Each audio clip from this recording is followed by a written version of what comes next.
गए थे उनको बुला बुला के एक कंपनी को जो एक व्यक्ति को 5 कंपनियां जो थी उनको अलग अलग कंपनियां बना के व्यक्ति एक ही मालिक था उनको दी गई थी।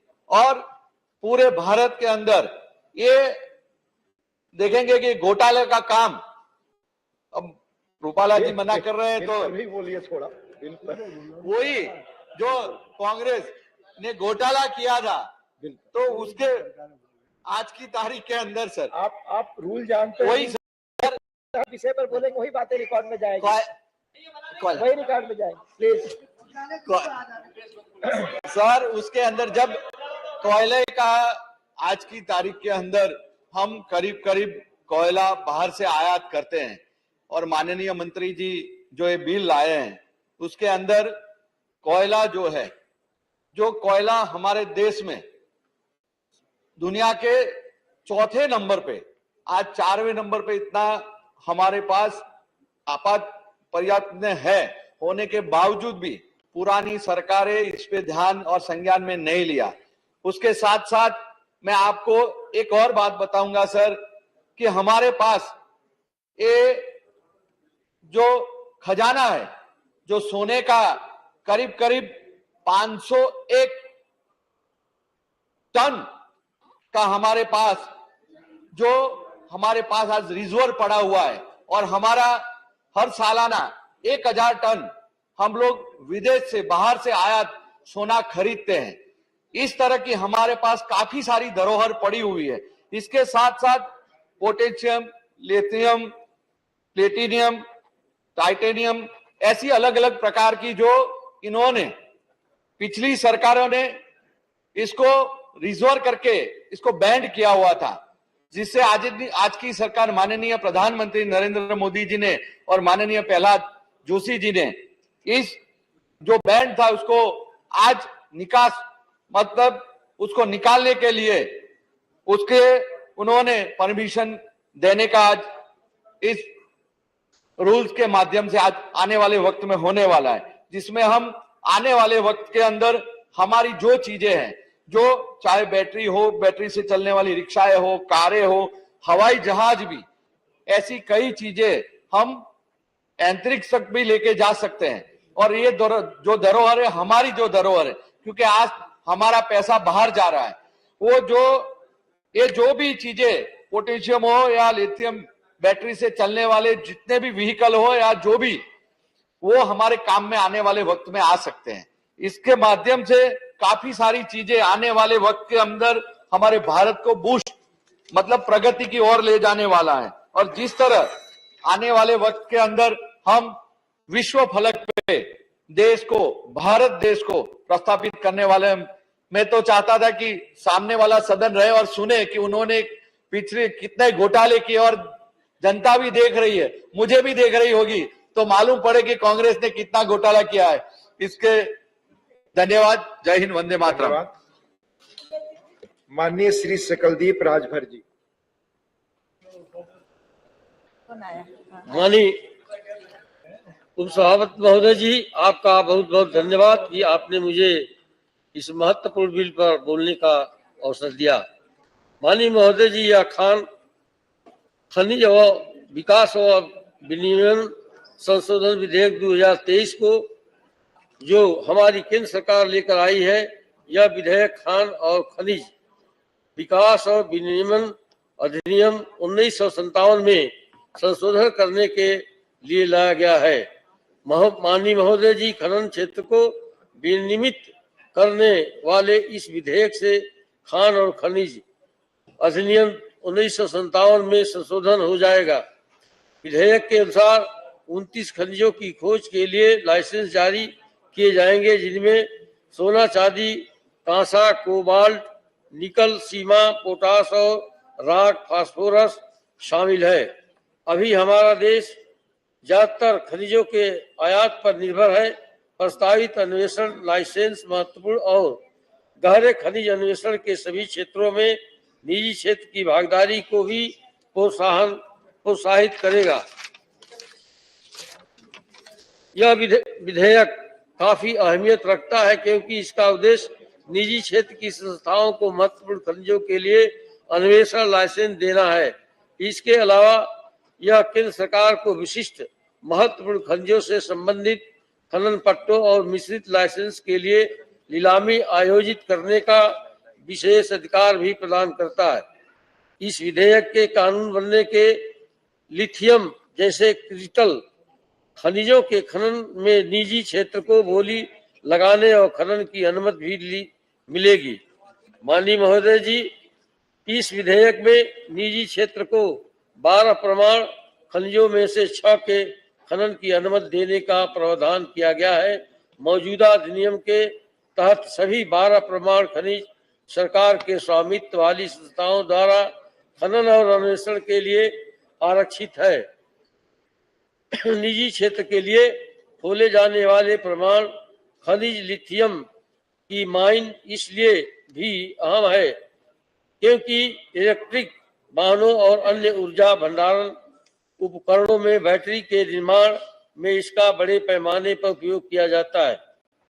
प्राइवेट सेक्टर के लिए रास्ता खुलने पर देश में एक खनिजों की खोज और खनन में उल्लेखनीय वृद्धि होने की उम्मीद है। यह विधेयक खनन क्षेत्र में महत्वपूर्ण बदलाव भी लाएगा। पहले देश कोयले के लिए आयात पर काफी हद तक निर्भर था, लेकिन अब कोयला उत्पादन में वृद्धि के साथ स्थिति बदल गई है और हो सकता है कि भविष्य में भारत को कोयले के आयात पर किसी भी देश पर बिल्कुल भी निर्भर न रहना पड़े। इस विधेयक को भारत की शुद्ध जीरो उत्सर्जन प्रतिबद्धता के लिहाज से भी काफी महत्वपूर्ण माना गया है। निजी क्षेत्र की खोज के लिए खोले जाने वाले प्रमाण खनिज लिथियम इलेक्ट्रिक वाहनों और अन्य ऊर्जा भंडारण बैटरी के निर्माण में उपयोग किया जाता है। इन खनिजों के अंतरिक्ष उद्योग, इलेक्ट्रॉनिक्स, संचार, ऊर्जा क्षेत्र, इलेक्ट्रिक बैटरी में भी विभिन्न अनुप्रयोग है। उक्त सूची में उससे इस खनिजों को हटाने पर इन खनिजों की खोज और खनन निजी क्षेत्र के लिए भी खोला जाएगा। नतीजतन देश में इस खनिजों की खोज और खनन में काफी वृद्धि होने की उम्मीद है। इस विधेयक में प्रस्तावित संशोधन एक परिवर्तनकारी युग की शुरुआत करने जा रहा है, जिसके प्रमुख परिणामों में से 1 बिलियन टन कोयले का विशाल उत्पादन है, जो भारत को ऊर्जा देने में आत्मनिर्भर बनाने में महत्वपूर्ण योगदान देगा।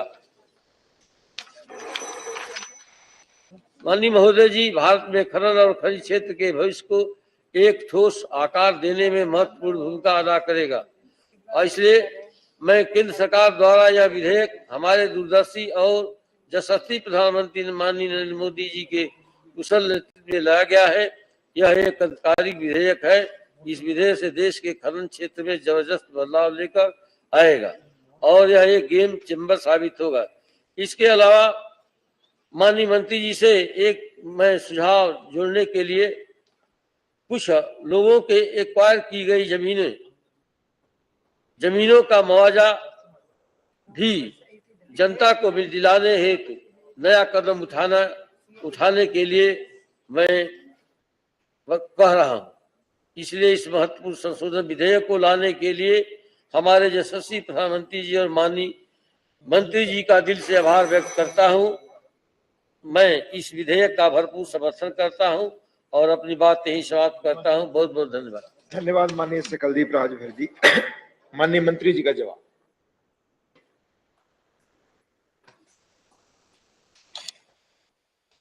सर, मैं धन्यवाद समर्पित करता हूं। 11 माननीय सदस्यों ने इसमें भाग लिया है। डॉक्टर शमशेद पात्रा जी,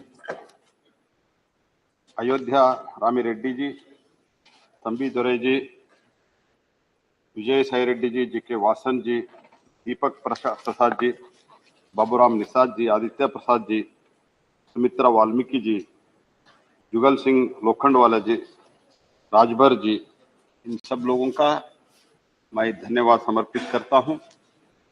ऐसे तो ये बहुत महत्वपूर्ण विधेयक है।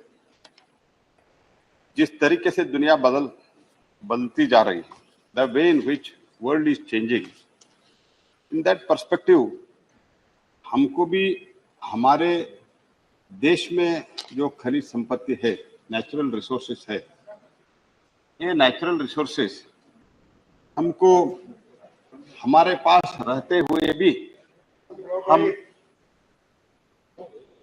शांति बनाए रखें प्लीज। हम इंपोर्ट करते हैं सर। भारत में एक अंदाजा है, मोस्ट प्रीशियस 95 मिनरल्स हमारे देश में है। इसमें सरफेशियल मिनरल भी है, डीप सीटेड है, क्रिटिकल है, रेयर अर्थ मिनरल है। बट ये सब रहते हुए भी हम इंपोर्ट करते हैं। जहां तक अगर मैं शुरुआत में कहूं तो जब मैं कोयला मंत्री के रूप में, कोयला और खनन मंत्री के रूप में मुझे माननीय प्रधानमंत्री ने जिम्मेदारी दिया, मैं प्रधानमंत्री जी को मिलने गया था और प्रधानमंत्री जी ने मुझे पूछा, कोयले के बारे में कुछ जानते हो? मैंने बोला, मैं दक्षिण से आता हूं सर, मैं ज्यादा कुछ नहीं जानता हूं। मैं तो ये जानता हूं कि कोयले जलाने से बिजली आता है, इतना ही मैं समझता हूं। जब प्रधानमंत्री जी ने मुझे एक चीज बोला, तो ठीक है, इतने जानते हैं तो ठीक है। बाद में मैंने पूछा, आपका मार्गदर्शन क्या है सर? प्रधानमंत्री जी ने एक चीज मुझे कहा, एक सेंटेंस मुझे कहा, देखो हम ऑयल इंपोर्ट करते हैं तो, क्रूड ऑयल इंपोर्ट करते हैं तो मैं मान सकता हूं, मैं टॉलरेट भी कर सकता हूं, लेकिन अगर हम कोयला इंपोर्ट करते हैं तो ये देश के लिए हम बहुत बड़ा पाप कर रहे हैं। We are committing a sin towards the nation. This was a sentence. ये इससे क्या अर्थ होता है? जो कोयला सरफेशियल मिनरल है, वो सरफेशियल मिनरल के सहित ऐसे बहुत सरफेशियल मिनरल हम इंपोर्ट करते हैं। ये क्यों हुआ है सब? सिर्फ और सिर्फ policy paralysis, discretion route, corruption, चाचा को फायदा करो, मामा को फायदा करो, भतीजा को फायदा करो, इनको फलाना को फायदा करो। यही कारण से भ्रष्टाचार, एक ही कारण से इस देश में इतना सब होते ही भी हम इंपोर्ट कर रहे हैं। ये बहुत दुर्भाग्यपूर्ण बात है। इसलिए 2021 में हमने कोयला और खनन क्षेत्र में बहुत बड़ा बदलाव लाया है। इस सदन में भी वो पारित हुआ है। मैं सब सदस्यों को, सदन को मैं धन्यवाद समर्पित करता हूं।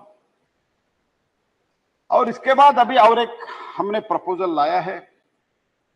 मैं प्रार्थना करता हूं सदन इसका स्वीकार करे। 24 क्रिटिकल मिनरल्स है जो इस लिस्ट में है। टोटल हम 30 क्रिटिकल मिनरल्स ने लिस्ट किया है। कुछ माइनर मिनरल्स है, कुछ हमारे देश में है ही नहीं है। ऐसे मिनरल छोड़ के जो हमारे देश में नहीं है, माइनर मिनरल्स है, ऐसे छोड़ के मूलतः इस बिल में 24 मिनरल्स का के बारे में, इसके एक्सप्लोरेशन के बारे में, इसके नीलामी के बारे में हमने कुछ बदलाव लाने का प्रस्ताव इस बिल में रखा है। लिथियम, कोबाल्ट जैसे जो मिनरल्स एनर्जी ट्रांसलेशन अचीव करने के लिए ये बहुत ही बड़ा इंपॉर्टेंट अहम भूमिका लिथियम, कोबाल्ट और ऐसे क्रिटिकल मिनरल्स का है। जहां तक विश्व बैंक की रिपोर्ट है, विश्व बैंक की रिपोर्ट है कि 2050 तक लिथियम का डिमांड 965% बढ़ेगा। और हमारे देश में, जैसे ऑलरेडी हमारे जो वक्ता ने कहा है, 23,000 करोड़ का हमने इंपोर्ट किया है। और माननीय प्रधानमंत्री जी का लक्ष्य है और देश का लक्ष्य है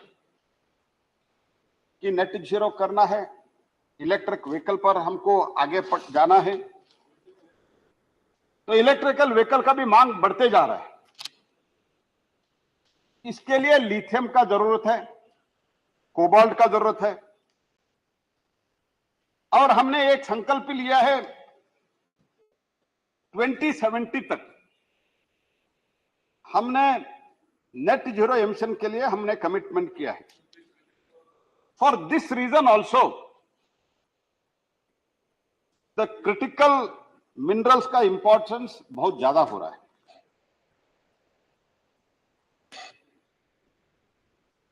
और दुनिया के स्तर पर लाने के लिए, in order to bring at par with the world developed countries, we are bringing this legislation. And इसमें हम आज के दिन में जो प्रावधान है, उस प्रावधान में एक तो हम माइनिंग लाइसेंस देते हैं।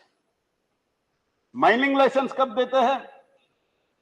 जब हमारे जो पीएसयू है, मेनली जीएसआई, एमईसीएल, ये एक्सप्लोरेशन G2 लेवल तक करने के बाद हम एमएल देते हैं। तो ये G2 तक आने तक वर्षों तक समय लग जाता है।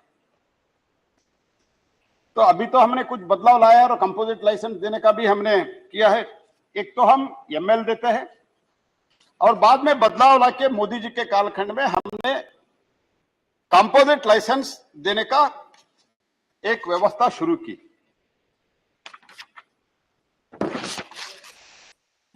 तो कंपोजिट लाइसेंस में भी जब लेते हैं फुल एक्सप्लोरेशन करने के लिए कम से कम उनको G4 या G3 तक एक्सप्लोरेशन करके देना पड़ता है। तो इसीलिए ये डीप सीटेड मिनरल के लिए, क्रिटिकल मिनरल के लिए, जैसे कहा गया है कि इसके लिए एक तो बहुत डिफिकल्ट है एक्सप्लोरेशन करना, is the most difficult job and also it is highly expensive. इसके कारण क्या हो रहा है, हम कोयला में अभी परफॉर्मेंस अच्छा कर रहे हैं, आयरन ओर में अच्छा कर रहे हैं। जो सरफेशियल मिनरल जो हम बोलते हैं उसमें हमारा परफॉर्मेंस ठीक है। मींस अभी इस 9 वर्ष में कई राज्य सरकार कोऑपरेशन के साथ, एक्टिव कोऑपरेशन के साथ, जैसे उड़ीसा है, मध्य प्रदेश है, कर्नाटक है, एक्टिव कोऑपरेशन और इनिशिएशन के कारण उधर कुछ इस 9 वर्ष में कम से कम सरफेशियल मिनरल से तो हमने आगे बढ़ चुके हैं। लेकिन जो डीप सीटेड मिनरल है, इस डीप सीटेड मिनरल में the exploration itself is very expensive. ये एक्सप्लोरेशन एक्सपेंसिव होने के कारण तो एक तो पीएसयू जल्दी कर नहीं पाते हैं, प्रेशर भी रहता है, पहले कोयला का दे, आयरन ओर का दे दो, जल्दी जल्दी पैसा मिल जाता है, ये तो हो जाता है। दूसरी बात इसमें यह होता है, इसमें डीप सीटेड करने के लिए एक्सपेंडिचर ज्यादा होने के कारण पीएसयू भी कभी कभी इंटरेस्ट नहीं लेते हैं। तो दुनिया में क्या है, जहां तक अगर मैं आपको इस सदन को मैं बताना चाहता हूं, ऑस्ट्रेलिया जो हमारे जियोग्राफिकली 4 गुना है, they are 4 times larger than India, but almost nearly 100% उनका एक्सप्लोरेशन हो गया है। उनका जो ओजीपी है, ऑब्वियस जियोलॉजिकल पोटेंशियल जो है, उसका 100% एक्सप्लोरेशन हुआ है। तो हमारे से ज्यादा है, आबादी कम है, आबादी 2.5 करोड़ है, only 2.5 crore is the population and 4 times bigger than Australia, India, but they have completed the exploration. How?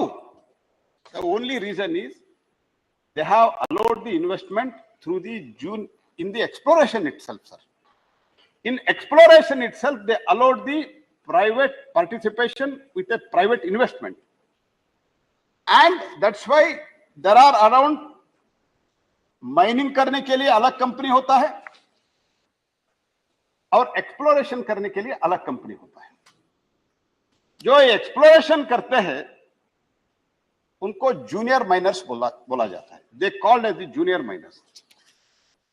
In Australia itself there are 600 junior miners are there. वो जूनियर माइनर्स एक्सप्लोरेशन करने के बाद वो अपना स्टेक लेके वो प्राइवेट पार्टी को बेच सकते हैं और जो रॉयल्टी सरकार को मिलना चाहिए मिलता है। तो हमारे देश में जूनियर माइनर्स का भी कंसेप्ट नहीं था और इसके साथ ही साथ एक्सप्लोरेशन लाइसेंस देना का ही प्रोविजन नहीं। एक्सप्लोरेशन करने का जिम्मेदारी हम पूरा राज्य और केंद्र सरकार के ऊपर हमने रखे। तो इसीलिए इसमें यह बदलाव ला रहा है, हम एक्सप्लोरेशन लाइसेंस देंगे, लेकिन हमारे देश में 2014 के बाद एक ट्रांसपेरेंट सिस्टम का ऑक्शन माननीय मोदी जी ने लाया है। तो थ्रू ऑक्शन सिस्टम ओनली हम एक्सप्लोरेशन लाइसेंस रेवेन्यू शेयर के ऊपर देने का इन ए मोस्ट ट्रांसपेरेंट सिस्टम हमने लाया है। इसके कारण एक जूनियर मिनरल्स का कंसेप्ट, माइनर्स का कंसेप्ट हम ला रहे हैं। इसके कारण हम अट्रैक्ट करने के लिए इसमें उनको रेवेन्यू शेयरिंग में एक पोर्शन हम नीलामी के रूप से, means through a auction we are keeping some provision for the revenue share or the junior miners who are going to invest. And I'm not, if there is any viability gap funding also, we are seriously considering to fund it through NMET also. So that जो reports मिलेगा, geological reports मिलेगा, उसके बाद हम auction कर सके, सरकार auction कर सके। एक बार एक्सप्लोरेशन होने के बाद एक वर्ष में इसको ऑक्शन करके जो revenue share minor mineral junior mineral minor को मिलना चाहिए वो मिलते हैं। इसके कारण बड़ी मात्रा में हमारा एक्सप्लोरेशन बढ़ जाएगा और एक्सप्लोरेशन बढ़ने के कारण हमारे देश में जो क्रिटिकल मिनरल, और ये हम सिर्फ क्रिटिकल मिनरल्स पे कर रहे हैं, डीप सीटेड मिनरल में कर रहे हैं। ये डीप सीटेड और क्रिटिकल मिनरल्स से ये करने के कारण हमारा जैसा लिथियम, कोबाल्ट और भी जो गोल्ड है, डायमंड है, ये सब जो डीप सीटेड है, क्रिटिकल मिनरल्स है, रेयर अर्थ है, इसमें हम एक्सप्लोरेशन करने का एक बहुत बड़ा स्टेप इसमें हो जाएगा। पोटाश भी है। तो राजस्थान का जो बीकानेर का माननीय अर्जुन मेघवाल जी बहुत बार बार मुझे याद देते रहते हैं, पोटाश का एक्सप्लोरेशन करो, पीछे ही बैठे हैं। तो उसमें भी इसका बहुत बड़ा जूनियर माइनर्स का योगदान हो सकता है। मुझे कुछ लोग पूछते हैं, कुछ लोग अमेंडमेंट भी दिया है, तो इसके बाद आएगा क्या? अरे कुछ करते नहीं तो आएगा कैसे? At least we should go forward and request and offer the junior miners who are there in the world that there is a provision for the revenue share in the India also, and there is a most transparent system in the India today. Nowhere such a transparent system is there in country जो मोदी जी के कालखंड में हुआ है। तो हम कर सकते हैं।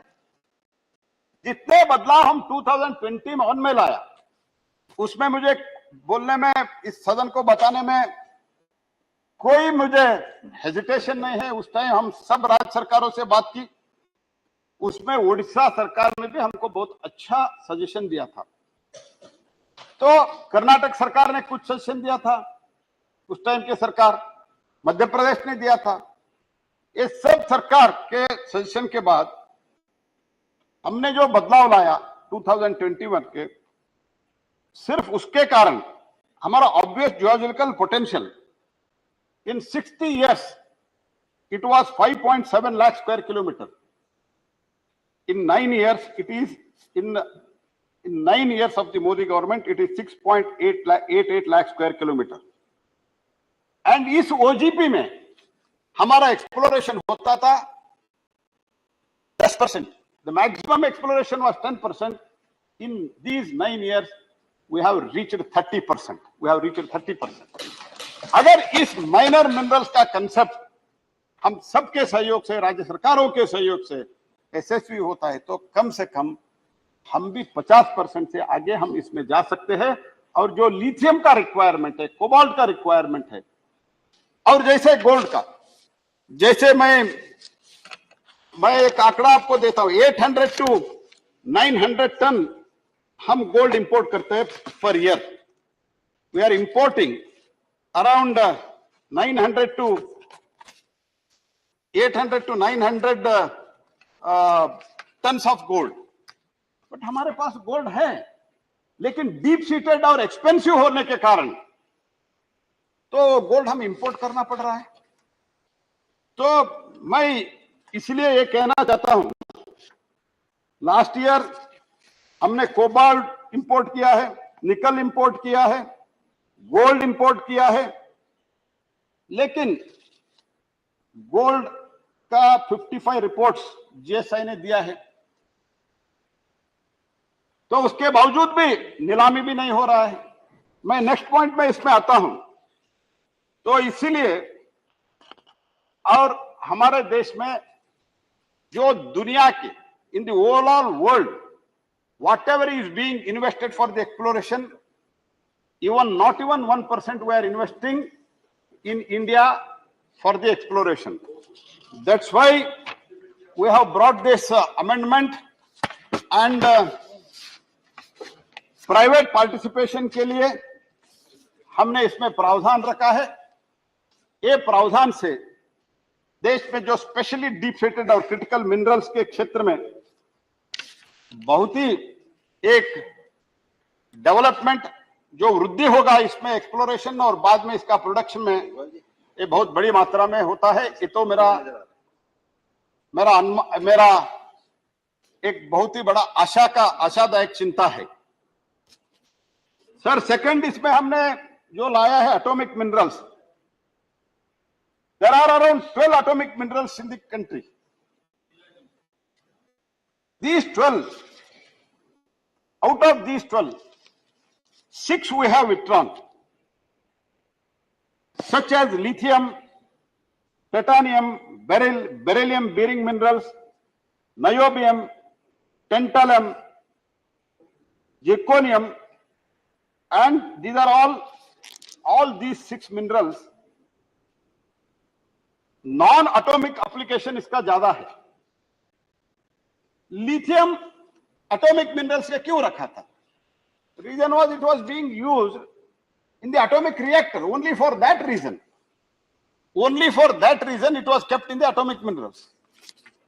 सो now its application is in lithium ion batteries में है, और कई चीजों में लिथियम का application which is non atomic application है, उसमें है। इसके कारण और इसके साथ ही साथ ये जो 6 मिनरल्स है, मैं सदन को और देश को आश्वस्त करता हूं, मैं एक्सपर्ट के साथ बातचीत करने के बाद, कंसल्टेशन करने के बाद, आफ्टर हैविंग फुल कंसल्टेशन, मैं बताना चाहता हूं ये 6 मिनरल्स जो है इसमें जो अप्रहेंशन व्यक्त करने जा रहा है, these minerals are not fissile और radioactivity in nature, there is no such thing, but their application was in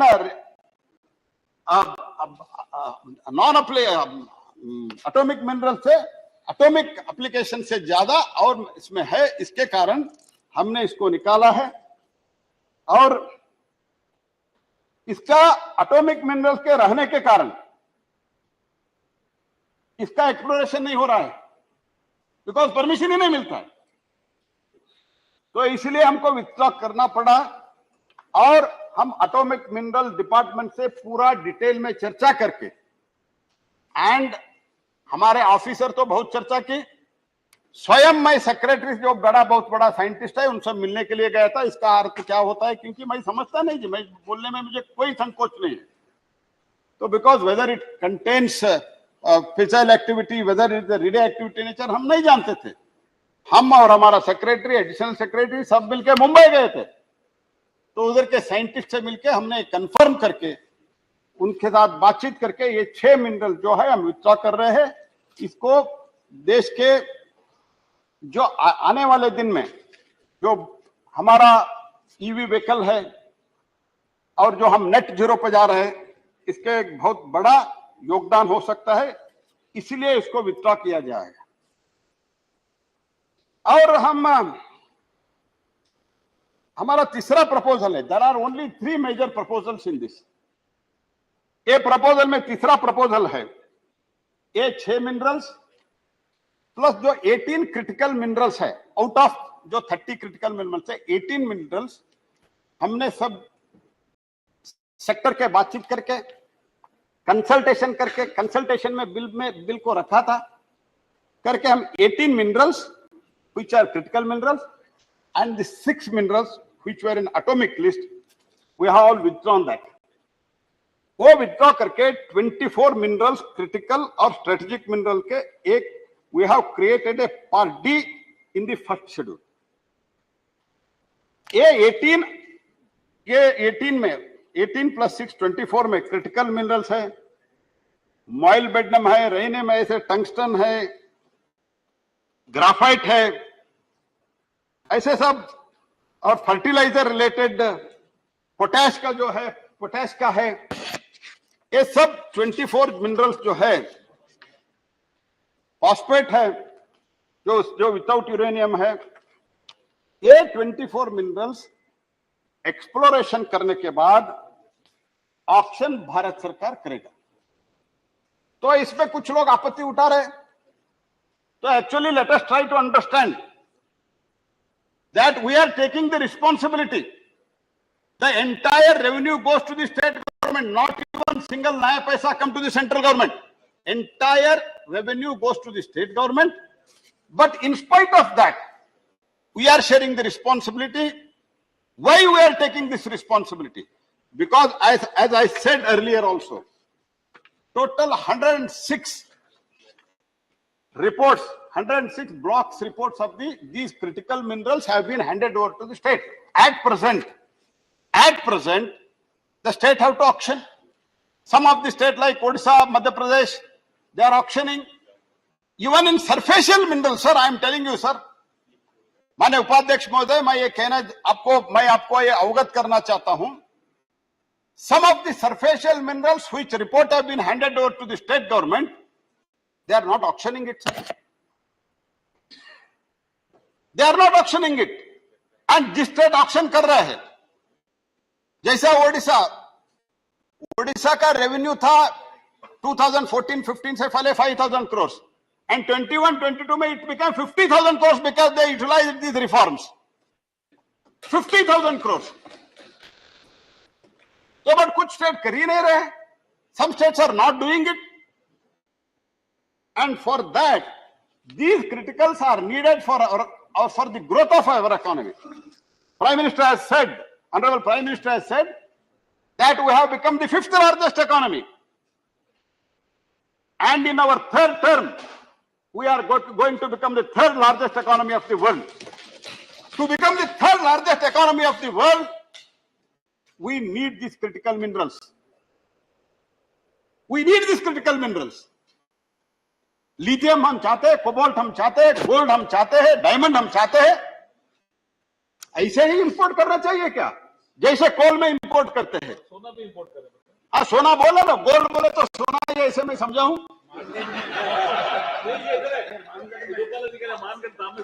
हाँ, मानगढ़ में सोना है, तो इसको G4 लेवल का कुछ एक्सप्लोरेशन उधर चल रहा है शायद, जहां तक मैं जानता हूं. हाँ, these are all the things. तो मैं अभी बता रहा हूं आपको, मैं बाकी सबका डिटेल्स में आपसे ले लेता हूं. We have handed over the 55 reports of the gold. Auction नहीं हुआ है. उसमें 13 जीटो है. Means highest level of exploration होने के बाद भी स्टेट अगर ऑक्शन नहीं करते हैं तो देश को नुकसान होगा या नहीं होगा, आप बताइए मुझे. हम ऐसे ही इंपोर्ट करते ही कर रहे हैं क्या? Do you need to import continuously और perpetually? Some people are telling why this responsibility is taken over by the central government. तो एक्चुअली जो हमारा ऑफिसर लोगों को अभी थोड़ा ज्यादा काम करना पड़ेगा, क्योंकि एक नॉमिनेटेड अथॉरिटी बनाना पड़ेगा, इसका डॉक्यूमेंट क्रिएट करना पड़ेगा, एक एजेंसी हायर करना पड़ेगा. सब कुछ करने के बाद पैसा जाता है स्टेट. फिर भी क्यों, आपत्ति क्या है? और माइनिंग कंसेशन भी अंत में देता है स्टेट गवर्नमेंट. और करने से पहले हम सब जो कंसर्न डिपार्टमेंट है, कंसर्न स्टेट गवर्नमेंट है, उनसे भी हम कंसल्टेशन करते ही करते हैं. विदाउट कंसल्टेशन कैसे चलता है? ये तो ऐसे फेडरल स्ट्रक्चर है,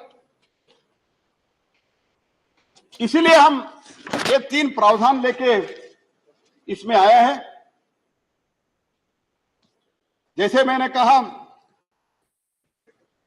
संविधान जी, आपके स्टेट गवर्नमेंट भी एक भी ऑक्शन नहीं कर रहे। तेलंगाना में एक भी ऑक्शन नहीं हुआ है। मुरुगन, आप भी बैठे हो इधर। केरला में नहीं हो रहा है, बिहार में नहीं हो रहा है, वेस्ट बंगाल में नहीं हो रहा है। तो 107 से अधिक रिपोर्ट देने के बावजूद भी, after giving 107 report also, if auctions are not being held by the state government and when revenue goes to them, central government ऐसे ही मूक प्रेक्षक बन के बैठना चाहता। तो इसलिए हमें बदलाव लाया है साहब। एंड तो इसमें मैं ये भी कहना चाहता हूं, I am going to tell to this house and through this house to the entire country, पहले जैसे मामा भतीजा भांजे को नहीं मिलता है, जो होता है पूरा ट्रांसपेरेंट सिस्टम में, whether it is junior miners, odd mining license और composite license, it will be through auction process and it will be the most transparent auction process. No, mafia का राज जो खत्म करना है तो स्टेट में राज सरकार को बदलाव करना चाहिए, अच्छा सरकार लाना चाहिए।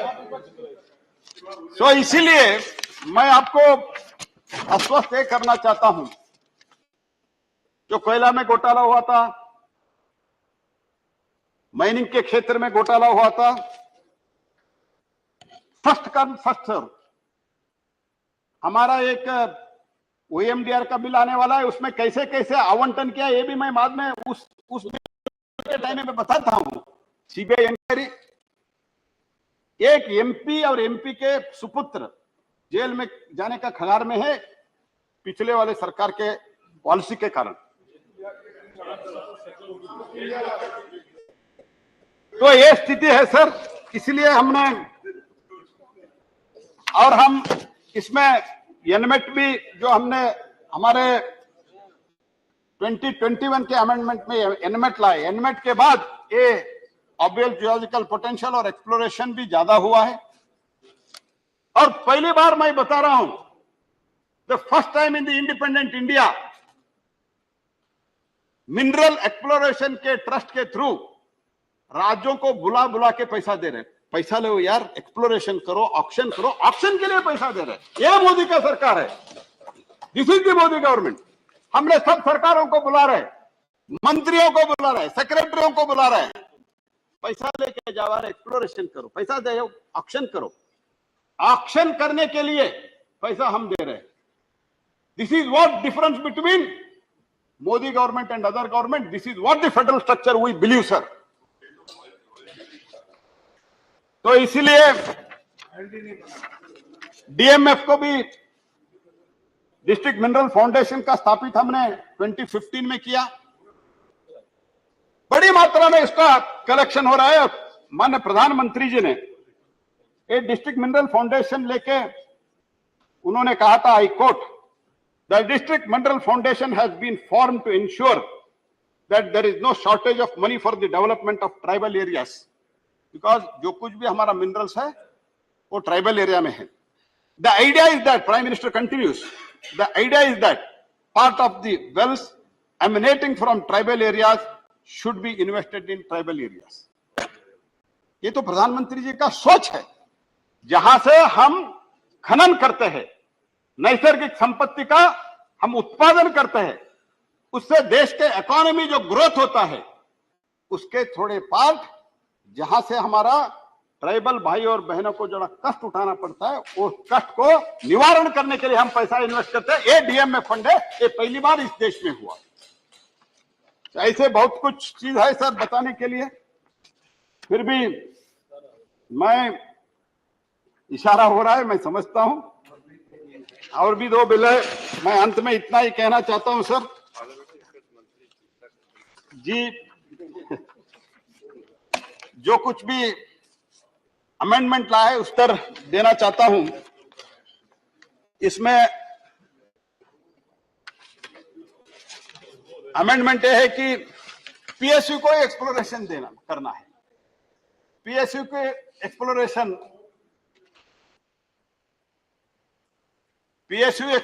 करना, ये अमेंडमेंट भेजा है, दिया गया है। PSU is already exploring. PSU के पास पूरा नहीं हो पा रहा है, we are not able to do the exploration, इसीलिए हम प्राइवेट इन्वेस्टमेंट को ला रहे हैं, और वो भी ट्रांसपेरेंट सिस्टम से ला रहा है। और he has also suggested that grant of exploration license only with the consent of all the state government.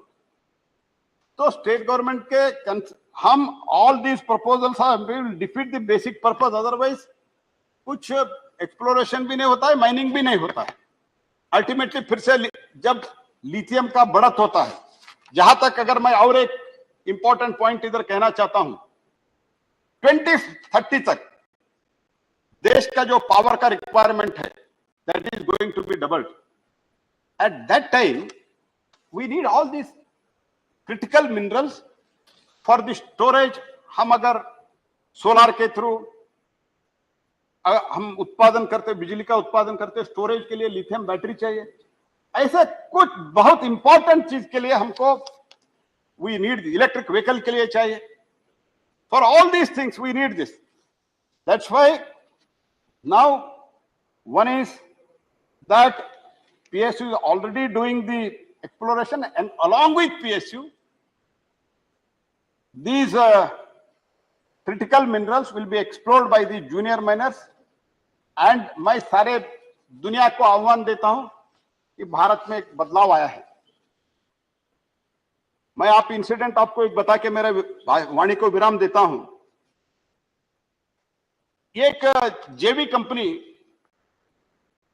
Participate कर रहा था कोयला नीलामी में। तो पहले उनको बहुत डर था कि कितने लोगों को मिलना, मंत्री को मिलना, सेक्रेटरी को मिलना, इनको मिलना, एमपी को पकड़ना, इनके पास लेके जाना। बट जब वो हमारा ऑनलाइन ऑक्शन का सिस्टम देखा, तब उन्होंने बहुत ही हर्ष जताया, और भारत में इतना बदलाव आता है मैं सोच भी नहीं सकता था, ऐसे इन्होंने व्यक्त किया। These are the things which have been changed in last 9 years under the leadership of Prime Minister Modi. और एक अमेंडमेंट आया है, not to remove the lithium and titanium and tantalum from the list of atomic minerals. These are the important critical minerals which are need to be taken out of the list of the atomic minerals, increasing their exploration and production and making the India आत्मनिर्भर। भारत को आत्मनिर्भर भी बनना है, और Bharat big brother मैं इतना बनाता था, कम से कम हम दुनिया का एल्डर ब्रदर तो बनना ही चाहते हैं, इसमें कोई संकोच नहीं है। We want to become elder brother. For that we need all these minerals to build modern India, new India, which is the concept of Honorable Prime Minister Shri Narendra Modi. And by 2047, we want to become developed India. For that developed India, these minerals are needed. And with folded hands, I appeal to all to pass this bill and allow us to continue our progress and development and the reforms. Thank you, sir. धन्यवाद माननीय मंत्री जी। The question is that the Mines and Minerals Development and Regulation Amendment Bill 2023 as passed by Lok Sabha be taken into consideration. Those in favor will please say aye. Aye. Those against will please say no. I think the ayes have it, the ayes have it, the ayes have it. The motion is adopted. We shall now take up clause by clause consideration of the bill. Clause 2 stands part of the bill. There are two amendments, number 1 and number 2 by Sri Aam Karim. Honorable Aam Karim absent. I shall now put clause 2 to vote. Those in favor will please say aye. Aye. Those against will please say no. I think the ayes have it, the ayes have it, the ayes have it. Clause 2 is adopted. Clauses 3 to 8 stand part of the bill. Those in favor will please say aye. Aye. Those against will please say no. I think the ayes have it, the ayes have it, the ayes have it. Clauses 3 to 8 are adopted.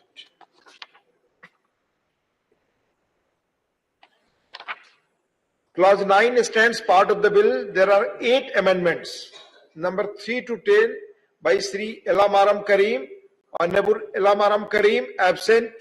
I shall now put clause 9 to vote. Those in favor will please say aye. Those against will please say no. I think the ayes have it, the ayes have it, the ayes have it. Clause 9 is adopted. Clauses 10 to 19 stand part of the bill. Those in favor will please say aye. Those against will please say no. I think the ayes have it, the ayes have it, the ayes have it. Clauses 10 to 19 are adopted. Clause 20 stands part of the bill. There are 4 amendments. Number 11 to number 14 by Honorable Aam Karim. Member absent. I shall now put clause 20 to vote. Those in favor will please say aye. Those against will please say no. I think the ayes have it, the ayes have it, the ayes have it. Clause 20 is adopted. Clause 21 stands part of the bill. Those in favor will please say aye. Those against will please say no. I think the ayes have it, the ayes have it, the ayes have it. Clause 21 is adopted. Clause 1, the enacting formula and the title stand part of the bill. Those in favor will please say aye. Those against will please say no. I think the ayes have it, the ayes have it, the ayes have it. Clause 1, the enacting formula and the title are adopted. Honorable Sri Prahlad Joshi to move that the bill be passed. I move that the bill be passed. The question is that the bill be passed. Those in favor will please say aye. Aye. Those against will please say no. I think the ayes have it, the ayes have it, the ayes have it. The bill is passed.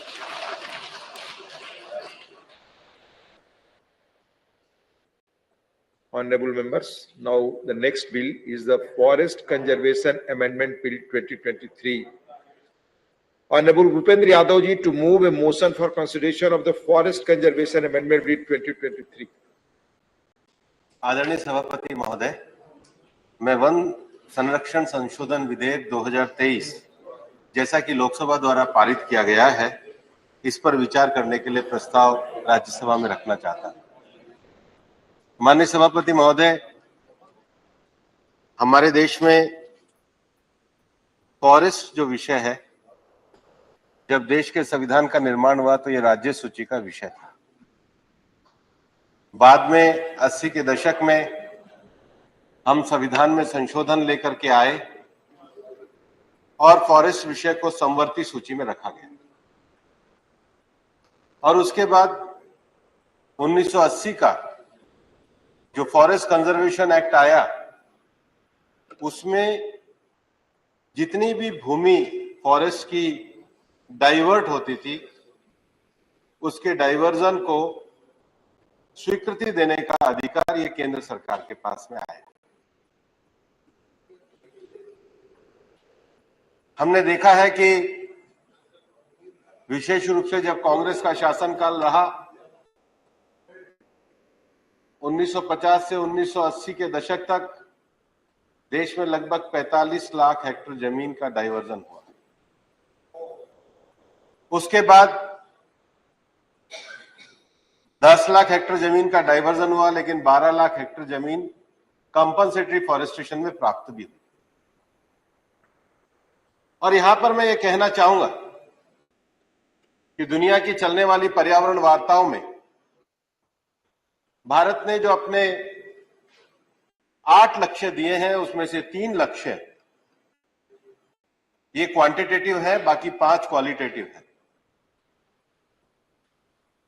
और माननीय प्रधानमंत्री नरेंद्र मोदी जी के vision के कारण भारत दुनिया के उन चुनिंदा देशों में और G20 के उन एकमात्र देशों में है जिन्होंने 2 लक्ष्यों को समय से 9 साल पहले प्राप्त किया, जो भारत की सबसे बड़ी उपलब्धि है। उसमें एक रिन्यूएबल के लक्ष्य को प्राप्त करना और दूसरा कार्बन एमिशन के लक्ष्य को प्राप्त करना। और इसलिए ग्लासगो के बाद जब शर्म एल शेख में रिवाइज्ड एनडीसी देने थे, तो भारत ने अपने रिवाइज्ड एनडीसी भी दिए। जो तीसरा हमारा लक्ष्य है वो देश के कार्बन सिंक और देश के जो हरित पट्टी है उसको विस्तार करना है।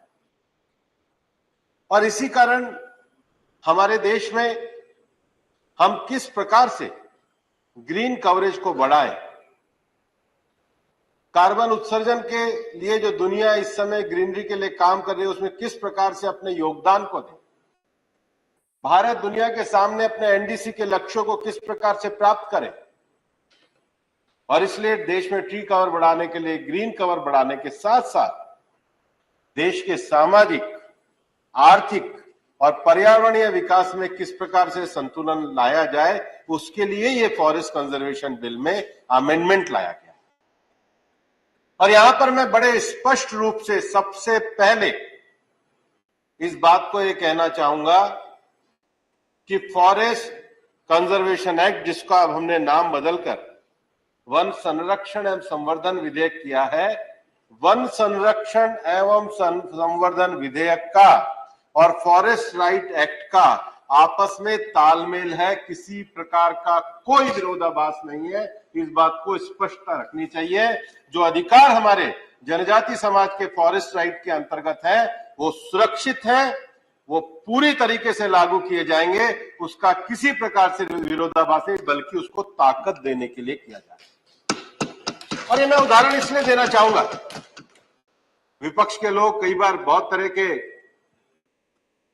ट्वीट करते हैं, बोलते कम है, ट्वीट ज्यादा करते हैं। अगर आकर बोलते तो ज्यादा अच्छा लगता, हम जवाब दे देते सामने, लेकिन वो करें इससे पहले उनको मैं ये बताना चाहूंगा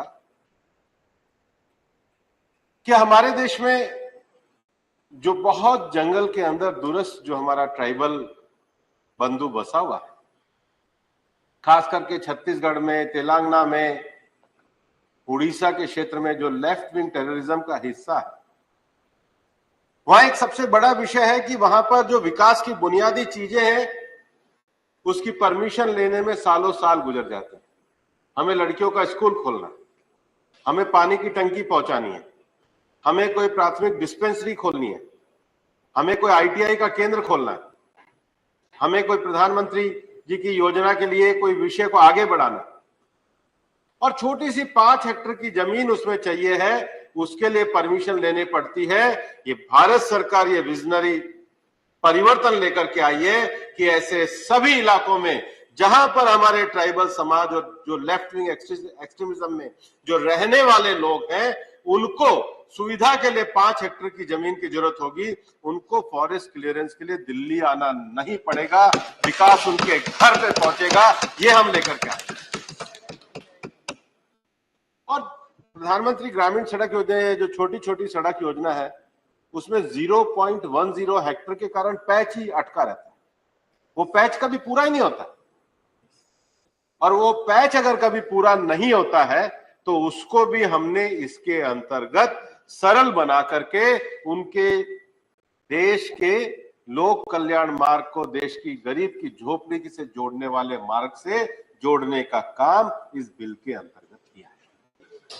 और मैं ये कहना चाहता हूं कि विकास की धारा केवल जो 5 हेक्टेयर में सरकारी सुविधाएं हैं उसके लिए दी है, उसके अलावा किसी प्रकार का कोई कमर्शियल डाइवर्जन नहीं किया है। इस स्पष्टता को मैं आपके सामने कहना चाहता हूं। दूसरा विषय देश की सुरक्षा का विषय, और हमने देखा है कि आज भारत सरकार के डीआरडीओ ने लद्दाख के लेह लद्दाख में दुनिया का तीसरा सबसे बड़ा मोटर एरिया रोड बनाया है। वहां जो सुरक्षा के कारणों से जो सड़क ले जानी है और जो सुरक्षा के कारणों से 10 हेक्टेयर जमीन की आवश्यकता है, उसमें किसी प्रकार के क्लियरेंस की आवश्यकता नहीं है, डाइवर्जन के बाकी विषय रहेंगे। एक और जो बड़ा विषय हमारे देश के अंतर्गत है, हम हजारों करोड़ रुपए की लकड़ी भारत से बाहर से हम आयात करते हैं। हमारे देश की जमीन में इतनी ताकत है कि हम एग्रो फॉरेस्ट्री में अपने विषयों को आगे बढ़ा सकते। कल इस सदन ने बायोलॉजिकल डाइवर्सिटी एक्ट को पारित किया। बायोलॉजिकल डाइवर्सिटी एक्ट में हमने मेडिसिनल प्लांट की बात करी। अब हमारे पूरे पूर्वोत्तर भारत में अगर जैसा वृक्ष होता है, आप काट नहीं सकते। सागवान को आप अगर घर में लगाओ तो काट नहीं सकते। जो भी विषय एग्रो फॉरेस्ट्री के अंतर्गत जो लकड़ियां है, वो हमारा ट्राइबल भी अपने घर के अंदर बो सकता है और उसके लिए हमने एग्रो फॉरेस्ट्री को संरक्षित करने के लिए, सुरक्षित करने के लिए, उसके जीवन स्तर को बढ़ाने के लिए इस बिल में प्रावधान किया। और जब हम गरीबों की बात करते हैं, जब हम ट्राइबल्स की बात करते हैं, जब हम पर्यावरण की बात करते हैं, तो कुछ लोगों को तकलीफ होती है। मैं चाहता कि बिल में अगर आज आकर के यहाँ पर यह विषय रखा जाता तो और अच्छे तरीके से इसका मैं जवाब देता, लेकिन प्रारंभ में ये स्पष्टता मैंने इसलिए करी है ताकि बिल की अवधारणा को लेकर के सबसे पहले स्पष्टता हो। बिल को जिस अवधारणा के साथ रखा गया है, ये देश के फॉरेस्ट संरक्षण को मजबूत करने के लिए, भारत के एनडीसी के लक्ष्य को प्राप्त करने के लिए, एलडब्ल्यूई एरिया और भारत के सीमावर्ती क्षेत्र में रहने वाले लोगों के लिए सुविधाएं पहुंचाने के लिए, एग्रो फॉरेस्ट्री को बढ़ावा देने के लिए, और सबसे बड़ी बात अमृत काल के आत्मनिर्भर भारत में हर गांव गरीब के जीवन स्तर में सुधार लाने के लिए हम ये बिल लेकर के आए हैं। मैं इस बिल को आपके सामने, सदन के सामने प्रस्तुत करता हूं और आशा करता हूं एक सार्थक चर्चा के बाद ये बिल पारित किया। धन्यवाद माननीय मंत्री जी। Motion moved. I now call upon the members whose names have been received for participation in the discussion. Dr. Prashant Nanda ji, माननीय डॉक्टर प्रशांत नंदा। धन्यवाद सभापति महोदय, मुझे बुलाने का और कहने का मौका दिया है आपने। सर, मैं एक बात कहना चाहता हूं, विश्व में बहुत सारे धर्म हैं, सबका ईश्वर अलग अलग है, पर यह बात सच है कि कुछ ऐसे ईश्वर हैं जिनको हम अनुभव कर सकते हैं, जिसको सभी धर्म मानते हैं। उनमें से सूर्य देव है जैसे, अग्निदेव है जैसे, जल देवता है जैसे, और वृक्ष देवता। और वो जो वृक्ष देवता हैं, उनके समाहार में जहां इतने ईश्वर उधर रहते हैं, उनको हम जंगल कहते हैं, फॉरेस्ट कहते हैं। आज मंत्री जी ने ये फॉरेस्ट के बारे में जब अमेंडमेंट लेकर आए हैं, विश्व में सबका ध्यान रहता होगा कि इसमें क्या है हमारा ईश्वर के साथ क्या न्याय करना चाहते हैं। पहले तो मैं ये बोल दूं कि हम लोग भारतवासी हैं, भारत की सुरक्षा के ऊपर हम कभी समझौता नहीं करते। जब भी भारत के सुरक्षा के बारे में आए, हम आंख बूंद कर बोल देते हैं कि नहीं, ये होना चाहिए। जब इस अमेंडमेंट में, जैसे अभी मंत्री जी ने कहा कि इस अमेंडमेंट में ऐसी बात है, कौन सी बात यह है कि हमारे देश के जो बॉर्डर एरिया है, वो बॉर्डर एरिया के उस पार के जो हमारे शत्रु देश है या कोई अलग देश है, उन्होंने तैयार कर लिया इंफ्रास्ट्रक्चर, पर हम नहीं कर पाए क्योंकि ये फॉरेस्ट कंजर्वेशन एक्ट ही हमें रोक दिया है इसने। और इसको फास्ट ट्रैक में लाने के लिए इसमें अमेंडमेंट है, और जो अमेंडमेंट है उसके बारे में चर्चा करेंगे। जहां हमको समझ में नहीं आता है, हम माननीय मंत्री से ये समझने की कोशिश करेंगे। पर एक बात ये सच है कि अगर हम आज इस बिल के बारे में, इस बिल को सपक्ष में, इसको समर्थन करने में जो खड़ा हुआ हूं, उसका पहला रीजन ये है कि मेरे देश की सुरक्षा। दूसरी बात यह है, हम टाइटल पे आते हैं।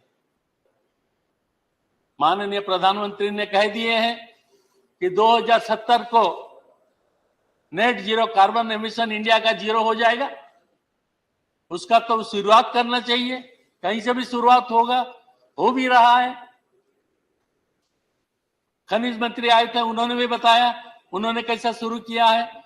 और जो सबसे अहम एरिया है वो है हमारा फॉरेस्ट एरिया है, और उसको यदि अगर हम बढ़ाएंगे फॉरेस्ट को, तभी हम लोग अचीव कर पाएंगे। 2030 तक दिखेगा कि हाँ, हम इसके जो हमने कहे थे हम उसके तरफ चल रहे हैं, आगे बढ़ रहे हैं। तो इसीलिए शायद इन्होंने जो नाम इसका दिया, वन संरक्षण के साथ वन संवर्धन, ये भी बहुत अच्छा लगा, ये भी स्वीकार है। पर एक चीज में आपके जरिए मंत्री जी से जानना चाहता हूं, मैं जितना अमेंडमेंट पढ़ा, मेरा जितना ज्ञान है, उस ज्ञान में मुझे संवर्धन कहीं दिखाई नहीं दिया। जो दिखाई दिया एग्जम्पशन दिखाई दिया।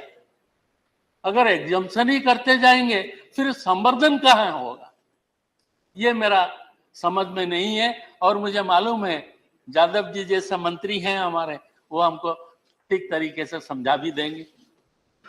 दूसरी बात यह है कि इसके बारे में पूरा चर्चा, अमेंडमेंट के बारे में पूरा चर्चा करने से पहले मैं थोड़ा स्वार्थी होके, ये हमारे ओडिशा के लिए कितना सिग्निफिकेंट है ये पहले मैं बता दूं, फिर मैं उसके बाद जाता हूं। तो मेरे ओडिशा के लिए यह है कि Odisha is home to third largest tribal population of India, but it is the most diverse indigenous communities found in the country. The state has 62 tribes, including 13 particularly vulnerable tribal groups. In 2023, Odisha became the first state in the country to allocate an exclusive budget for the implementation of the Forest Right Act by setting aside 2,600 lakh rupees in the 2023-2024 budget. As a state that has always looked after the needs of the tribal population, the recently introduced amendments pose problem in furthering our agenda of tribal welfare.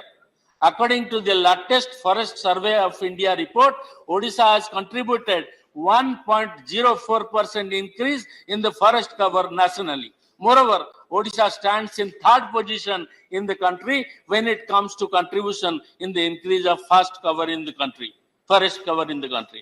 This increase is attributed to better conservation measure, protection, afforestation activities, and bottom-up approach to governance. We need to ensure that the new amendment doesn't dilute this spirit of conservation. This is my request to the Honorable Minister. Sir, while going detail into it, I would like to talk about the deemed forest. I would like to know about the deemed forest. Whatever question I am asking through you, I am telling the Honorable Minister, I am not objecting. I want to know. These are my queries which may be looked after. The deemed forest category has been removed from the definition of forest.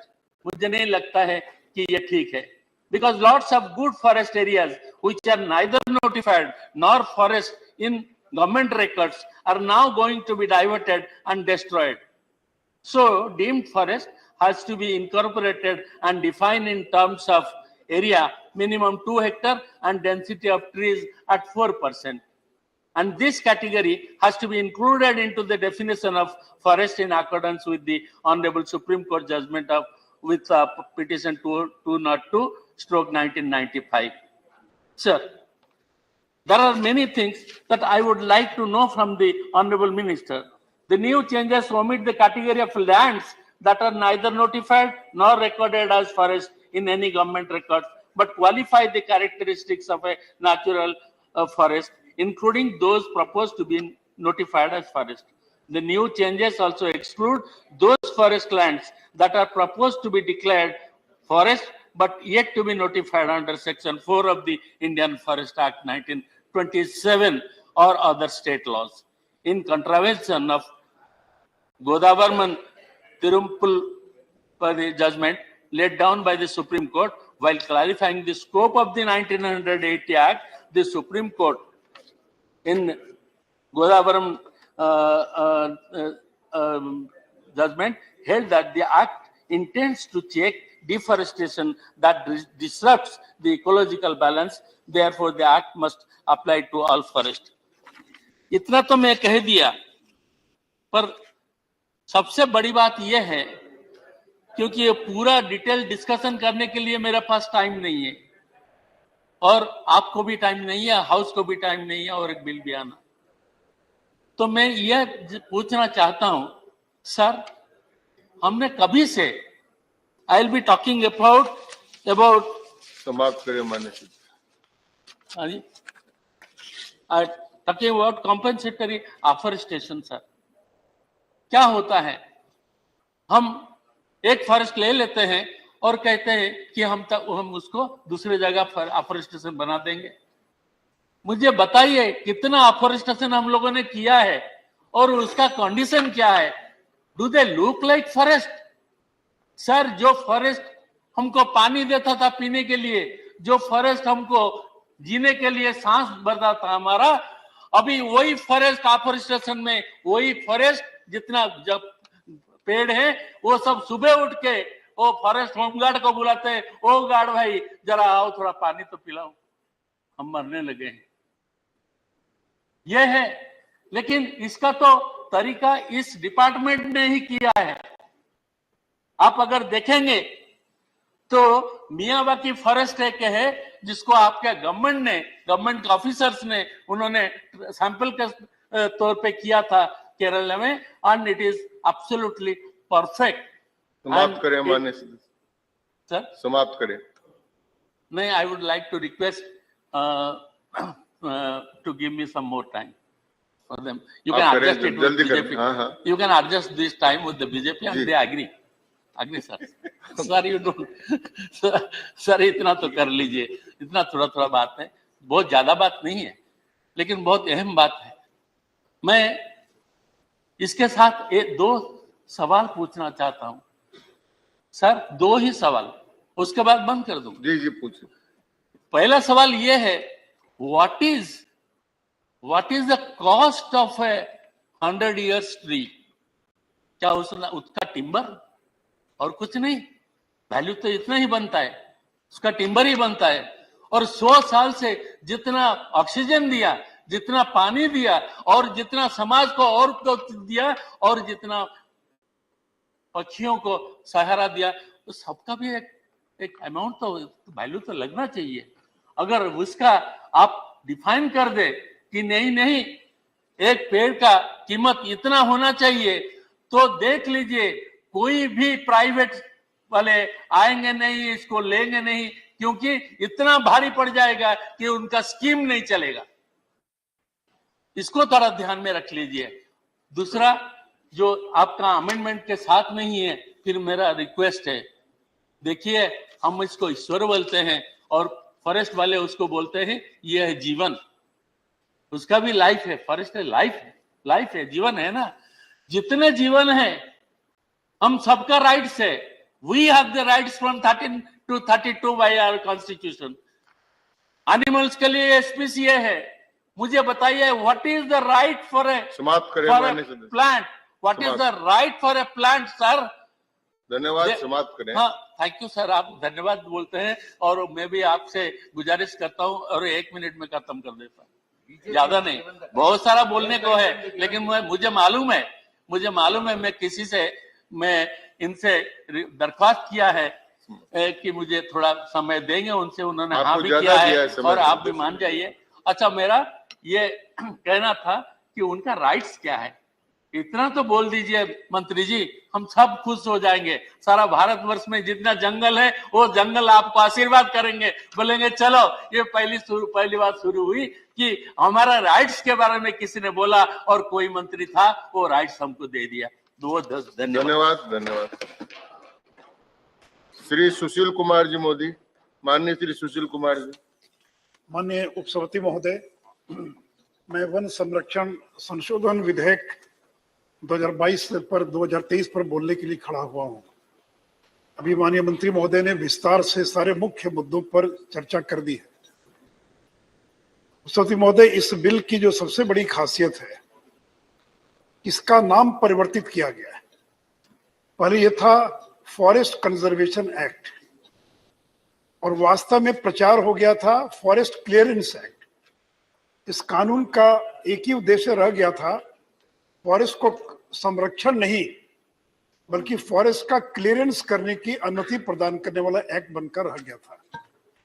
मैं माननीय प्रधानमंत्री जी और भूपेंद्र यादव जी को धन्यवाद देना चाहूंगा कि इसके नाम में जो परिवर्तन कर वन संरक्षण एवं संवर्धन इसका नामकरण किया गया है।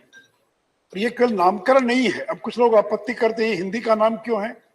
मैं समझता हूं कि संरक्षण और संवर्धन भारत की कम से कम 15-20 भाषाओं के अंदर जो है ये शब्द आपको मिल जाएगा। इसलिए जो सबसे बड़ी बात है और दूसरा ये है कि जो लोगों के मन के अंदर भय था कि अगर मैं प्राइवेट अगर प्लांटेशन करता हूं, अगर ट्री प्लांटेशन करता हूं तो ऐसा ना हो जाए कि कल कानून की मैं के दायरे में आ जाऊं कि ये भी वन भूमि है। इसलिए वन भूमि किसको कहा जाएगा इसको भी इस एक्ट में और स्पष्ट करने का प्रयास किया गया है।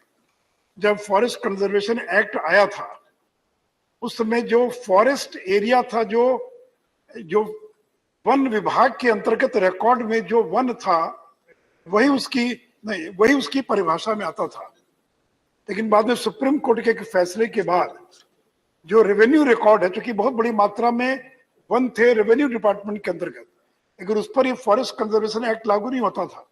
लेकिन सुप्रीम कोर्ट के एक फैसले के बाद ये जो रेवेन्यू रिकॉर्ड में या सरकार के किसी भी रिकॉर्ड में कोई अगर भूमि को फॉरेस्ट दिखाया गया है तो वो सारी की सारी जमीन इस एफसी एक्ट के अंतर्गत और मानी गई। इसको भी परिभाषा में जो एम्बिग्विटी थी इसको भी स्पष्ट किया गया है। साथ ही साथ सती महोदय, इसमें प्रिएम्बल को जोड़ा गया है। समय कम इसलिए मैं उसका दोहराऊंगा नहीं। जो माननीय अभी भूपेंद्र यादव जी ने जिसका जिक्र किया, हमारा टारगेट है कि पूरे देश के अंदर जो भूमि है उसका 1/3 जो है वो फॉरेस्ट कवर ट्री कवर में परिवर्तित किया जा सके। और फिर जो एनडीसी का जो कार्बन न्यूट्रलिटी का जो टारगेट था उन सारी चीजों को इसके प्रिएम्बल में डाला गया है। यह एक बहुत बड़ी उपलब्धि है कि प्रिएम्बल के अंदर हमारा लक्ष्य क्या है इसको इसके अंदर शामिल किया गया है। साथ ही साथ सती महोदय, किन चीजों को फॉरेस्ट्री के अंतर्गत माना जाएगा जिसको अभी तक नॉन फॉरेस्ट्री माना जाता था। अभी जू, सफारी, इको टूरिज्म, ये जो गतिविधियां हैं, चाहे अगर सफारी को जू खोलना है, इको टूरिज्म है, तो उसको नॉन फॉरेस्ट्री एक्टिविटीज में माना जाता था। लेकिन अगर सरकार कहीं इको टूरिज्म को प्रमोट करने के लिए कोई कार्रवाई करती है, कोई जू बनाती है, कोई सफारी बनाती है, तो वैसी स्थिति में इस बिल के द्वारा उनको ये अधिकार दिया गया। और वो जो प्लान बनता, फॉरेस्ट प्लान और बाकी प्लान, अगर उसका हिस्सा है तो ये नॉन फॉरेस्ट्री नहीं माना जाएगा बल्कि इसको फॉरेस्ट्री एक्टिविटीज मानी जाएगी।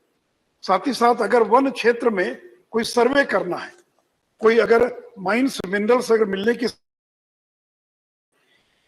करना है, एक्सप्लोरेशन करना है, तो इसकी भी इसमें अनुमति मिलेगी। क्योंकि इससे फॉरेस्ट का और कोई स्वरूप बदलता नहीं है, तो इसकी भी इसके अंदर और प्रावधान किया गया है।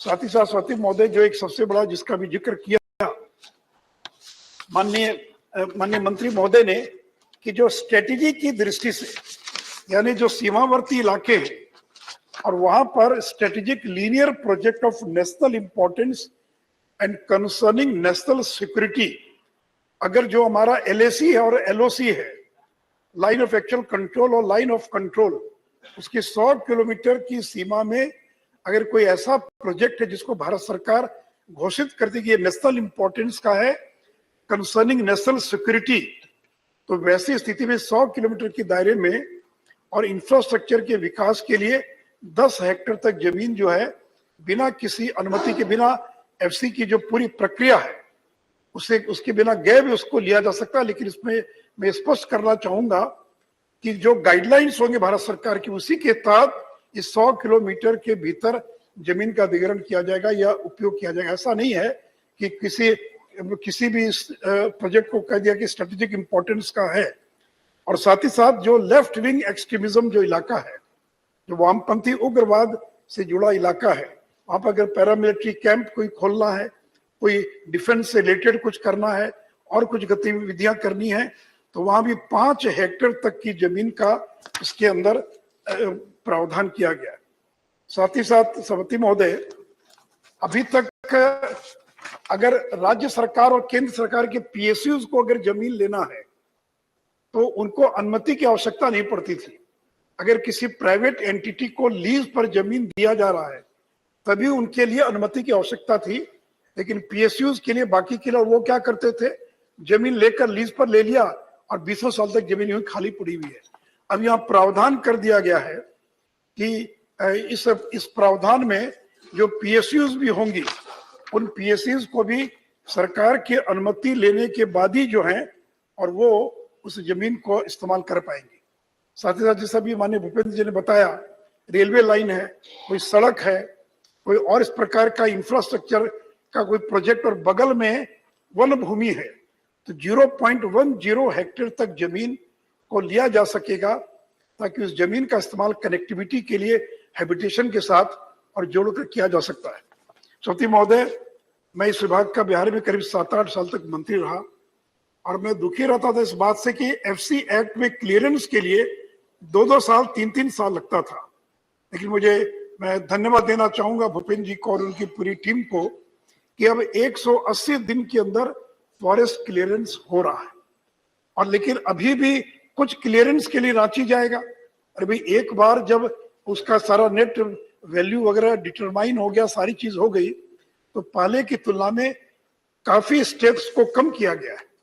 तो मैं चाहूंगा कि और इसका सरलीकरण किया जाए ताकि जहां भी 180 दिन लग रहा है वहां इसमें और कम समय के अंदर और इसको किया जा सके। तो सभापति महोदय, साथ ही साथ जो इसके अंदर जो प्रिएम्बल जो जोड़े गए हैं, इसमें जो प्रिएम्बल जोड़ा गया है कि वो नेट जीरो एमिशन बाय 270, अभी माने पांडा साहब कह रहे थे, नंदा साहब, कि इसमें तो केवल संवर्धन की तो बात ही नहीं है, केवल संरक्षण की बात है। तो ऐसा नहीं है, विस्तार से तो भूपेंद्र जी बताएंगे कि कार्बन सिंक 2030 तक 2.5 से 3 बिलियन टन कार्बन इक्विवेलेंट का कार्बन सिंक बनाने का टारगेट हमने इसमें रखा है। पूरे देश के अंदर जो भूमि, उसका 1/3 भूमि जो है वो ट्री कवर और फॉरेस्ट कवर के रूप में और इसका इस्तेमाल करने का भी इसके अंदर प्रावधान किया गया है। और 2070 तक नेट जीरो का जो एमिशन है उस एमिशन को के टारगेट को प्राप्त करने के लिए इसके अंदर प्रावधान किया गया है।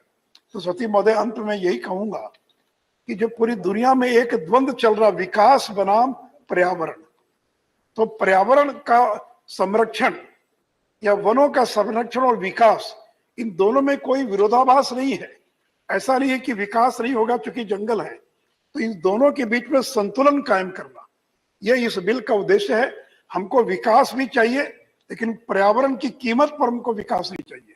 हम पर्यावरण का संरक्षण भी चाहते हैं, वनों का संरक्षण भी चाहते हैं और विकास भी चाहते हैं। और इसलिए जो अनेक एग्जम्पशन दिए गए हैं उसी बात को ध्यान में रखकर दिया गया है कि अगर दुनिया की दौड़ में हमको आगे बढ़ना, चीन का मुकाबला करना, पाकिस्तान का मुकाबला करना है, और ठीक है कि बॉर्डर के एरिया में उन लोगों ने तो बहुत सारे स्ट्रेटेजिक कंस्ट्रक्शन कर लिए और हम नहीं कर पा रहे। और इसमें एक और बात की, राज्य सरकारों के अधिकार क्षेत्र में किसी प्रकार का कोई हनन नहीं किया गया है। इसलिए मैं फिर से एक बार माननीय भूपेंद्र यादव जी को और देश के प्रधानमंत्री को इस ऐतिहासिक बिल को लाने के लिए अपनी ओर से धन्यवाद देता हूं। और मैं आपको बहुत बहुत धन्यवाद देता हूं, आपने से समाप्त किया। माननीय Shri S Niranjan Reddy. Thank you, Vice Chairman, sir.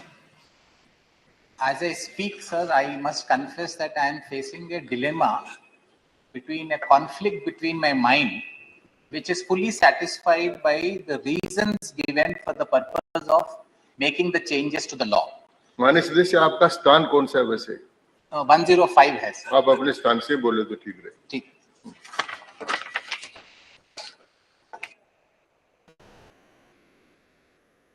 सदन का नियम है जी।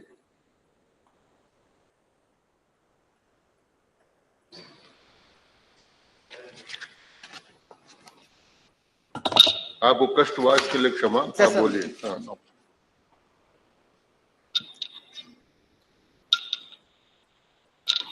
Sir. Ji. Sir, I am, as I said, I am facing a dilemma when I speak on this subject, because there is a conflict between my mind, which is fully satisfied that enough reasons have been made out by the government for the purpose of bringing these changes, because these are needed in national interest, in national security interest, and also for the development of the country. But there is a lurking fear in my heart whether this would open some sort of a floodgate for certain forest area which needs to be protected to be released. Sir, when I speak, it is not about the immediate government or the very immediate efficient minister we have, because the law, once it is made, it will be a law that will be operating for several years to come. Sir, I find that in this bill, there are a lot of provisions that are made while granting relaxations that the central government would either make guidelines or issue directions with regard to proper implementation of these provisions. So the bill, sir, if I may use a metaphor, a good law would be like a reservoir which is built strongly to contain the mischief. But a rigid reservoir which does not allow flood waters to go or for discharge of water for good public causes is not a reservoir that serves public purpose. It needs those sluice gates. But the sluice gates must also have strong gates which will be stopped when the water is not required to be discharged. So the act was very rigid. It became a little more rigid with the Supreme Court judgment which defined the forest to include a deemed forest. I think, sir, these amendments will go a long way in alleviating certain hardship of people. It will also help the nation progress. It will also help the security establishment. While that is something that is laudable, the request I have for the government would be that when it is now making guidelines and it will be providing for issuing directions, I would request that these guidelines and these restrictions be placed in the most strongest manner, so that only such of the forest land which is required to be released from this particular purpose would then be permitted to go outside the fold of a definition of forest land. Sir, I have no doubt that it would be done, but this is just a concern, because when I heard Mr. Nanda speak, Honorable Member Mr. Nanda speak before me, when he expressed that the Act must also make a provision for preservation, I wanted to just state, sir, that there are these provisions which seem to provide for the government ensuring proper preservation, but those would have to come outside the Act now.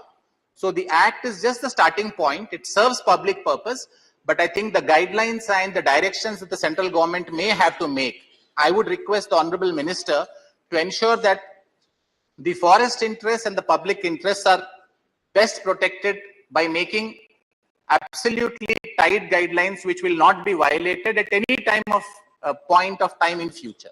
Thank you, sir. धन्यवाद. Shri KR Suresh Reddy ji absent.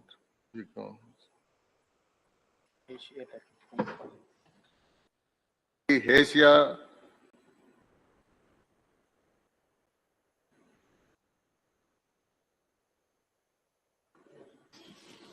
माननीय उपसभापति महोदय, मैं आपका आभारी हूँ कि आप मेरे को बोलने दिया। ऑनरेबल मिनिस्टर भूपेंद्र यादव जी ने पूरा स्पष्ट से ये बिल के बारे में बोला, और आप ही सुशील मोदी जी और हम लोग का प्रशांत नंदा जी भी इसमें इसके ऊपर बोला। चेयरमैन सर, ये भूपेंद्र जी बोलने के बाद ये बिल के ऊपर में चर्चा डेफिनेटली वो आग्रह किया कि चर्चा होने के बाद ही पास करेंगे।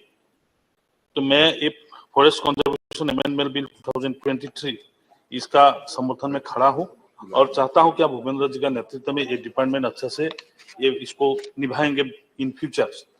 मैं भूपेंद्र जी का हम लोग काम सब देखे वर्क्स देख रहा हूँ, तो एक बात आ रहा है क्या इनका नेतृत्व में, भूपेंद्र जी का नेतृत्व में जो डिपार्टमेंट काम कर रहा है ये पूरा फॉरेस्ट एनवायरनमेंट को बचाने के लिए काम कर रहा है। और ऑनरेबल प्राइम मिनिस्टर का जो लक्ष्य है कार्बन इमिशन नेट जीरो करने का, इसमें लक्ष्य में प्राप्ति हो सकता है, हो जाएगा ऐसा लग रहा है। क्योंकि कुछ दिन पहले भूपेंद्र जी जब काजीरंगा गया था एलिफेंट फेस्टिवल में, उसकी टाइम में हम लोग देखा क्या जो सेंसिटिविटी दिखाया है फॉरेस्ट संरक्षण के लिए, ये बिल उसका एक परिणाम है। वन का संरक्षण और संबंधित जैसा विषय आपने उठाया, इसमें डेफिनेटली हम लोग खुशी जाते थे, लेकिन एक बात आपको बोलना है ऑनरेबल मिनिस्टर भूपेंद्र जी, जैसे विकास का कारण से आपने थोड़ा इजी भी किया है और इसको संरक्षण करने का व्यवस्था भी किया है, लेकिन आप देखा पूरा दुनिया में एक बात देख रहा हूँ, आसाम में भी ऐसा देखने में मिला है। बोलना नहीं चाहिए, फिर भी कांग्रेस का टाइम में असम में जितना एनक्रोचमेंट था, मैक्सिमम एनक्रोचमेंट, पूरा अभी एविक्शन भी हो रहा है, एनक्रोचमेंट टोटल एनक्रोचमेंट था 3620.78 स्क्वायर किलोमीटर और इसका फॉरेस्ट एरिया 20.19 किलोमीटर एनक्रोच था। और इसको अभी हम लोग आसाम गवर्नमेंट ने इसको क्लियर भी किया है, ऑनरेबल चीफ मिनिस्टर उसको पूरा स्ट्रॉन्ग हैंड में किया है। लामडिंग में 14.50, पोबा में 17.50, बुढ़ा सपुर में 20.99, ऐसे करके कम से कम 60.67 किलोमीटर उसको क्लियर किया। देखा जाता है जो फॉरेस्ट एरिया इसको टारगेट करके चलता है। विकास का मतलब ऐसा नहीं है कि आप फॉरेस्ट को ही टारगेट करके चले और फॉरेस्ट लैंड को ही कोई ग्रैब करने का व्यवस्था कीजिए। इसके लिए मैं चाहता हूं कि ऑनरेबल मिनिस्टर एक फॉरेस्ट डिपार्टमेंट का एक सम्मेलन तो आप डेफिनेटली करते हैं, लेकिन फॉरेस्ट डिपार्टमेंट का एक स्ट्रॉन्ग सम्मेलन करना चाहिए जहां डीएफओ और एडमिनिस्ट्रेशन जनरल एडमिनिस्ट्रेशन वहां पर शामिल है और उसको फॉरेस्ट लैंड में नहीं, उसको टारगेट नहीं करके चलने से अच्छा है। आदमी लोग अभी देख रहा हूँ क्या फॉरेस्ट लैंड ही मांगता है 5 स्टार होटल बनाने के लिए, कोई काजीरंगा आसपास मांगते हैं। कभी ऐसा नहीं करने से अच्छा तो वहां का जो आदिवासी लोग है फॉरेस्ट का ऊपर में डिपेंडेंट आदमी है, इसको थोड़ा संरक्षण मिलेगा। ये आपने जो बॉर्डर एरिया का बात बोला है, आसाम में नॉर्थ ईस्ट में भी देख रहा हूँ, उसमें जो आसाम इंटरस्टेट बॉर्डर में भी प्रॉब्लम है और इंटरनेशनल प्रॉब्लम जो बॉर्डर है उसमें भी प्रॉब्लम है। देखा गया ऑनरेबल मिनिस्टर सर, ये जो उसका पेड़ है इसके काटने के लिए वन माफिया जो है उसको पूरा बेईमानी पर लगा हुआ है। और हम लोग का गवर्नमेंट आने से पहले सबसे ज्यादा वन अगर खत्म हुआ है नागालैंड में है या अरुणाचल में, आप देखिए बड़ा बड़ा जो पेड़ है इसको काट के खत्म किया है। लेकिन अभी गवर्नमेंट ने हम लोग का मोदी जी आने के बाद इसको थोड़ा टाइट किया हुआ है, क्योंकि नेट जीरो इमिशन 2020 का जो बात हुआ है, एनडीसी का टारगेट जो फुलफिल करने का बात कर रहा है, इसमें थोड़ा ध्यान गवर्नमेंट दिया है। ऐसे जो एरिया पे ग्लोबल वार्मिंग है और जो कटाव है, लैंड कटाव है, इसका कुछ अन्य कारण नहीं है, आप जानते हैं, आप लोग सब, हम लोग का ऑनरेबल मेंबर्स सब जानते हैं। इसका दूसरा कारण है ये ओनली डिफॉरेस्टेशन बहुत ज्यादा है। मेरा एक मानना है क्या, हम जितना एरिया पे फॉरेस्ट एरिया पे गया वहां पर देखा फॉरेस्ट से डिफॉरेस्ट एरिया ज्यादा है और सेंट्रल गवर्नमेंट उसको जैसे लगा के पाबंदी लगा के रखा है, इसीलिए डिफॉरेस्टेशन एरिया जो पहले फॉरेस्ट था वो फॉरेस्ट में अभी गांव बस गया, वहां पर क्या होगा उसको भी थोड़ा क्लियर करने से अच्छा है। क्योंकि वो एरिया पे मैक्सिमम एरिया पे अगर घर जलता है तो वहां पर हम लोग का जो डिजास्टर मैनेजमेंट से, डिजास्टर डिपार्टमेंट से कुछ पैसा देना था तो उसको दे नहीं पाते।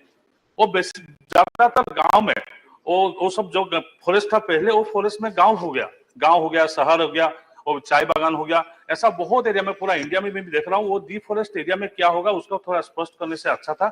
मैं ज्यादा नहीं बोलते हुए एक फॉरेस्ट कंजर्वेशन अमेंडमेंट बिल जो है, ये बिल को मैं समर्थन करता हूँ और आशा रखता हूँ क्या इसमें जो मैक्सिमम आपने कवर किया और इसको जो विरोधी जो बोल रहे हैं एगेंस्ट पार्टी, हम लोग का अभी तो है नहीं, उन लोग का खाली बाहर में प्रचार कर रहा है, इसको सुशील मोदी जी ठीक बोल रहे हैं कि अब फॉरेस्ट को खत्म करने का जो बात हो रहा है, मैं उसको गरियाना देता हूं। और उन लोग का दिन में सबसे ज्यादा असम और नॉर्थ ईस्ट में अगर डिस्टर्ब हुआ फॉरेस्ट एरिया तो कांग्रेस का दिन में हुआ।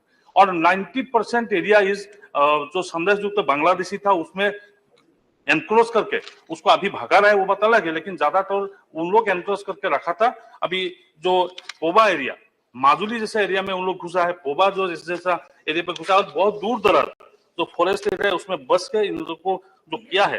गवर्नमेंट तो लैंड कम ले रहे हैं, लेकिन आदमी लोग जो बाहर से आया हुआ आदमी लोग ज्यादा डिस्टर्ब कर रहे हैं, इसको थोड़ा बचाइए। और आप बचाने का जो प्रयास कर रहे हैं इसको मैं समर्थन करते हुए मेरा वक्तव्य। धन्यवाद Kamakhya Prasad ji.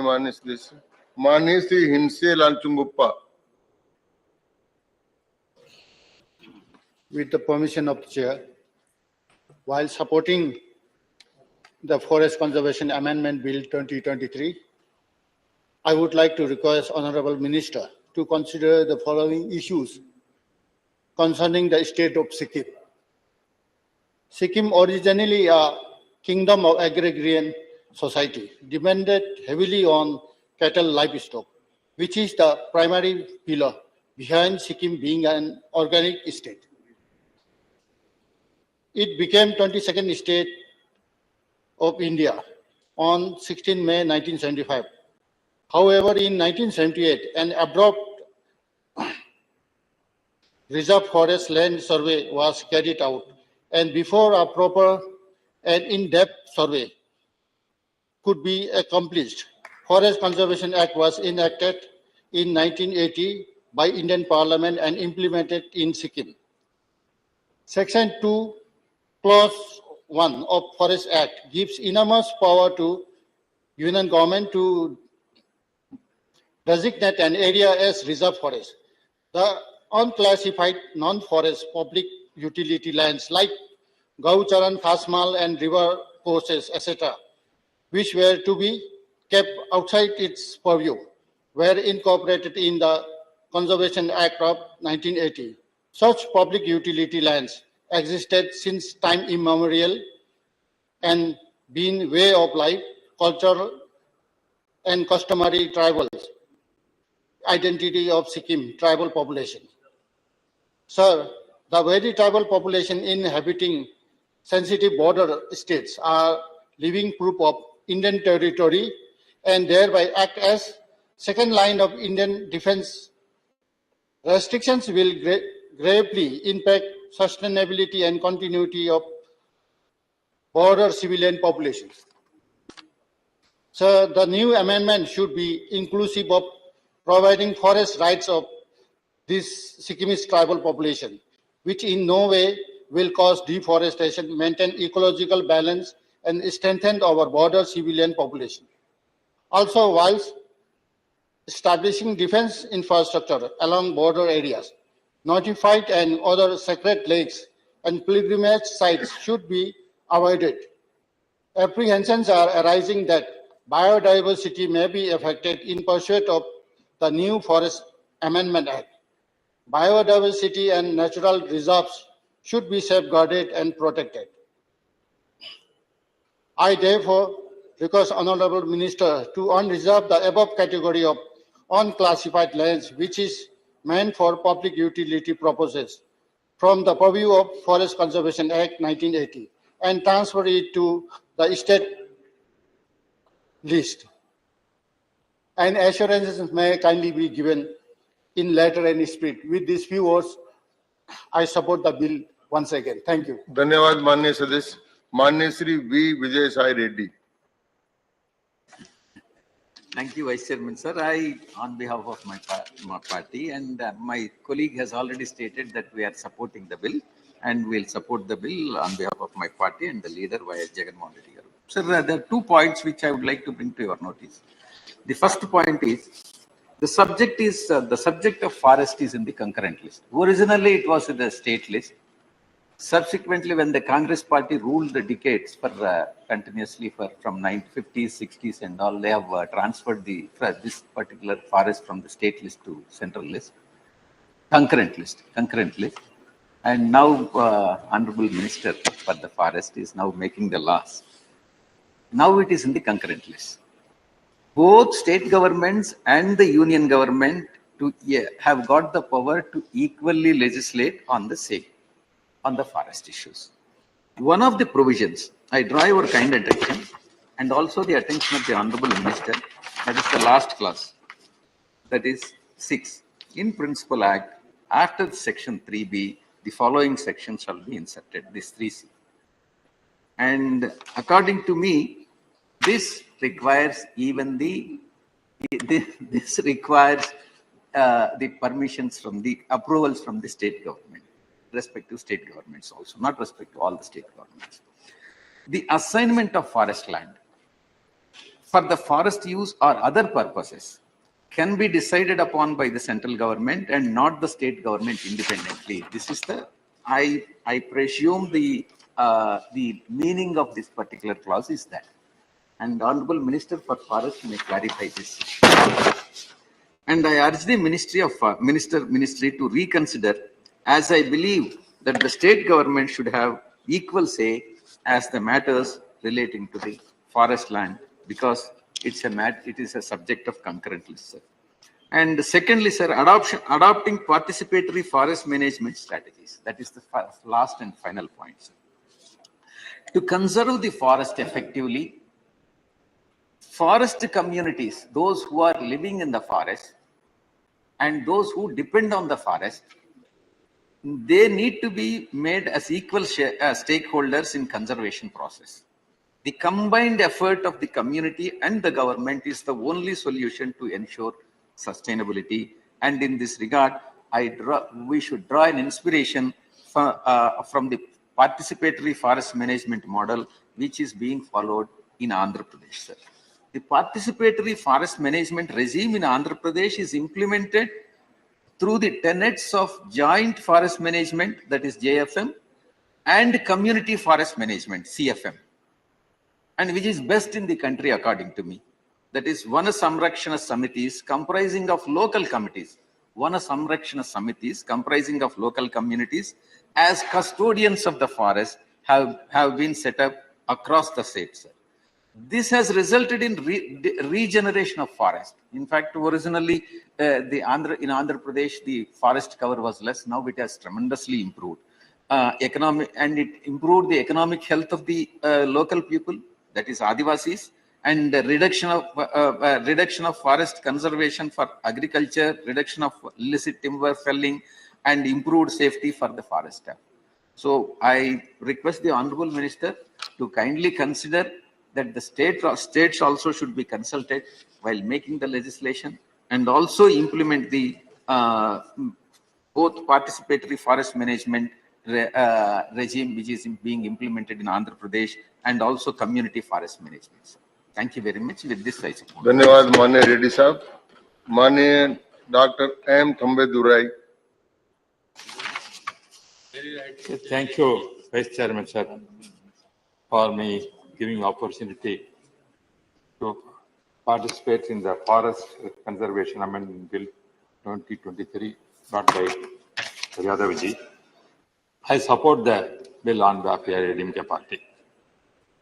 As our Vijay Reddy just now spoke, it is the concurrent list of these forests has become from state to central government, concurrent list. So this has happened slowly. This is our concern, because I am belong to ADMK party. We are for some kind of autonomy or federal structure. We are, in principle, we are for that. For education, for example, those all things also come from state list to concurrent list. Forests also like that. This happened in 1970s emergency period. Emergency period, when Mrs. Indira Gandhi was the Prime Minister, she took most of the state powers to bring to central under control. Concurrent list like that has come. In that, most of subjects. Was that 1976 emergency period. Was that they are taken. Then the state governments become like municipalities. They have no power, more or less. And now our Honorable Prime Minister is for federal structure. He is encouraging all the cultures, languages, and everything, appreciating that he is here because he served as a Chief Minister in Gujarat. He knows the state's problem. Therefore, he understands that in such a way he is functioning. In this thing, sir, whatever thing, in the good intention, our Adavji has brought this conservative bill. I'm appreciating because your Supreme Court judgment has given some way in 1996 December that we also made him to certain acts to bring inside. Sir, our problem in Tamil Nadu, sir. For example, forest population, not forest population, not human beings, even animals also. Say for now, forest population more, most of the places, elephant is the population. It's become its own increasing. It is not living in forest now. It's coming to the mainland because whether they are also climbing, they are the part of the land. They are also have a right to come to the field. They are coming and taking all kids like that, big 20, 30 elephants like they are coming in Tamil Nadu, leaving the forest and destroying the whole farmers' cultivation, everything. Anybody coming inside, my human being all killed. But we are concerned about the elephants to protect, but we are not concerned about to protect the human beings. That is the fate now. No, I'm telling you, we have to preserve the animals. That is our policy, right? The forest must be great, such kind of atmosphere. They must live there, must not come to our place. The same way what we are telling the human, we must not go encroach that place. Same way forest minister has to Yadavji, Yadavji. माननीय मंत्री महोदय, The forest element, this is our, they are having their own rights, animals in the forest.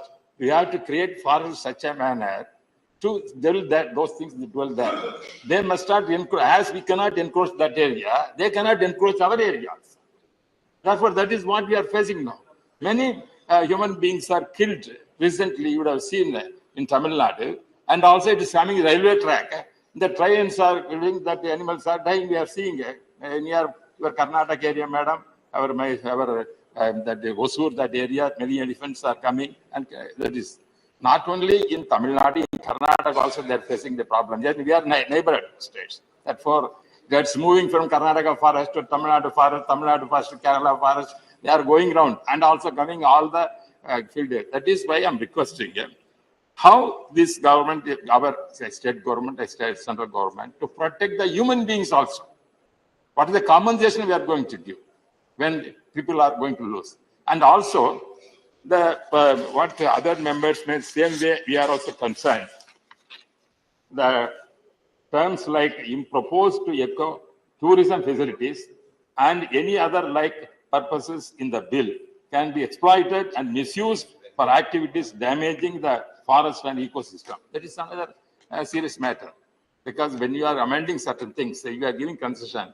Many people misuse it also for their own part, because the tourism, that is the problem may come. Therefore, you have to be very strict on that, whether to give such kind of concession for them. And also, for example, if you take any forest, it may not be thick forest, but the roads we have to put, but the forest department are not clearing the roads. That is another problem. The other side, we have to cross means, even for putting roads, very, very difficult to get the permission, either state government or state government laying the roads from forest departments. They have to somewhat flexible in that giving the permission, which you are giving certain amendments, which may be. And also one thing, because whatever you say, sir, I am always concerned about the language issue. You have brought the name is one beyond something like this. You bring that, I have no objection. But what is the Tamil name? I don't know. You have to put any central government programs nowadays. This Sarvakshai Abhiyan, like that. You put it at region, that language also, that state, they have to understand that. Because if you put that as English, how they cannot, certain people understand, cannot understand. The same way, even non-Hindi areas, you cannot understand the meaning, what is their programs. Many people, therefore, even Prime Minister bring a lot of programs for the people. We are appreciating that. Narendra Modi is doing good programs. The people have to understand what is the program, what is the meaning. At least survey option in Tamil Nadu, Anevarukkum Kalvi, that is what we are calling. And even I was education minister in 2001. At that time, a scheme came. I translated everything to Tamil only. I put instead of survey Habiyagna, Anevarukkum Kalvi for education for all. That is the meaning. You have to, then only people understand. Otherwise, they won't do. People, common people cannot understand the schemes and avail the facilities, because you are the noble ideas you are having. But this government is in good ideas. How the common man can understand? Therefore, that way, even Gill also you mentioned like that. When it's going state-wise, give that language inspiration also equal to that. That will be useful. That is my. Therefore, with these few words, I am requesting once again how to preserve the forest and also the human being this side, and any small roads and everything, let the government giving clearance quickly. These are things my request. With this, my observation, I support the bill, and because there are a lot of good things there. Our Honorable Minister, after a long time, it has come. Therefore, I appreciate the Yadavji's effort, this kind of thing. ADMK party supporting this motion. धन्यवाद माननीय सदस्य। माननीय श्री दिनेश चंद्र जमाभाई अनावड़िया।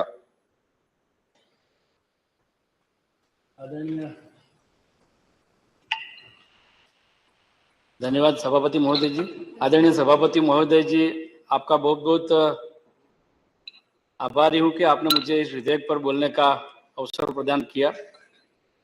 महोदय जी, मानव जीवन में वृक्षों की अत्यंत महत्वपूर्ण भूमिका है।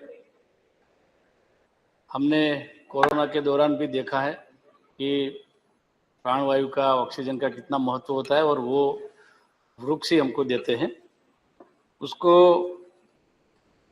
वृक्षों के बिना मानव जीवन इस पृथ्वी पर कल्पना भी नहीं कर सकते हम।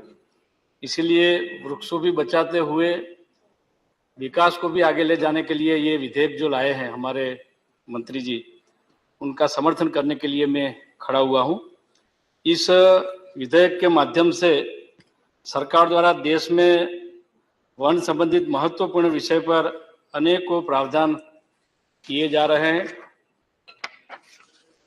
महोदय जी, इस विधेयक में सरकार द्वारा पर्यावरण एवं राष्ट्र सुरक्षा से संबंधित विषयों के बीच संतुलन बनाने का प्रयास किया गया है। सरकार द्वारा देश के वन क्षेत्रों में वृद्धि हेतु इस विधेयक के माध्यम से अनेकों प्रावधान किए जा रहे हैं। महोदय जी, इस विधेयक के माध्यम से सरकारी रिकॉर्ड में अधिसूचित वन भूमि के साथ ही अब राजस्व भूमि एवं वन संबंधी अन्य भूमियों को भी वन कानून के अंतर्गत वन श्रेणी में शामिल किया जाएगा।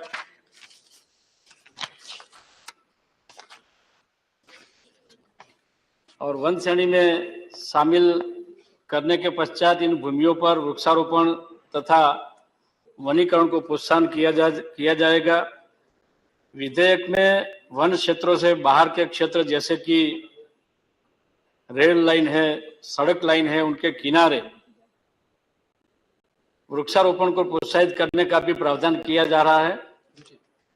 महोदय, इसके अतिरिक्त देश में ऐसी अनेकों राष्ट्रीय महत्व की परियोजनाएं हैं जो देश की सुरक्षा के लिए अत्यंत महत्वपूर्ण है। विभिन्न वन एवं पर्यावरण संबंधित अनुमतियों के कारण ऐसी अनेकों परियोजनाओं को शुरू नहीं किया जा सका है, जो अब शुरू होगी। महोदय, मैं गुजरात राज्य से सदन का सदस्य हूं। हमारे राज्य का एक बड़ा हिस्सा पाकिस्तान की सीमा से जुड़ा हुआ है। हमारे राज्य के सीमावर्ती क्षेत्रों में भी अनेकों ऐसी परियोजनाएं हैं जो कि विभिन्न पर्यावरण अनुमतियों के कारण शुरू नहीं हो पाई, जो इस बिल के प्रावधानों से शुरू होगी। महोदय जी, राष्ट्र सुरक्षा में परियोजनाओं का शुरू होना अत्यंत महत्वपूर्ण है। इसी प्रकार से देश के अन्य सीमावर्ती राज्यों में भी ऐसी अनेकों परियोजनाएं हैं जो राष्ट्र सुरक्षा एवं देश के वीर सैनिकों के आवागमन के लिए अत्यंत महत्वपूर्ण है। मैं बधाई देता हूं माननीय प्रधानमंत्री श्री मोदी जी और वन मंत्री श्री यादव जी को, जिन्होंने अत्यंत महत्वपूर्ण विषय पर विचार करते हुए इस विधेयक के माध्यम से अंतर्राष्ट्रीय सीमाओं के 100 किलोमीटर के भीतर राष्ट्रीय सुरक्षा से संबंधित रणनीतिक परियोजनाओं को छूट प्रदान करने का प्रावधान किया है। इस विधेयक से माननीय प्रधानमंत्री जी और माननीय वन मंत्री जी का नेतृत्व वाली हमारी सरकार की नीयत व नीति स्पष्ट है कि जहां एक और वनीकरण भी बढ़ाया जाए और दूसरी ओर सरकारी परियोजनाओं जो है वो सीमावर्ती इलाकों में भी लागू की जाए। और महोदय जी, मैं इसके लिए पुनः एक बार माननीय प्रधानमंत्री जी एवं माननीय वन मंत्री जी को बधाई देता हूं कि ये बहुत महत्वपूर्ण बिल लाके आपने विकास को भी वेग मिलेगा, गति मिलेगी और वन वन को भी मतलब वृक्ष भी बोए जाएंगे, वृक्ष भी ज्यादा होंगे। इसीलिए मैं ये बिल के समर्थन करते हुए मैं मेरी वाणी को विराम देता हूँ। अस्तु। धन्यवाद माननीय श्री दिनेश चंद्र जी। माननीय Shri GK. Vasan ji. Sir, I stand here to support the important bill on behalf of my party, sir. The bill is on national interest. The amendments in this bill will definitely help the country's progress, sir. Sir, 2-3 important clarification to our respected Honorable Minister. Number one, how the change in the name of the bill is going to enhance the conservation of forest in the country. Number two, sir, I would like to ask the minister, the zoos and safari and also eco-tourism will be considered as forestry certified under the proposed bill, which is given in the act. How and why this proposal, I want to ask, is needed, and in what way it would impact the lives of the people dependent on forest. The third point is that the exemptions being proposed in the bill, especially for LWE and strategic projects, do have their own specific importance for the security of the nation, sir. Well, we definitely know, sir, about the security in those areas. But however, sir, we expect that the conditions of the compensatory or CAMPA funds will not be compromised, and central government will issue guidelines as per the proposed bill. Finally, sir, I would like to request the Honorable Minister through his ministry. I belong to the state Tamil Nadu, sir. There are many districts, villages which are near the forest area, especially, sir, in districts like Coimbatore, Nilgiris, and some of the other district villages which are near the forest, sir. Most of the time nowadays, sir, in papers and televisions, we are able to see elephants, tigers, cheetah destroying the cultivated lands, destroying, damaging the houses, injuring the people, sir. The people in those areas, sir, live in fear. I only request our Honorable Minister, sir, from the Forest Ministry side, sir, there should be a formula to give a compensation to the common poor people who live there, sir, and they should live in peace. They should lead their activities boldly, sir, because they are supposed to live only in that area. It is our duty in democracy to give them custody. The forest department should be the guardian for them, sir, and I wish that these poor people who stay near the forestry are helped from our forest department, sir. With these words, sir, I support this bill and thank the minister for bringing this bill in the appropriate time. Thank you very much. धन्यवाद माननीय वासन साहब। माननीय श्री अजय प्रताप सिंह।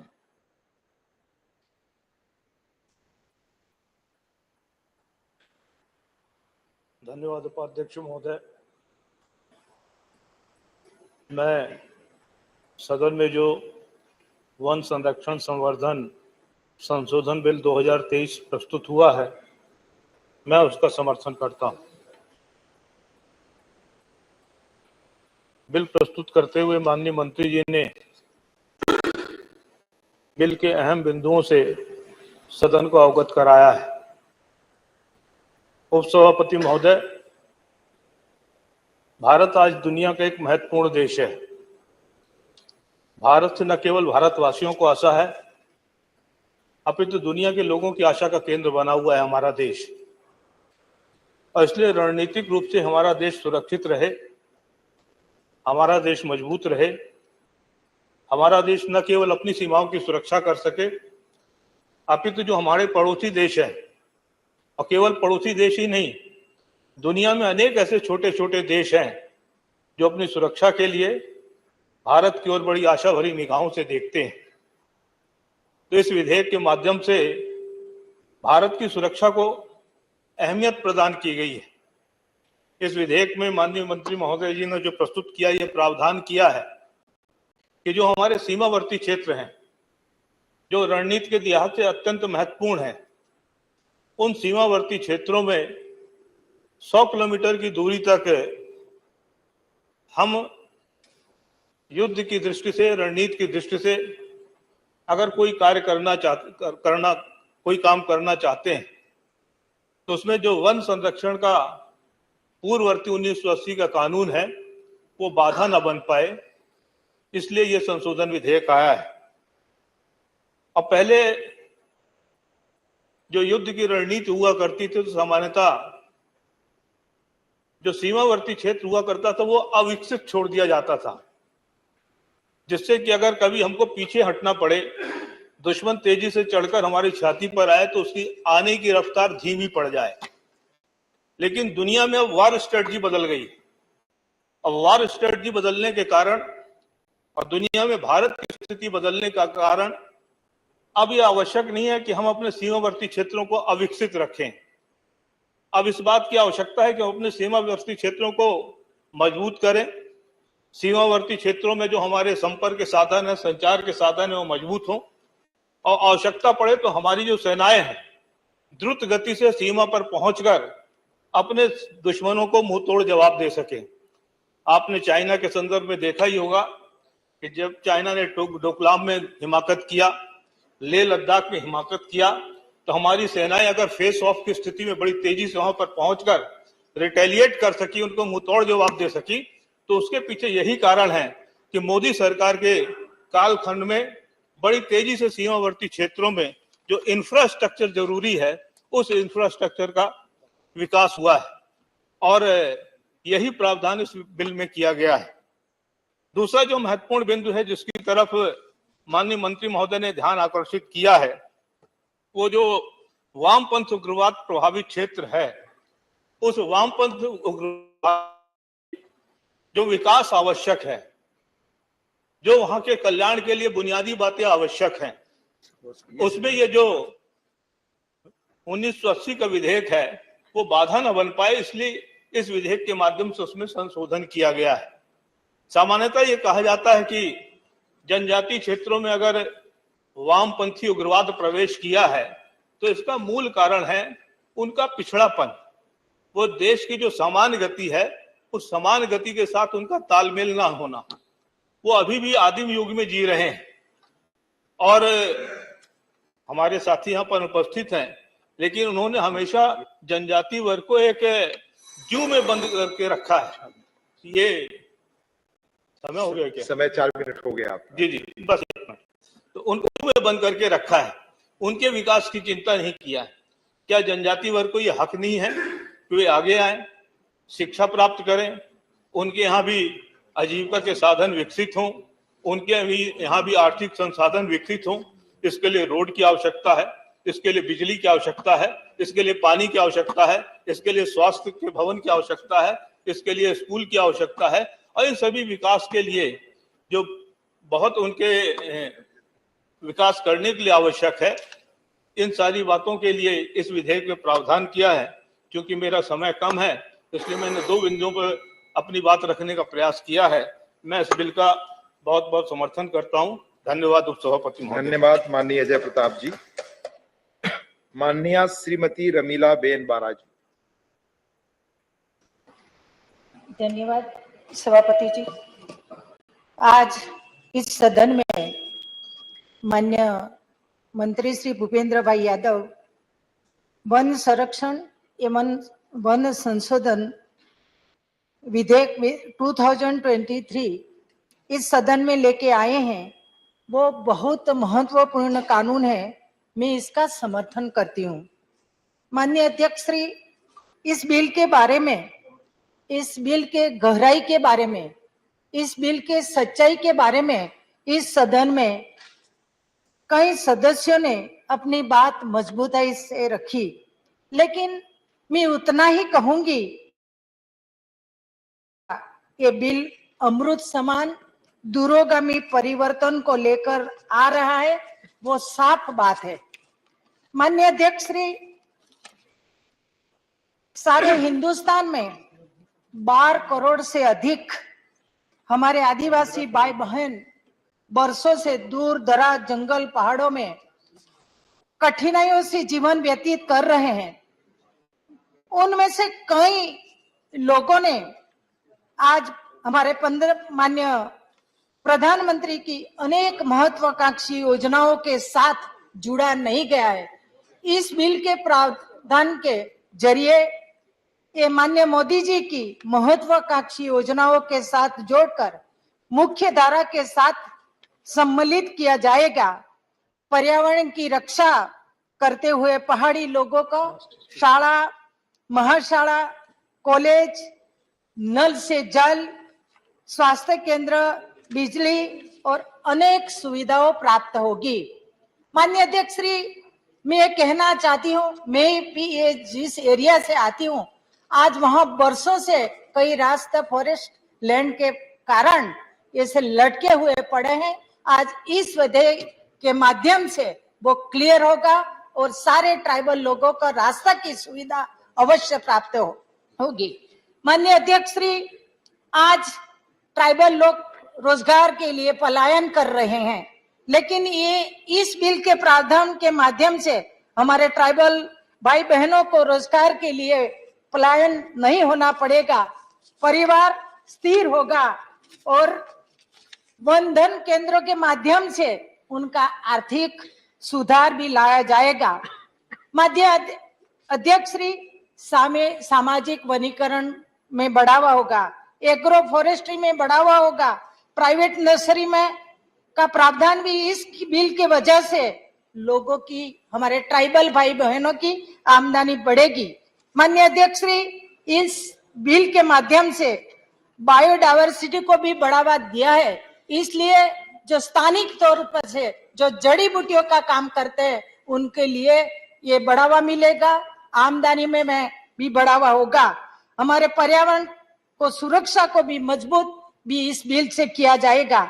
हमारे देश के carbon sink को 2.5 million ton से 3 million ton तक बढ़ाने का लक्ष्य रखा है, वो भी इस बिल के प्रावधान से सिद्ध होगा।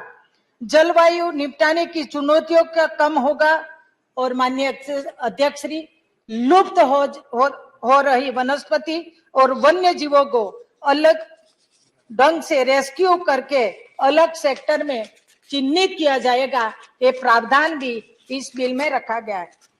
माननीय अध्यक्ष श्री, इस बिल में राष्ट्रीय एवं अंतरराष्ट्रीय सीमा को बुनियादी सुविधाओं और पर्याप्त कनेक्टिविटी प्रदान करने का प्रावधान भी किया है, वो बहुत प्रशंसनीय बाबत है।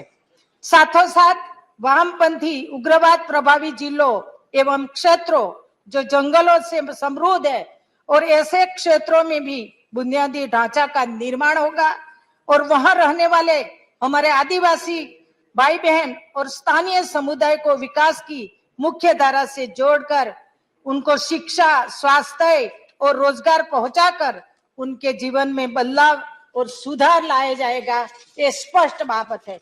माननीय अध्यक्ष श्री, मेरा लास्ट पॉइंट, मैं माननीय मंत्री से रिक्वेस्ट करती हूँ कि इको टूरिज्म को बढ़ावा देकर ट्राइबल भाई बहन युवक युवतियों को वो रोजगार दे सकते हैं। मैं माननीय अध्यक्ष श्री, जिस एरिया से आती हूँ, मैं गुजरात के साबरकांठा जिले जहाँ पोलो फॉरेस्ट है, हमारे तत्कालीन मुख्यमंत्री माननीय मोदी जी ने इको टूरिज्म को बढ़ावा देकर वह स्थानिक तौर पर आदिवासी युवक युवतियों को उनको गाइड करके आज वो रोजगार का हक बना है, मिनी कश्मीर बना है। ऐसे तौर पर समग्र हिंदुस्तान में जहां जहां ऐसे पॉइंट है उनको आदिवासी युवक युवतियों को रोजगार देकर ये बढ़ावा मिलेगा।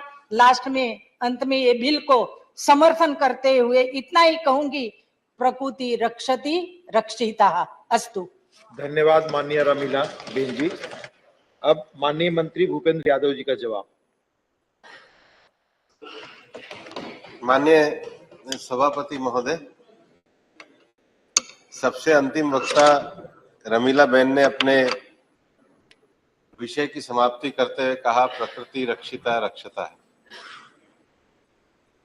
Those who protect the nature, nature protect them. और जब शुरुआत करी तब हमारे पहले वक्ता प्रशांत नंदा जी ने फॉरेस्ट को, माननीय सभापति महोदय, इस देश का जो विजडम है वो उपनिषद में आता है और ईशोपनिषद में कहा भी गया है, ईशावास्यम इदम यत्किंच जगत्याम जगत तेन तक्तेन भुजिक्ता मां कस्य स्विदादन। इस संसार में बनी हुई सभी चीजें उसके प्रकाश की है, वो भिन्न नहीं है, वो एक है, लेकिन हम उसका उपभोग किस तरीके से करते हैं, उसका ऑनर बन के नहीं, उसके साथ रहने के कंसेप्ट को करके हम उपभोग करते, तब हम आगे चलते हैं। दुनिया भर में जितनी भी पर्यावरण की वार्ताएं चलती हैं और जो पर्यावरण का ट्रिपल क्राइसिस हम देखते हैं, पहला दुनिया का तापमान बढ़ रहा है, दूसरा लैंड डिग्रेडेशन हो रहा है और तीसरा बायोडायवर्सिटी लॉस हो रहा है। इन तीनों के पीछे जो सबसे बड़ी सोच है वो वेस्ट का एंथ्रोपोसेंट्रिक मॉडल है, जिसमें उनको लगता है कि दुनिया केवल और केवल मनुष्य के लिए। बाद में वेस्ट में मूवमेंट चला जिसको बायोसेंट्रिक डेवलपमेंट कहा गया, कि हमें केवल मनुष्यों की चिंता नहीं करनी चाहिए, बायोसेंट्रिक डेवलपमेंट करना चाहिए। और बाद में 1960 में नॉर्वे के अर्नेनेस वगैरह ने एक नई फिलॉसफी करी जिसको उन्होंने कहा डीप इकोलॉजिकल कंसेप्ट, जिसको वेस्ट ने 1960 में डीप इकोलॉजिकल कंसेप्ट कहा। वो कंसेप्ट भारत में सदियों से चल रहा था, जो हमारे उपनिषद के विजडम में है और हमारे मंत्रालय का मोटो है, प्रकृति रक्षिता। और यही कारण है कि दुनिया भर में जब पर्यावरण की वार्ता चली और ग्लासगो में भारत ने पंचामृत की घोषणा करी, तब माननीय प्रधानमंत्री जी ने जो पूरी दुनिया को मिशन दिया, sustainable consumption, not mindless of resources, mindful consumption की जो बात कही, वही मिशन लाइफ है, एनवायरमेंट फ्रेंडली लाइफ स्टाइल। पर जब एनवायरमेंट फ्रेंडली लाइफ स्टाइल की बात माननीय सभापति जी हम करते हैं तो दो तरह की विचारधाराएं आती हैं, एक है कैटास्ट्रोफिक और एक है टेक्नो ऑप्टिमिस्ट। हमें इन दोनों के बीच में से रास्ता निकालना है। हमें हमारे वन क्षेत्र में रहने वाले जो हमारे ट्राइबल भाई हैं, जो फॉरेस्ट ड्वेलर हैं, उन तक जीवन की बुनियादी सुविधाओं को जो नहीं पहुंचाया गया है, जो हमारा नैतिक दायित्व है, वो पहुंचाने की संकल्पना हमको करनी है। हमको इस बात का भी ध्यान रखना होगा कि हमारे जो फॉरेस्ट है उन पर जो दबाव बढ़ रहा है, उसका दबाव बढ़ने का एक बहुत बड़ा कारण है कि हमने सुप्रीम कोर्ट के जजमेंट के बाद एक कई विषयों में एक नया कंसेप्शन खड़ा कर दिया। माननीय सभापति जी, मैं ये कहना चाहूंगा कि prior to the judgment of honourable supreme court dated 12 December 1996 in the matter of T.N. Godavarman, the provision of the said act were applied to the notified forest land and not to revenue forest areas. And non-forestry use in the revenue forest area was allowed through permission granted by the government and various authorities. Subsequent to the said judgment, the provision of the act were applied in recorded forest areas, including such recorded forests which had already been put to various type of non-forestry use, thereby restraining the authorities from undertaking any change in the land use and allowing any applicability of the act in the plantation raised in private and government forest lands. This situation resulted in misinterpretation of the provision of the act with respect of their applicability, especially in recorded forest land, private forest land, plantation, etc. Therefore, it is considered necessary to prescribe the extent of applicability and non-applicability of the act in various types of lands. और इसलिए नंदा जी हमने केवल forest clearance को नहीं कहा, किसको protect किया जाएगा और किसको फॉरेस्ट्री एक्टिव माना जाएगा या नहीं माना जाएगा, क्योंकि सबसे बड़ी बात है जो हमारे प्राइवेट फॉरेस्ट में जो हम प्लांटेशन को एनकरेज करना चाहते हैं। अगर मान लीजिए आपके घर पे कोई पेड़ लग गया और फिर आपको पता लगेगा कि जंगलात वाले उसको काटने ही नहीं देंगे, तो आप पेड़ क्यों लगाओ? आपको लगेगा ये पेड़ को, ये आपकी अपनी ऑनरशिप है, प्रॉपर्टी है, तो लगाने को प्रोत्साहन करना चाहिए। क्यों नहीं करना चाहिए? इस देश में सब लोगों को अपना अपने अपने क्षेत्र में पेड़ लगाने का, बढ़ाने का, लेकिन वो फॉरेस्ट लैंड जो लगा रहा है वो उसकी ऑनरशिप है, गवर्नमेंट की ऑनरशिप, गवर्नमेंट की ऑनरशिप। इस पूरे फॉरेस्ट कंजर्वेशन एक्ट में ना तो देश में किसी भी प्रकार के नेशनल पार्क, किसी भी प्रकार के रिजर्व फॉरेस्ट को भी प्रकार का किया जाए, बल्कि मैं ये कहना चाहूंगा कि माननीय प्रधानमंत्री जी के नेतृत्व में आज 50 साल के जो टाइगर कंजर्वेशन का प्रोग्राम हुआ है, उसमें हमें इस बात पे गर्व है कि अब हमारे देश के जो टाइगर रिजर्व हैं, जो एनटीसीए के अंतर्गत आते हैं, वो उनकी संख्या बढ़कर के 33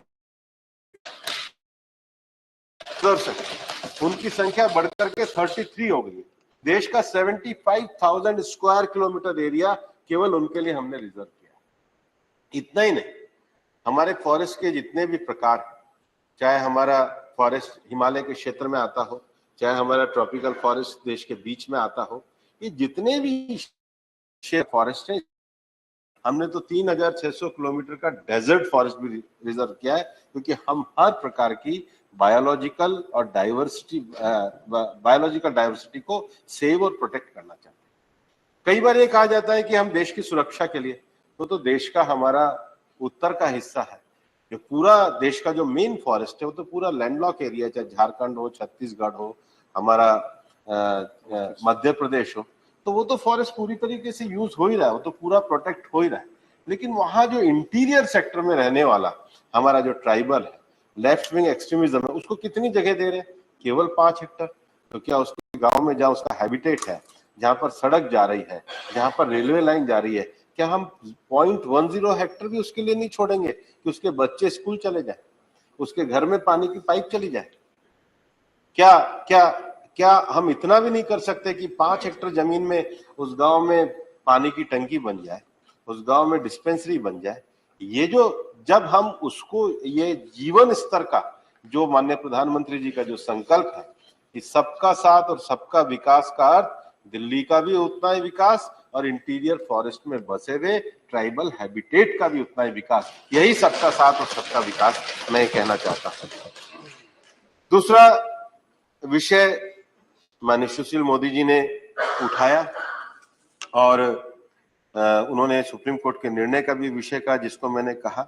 एस निरंजन रेड्डी ने अपने विषय में ये कहा कि हम कोई फ्लड गेट, हम किसी प्रकार का कोई फ्लड गेट ओपन नहीं कर रहे। लेकिन समस्या कहाँ आती है? जब हमने फॉरेस्ट कंजर्वेशन एक्ट बनाया तो इतनी जल्दबाजी में बनाया कि ना तो हमने उसमें फॉरेस्ट की डेफिनेशन करी, और इसलिए 12/1996 का जो जजमेंट गोदावरी में आया, उन्होंने कह दिया dictionary meaning of forest is a forest.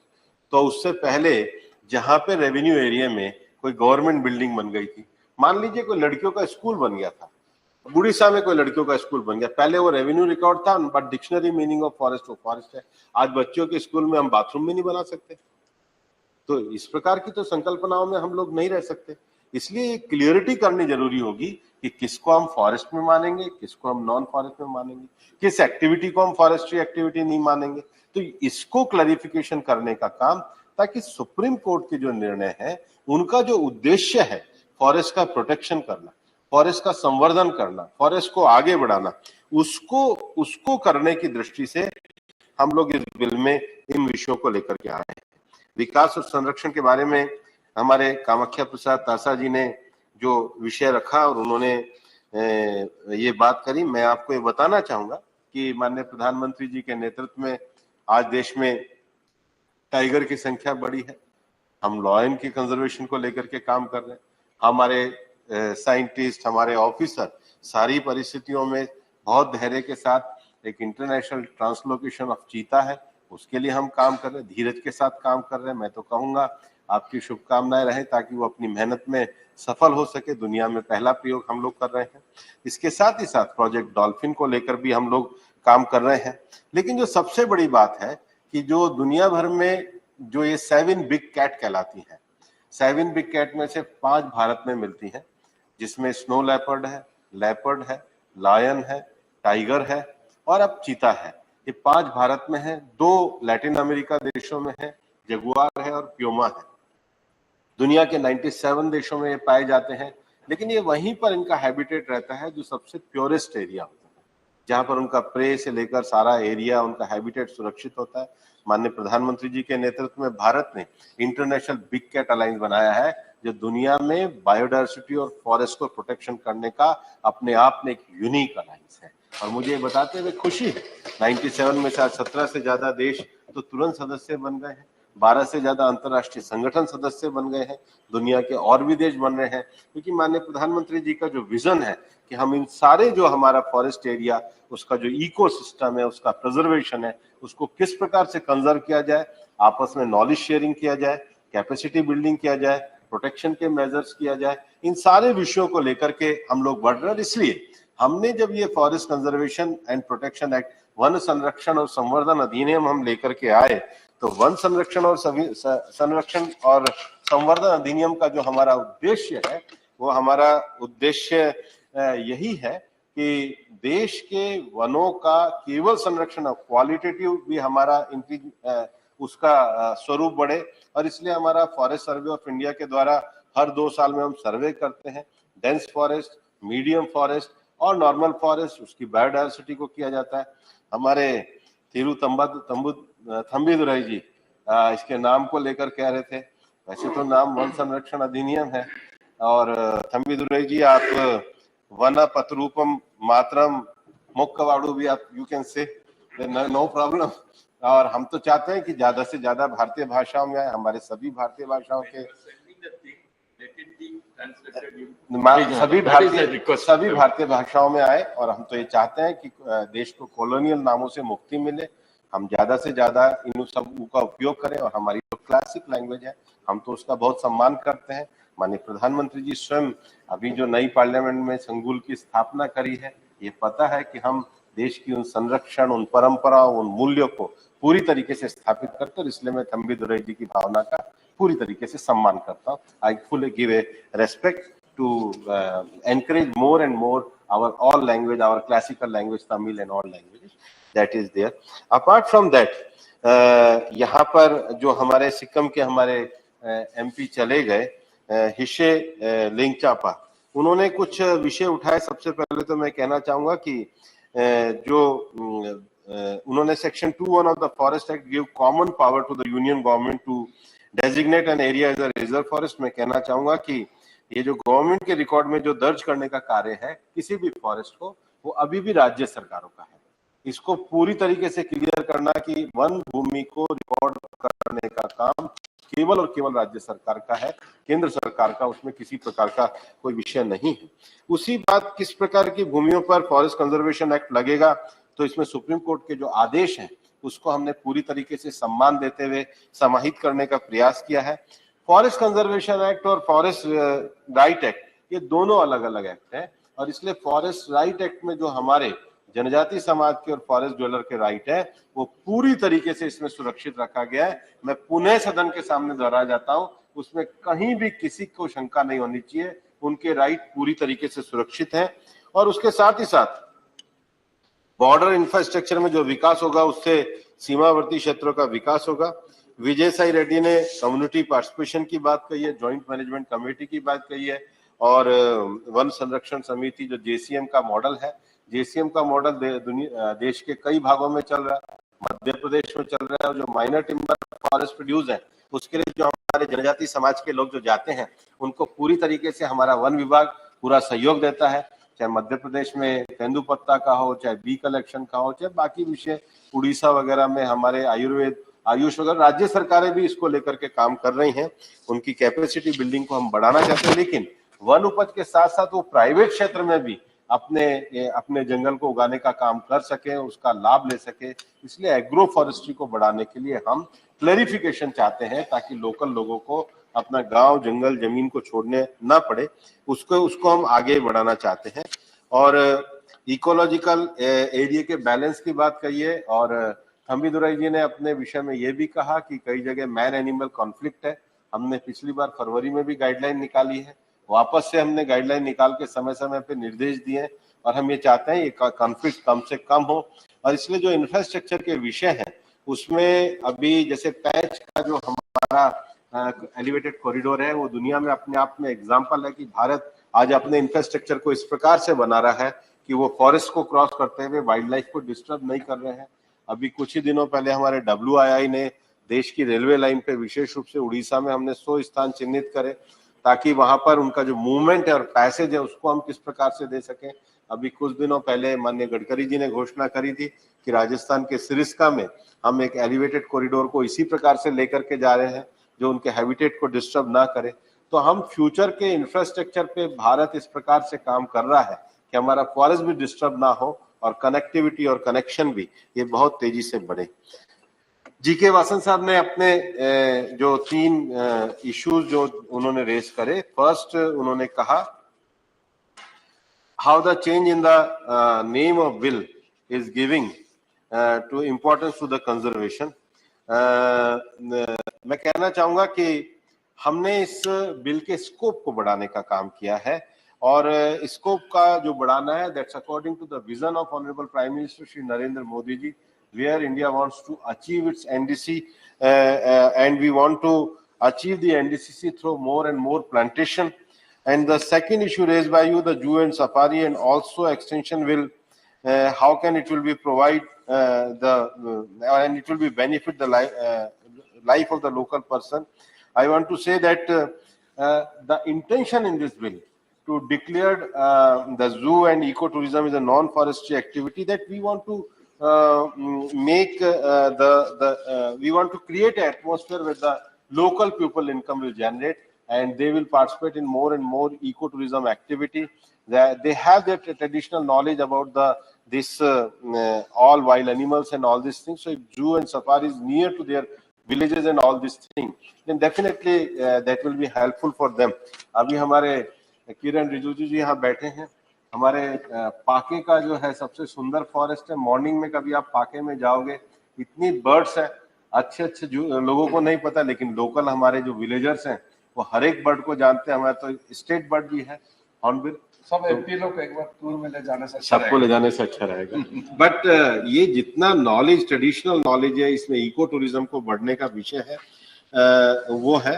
तीसरा जो विषय वासन साहब ने रेज करा है, वो उन्होंने कहा है कि जो लेफ्ट विंग एक्सट्रीमिज्म का जो एरिया है, वहां पर मैं आपको ये स्पष्ट करना चाहता हूं कि ये जो प्रोजेक्ट है भारत सरकार को, ये जो हमने इसमें जो पावर करी है, वो पावर इसीलिए करी है ताकि भारत सरकार समय समय पे गाइडलाइन इशू कर सके। और जब गाइडलाइन इशू करेंगे तो उसमें कंपनसेटरी अफॉरेस्टेशन भी शामिल है और इसका समुचित समावेश इस बिल के अंतर्गत किया गया है। जहां तक कैंपा के पैसे का विषय है, इसका सही तरीके से यूटिलाइजेशन हो, इसको हम बनाने और बढ़ाने में लगे हुए हैं। माननीय सभापति जी, इस चर्चा में अजय प्रताप जी, रमीला बहन ने और हमारे दिनेश अनावड़िया जी ने भी भाग लिया और उन्होंने इस बिल का समर्थन किया। और सभी सदस्यों की जो मंशा है कि सभी सदस्यों की जो मंशा है कि इस बिल के माध्यम से हमारे देश का जो फॉरेस्ट एरिया है उसका कंजर्वेशन, प्रिजर्वेशन के साथ ही साथ देश के इंफ्रास्ट्रक्चर का भी विकास होगा। हम एक संतुलित विकास के साथ चलेंगे जो माननीय प्रधानमंत्री जी के mission life, environment friendly life style के अनुरूप है, और उसके साथ ही साथ देश के सभी क्षेत्रों में सबका साथ, सबका विकास और सबके प्रयास की भावना के अनुरूप है।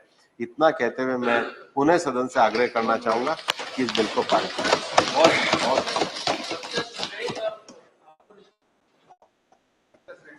धन्यवाद।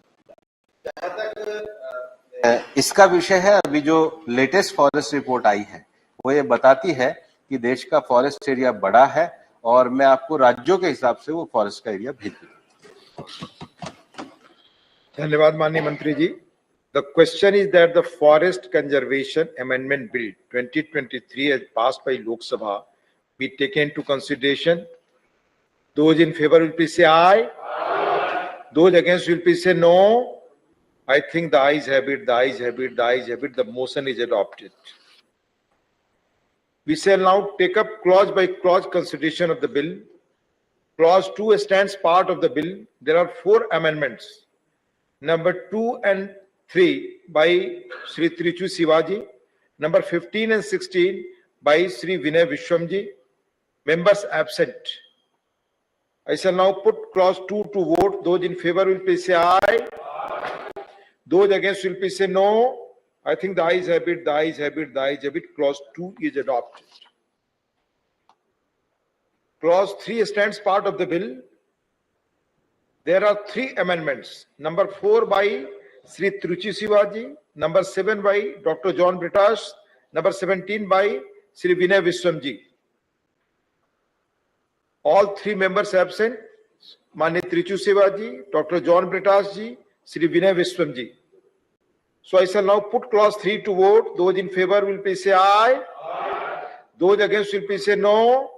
I think the ayes have it, the ayes have it, the ayes have it. Clause 3 is adopted.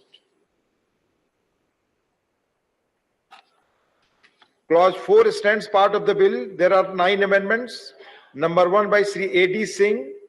Number 5 by Sri Trichu Siva. Number 9 to 11 by Dr. John Britash. Number 18 to 21 by Sri Vinay Vishwam. Honorable Sri A.D. Singh, absent. Honorable Sri Trichu Siva, absent. Dr. John Britash ji, absent. Honorable Vinay Vishwam ji, absent. Members absent. I shall now put clause 4 to vote. Those in favor will please say aye. Those against will please say no. I think the ayes have it, the ayes have it, the ayes have it. Clause 4 is adopted. Clause 5 stands part of the bill. There are 6 amendments. Number 6 by Sri Trichu Sivaji. Number 12 to 14 by Dr. John Britash ji. Number 22 to 23 by Sri Vinay Vishwam ji. All 3 members absent. I shall now put clause 5 to vote. Those in favor will please say aye. Those against will please say no. I think the ayes have it, the ayes have it, the ayes have it. Clause 5 is adopted. Clause 6 stands part of the bill. There are 2 amendments. Number 8 by Dr. John Britash. Number 24 by Sri Vinay Vishwam. Both members absent. I shall now put clause 6 to vote. Those in favor will please say aye. Those against will please say no. I think the ayes have it, the ayes have it, the ayes have it. Clause 6 is adopted. Clause 1, the enacting formula and the title stand part of the bill. Those in favor will please say aye. Those against will please say no. I think the ayes have it, the ayes have it, the ayes have it. Clause 1, the enacting formula and the title are adopted. Honorable Sri Bhupendra Yadav to move that the bill be passed. माननीय सभापति महोदय, मैं प्रस्तावित करता हूं कि इस bill को पारित किया जाए. Motion moved that the bill be passed. The question is that the bill be passed. Those in favor will please say aye. Those against will please say no. I think the ayes have it, the ayes have it, the ayes have it. The bill is passed.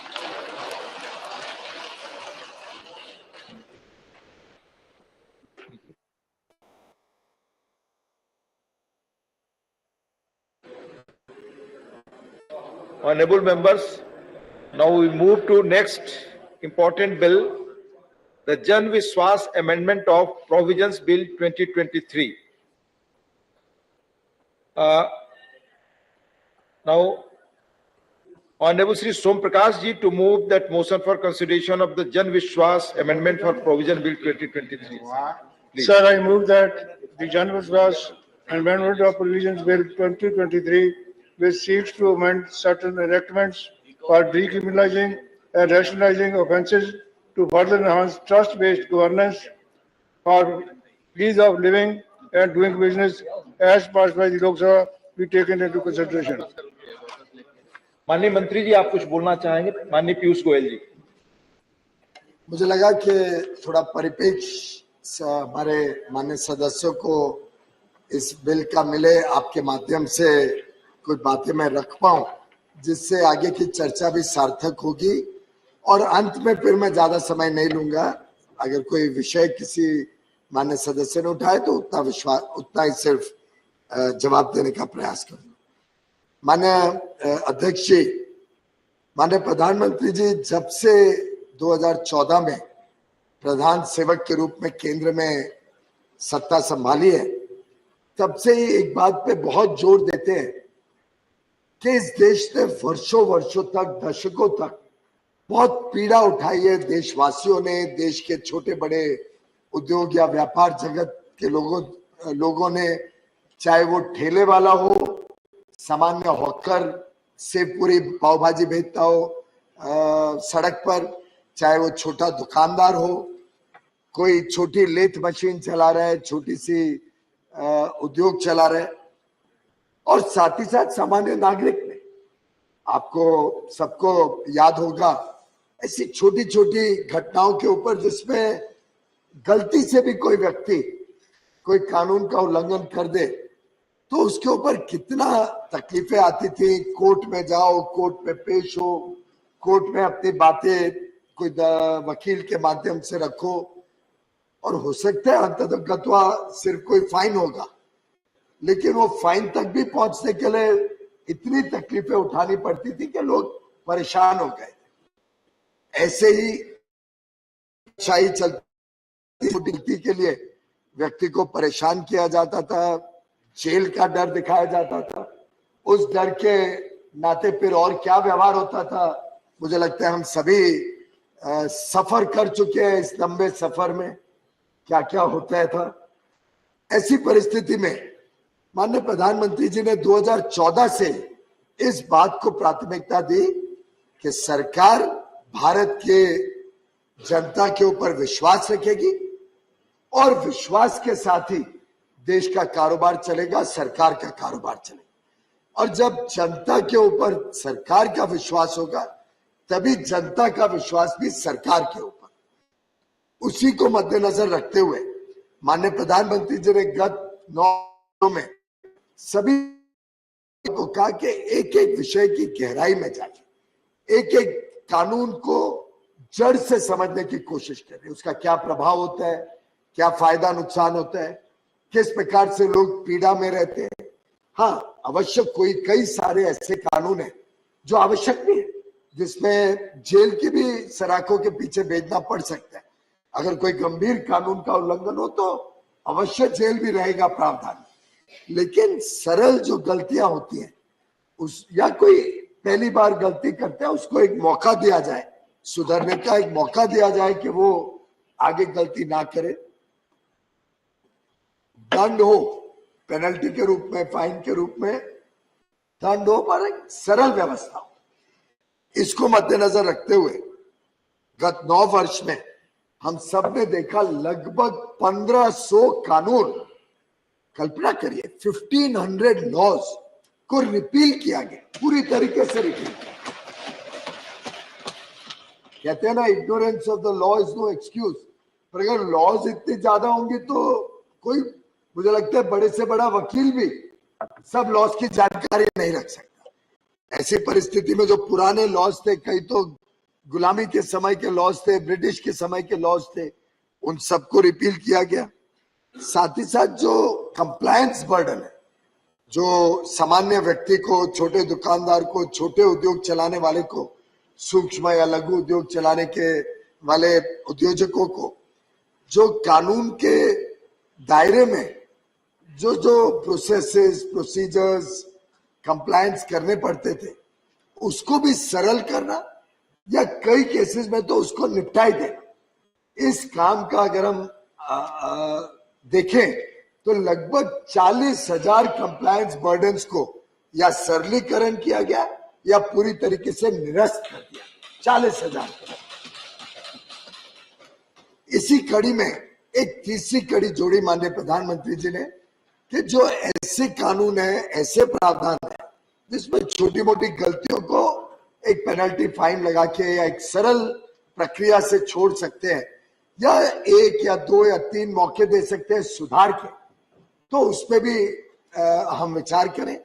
और सदन को आपके माध्यम से बताना चाहूंगा अध्यक्ष जी, लगभग 3600 ऐसे प्रावधानों को डिक्रिमिनलाइज किया गया। उसके ऊपर जेल की जो एक तलवार लटकी रहती थी उसको हटाया गया। ऐसे 3600 के लगभग प्रावधानों को डिक्रिमिनलाइज करने का काम भी मोदी जी की सरकार ने किया। एक प्रकार से इन सब कामों से एक विश्वास जनता के बीच में उठा है कि सरकार भी हमारी है, ये सरकार हमारे ऊपर विश्वास करती है। वास्तव में ये जनप्रतिनिधि, हमारे चुने हुए जनप्रतिनिधि हमारी सेवा करने के लिए सत्ता में आए, हमारी चिंता करने के लिए सत्ता का काम करते हैं।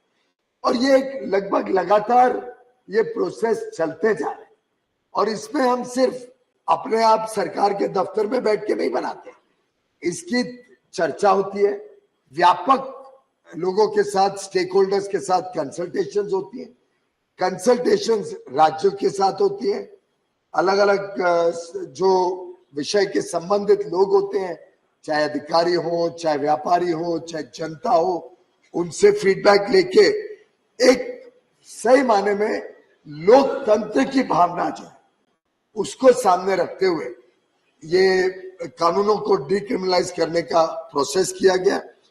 और वास्तव में प्रधानमंत्री जी की दूरदर्शिता भी इससे दर्शाती है। जो उनका एक विकसित भारत बनाने का उद्देश्य है वो भी इसमें झलकता है, क्योंकि आखिर अगर हमें एक विकसित देश बनाना है तो जैसा अभी बताया गया, सबका साथ भी चाहिए, सबका विश्वास भी चाहिए, सबका प्रयास भी चाहिए और उसके लिए सबका विश्वास भी चाहिए। और ये चारों तभी हो पाएंगे जब ये दो तरफा ताली दो हाथों से बजे। और इसी में एक पंच फ्रंट के माध्यम से 15 अगस्त को माननीय प्रधानमंत्री जी ने जो आह्वान दिया कि देश के 140 करोड़ देशवासी कर्तव्य भावना से अपने अपने कर्तव्य का निर्वहन करें। और जब व्यक्ति कर्तव्य भावना से निर्वहन करता है तो स्वाभाविक रूप से वो कानून तोड़ना नहीं चाहते, वो कानून के दायरे में अपना काम करना चाहते। और कानून के दायरे में अगर काम करते हुए छोटी मोटी गलती हो, फिर हमारा भी कर्तव्य बनता है, हम सब लॉ मेकर्स का कर्तव्य बनता है, सरकार का कर्तव्य बनता है कि हम भी जनता पे विश्वास रखें। और देखिए कितना बढ़िया नाम माननीय प्रधानमंत्री जी ने हमें सुझाव दिया।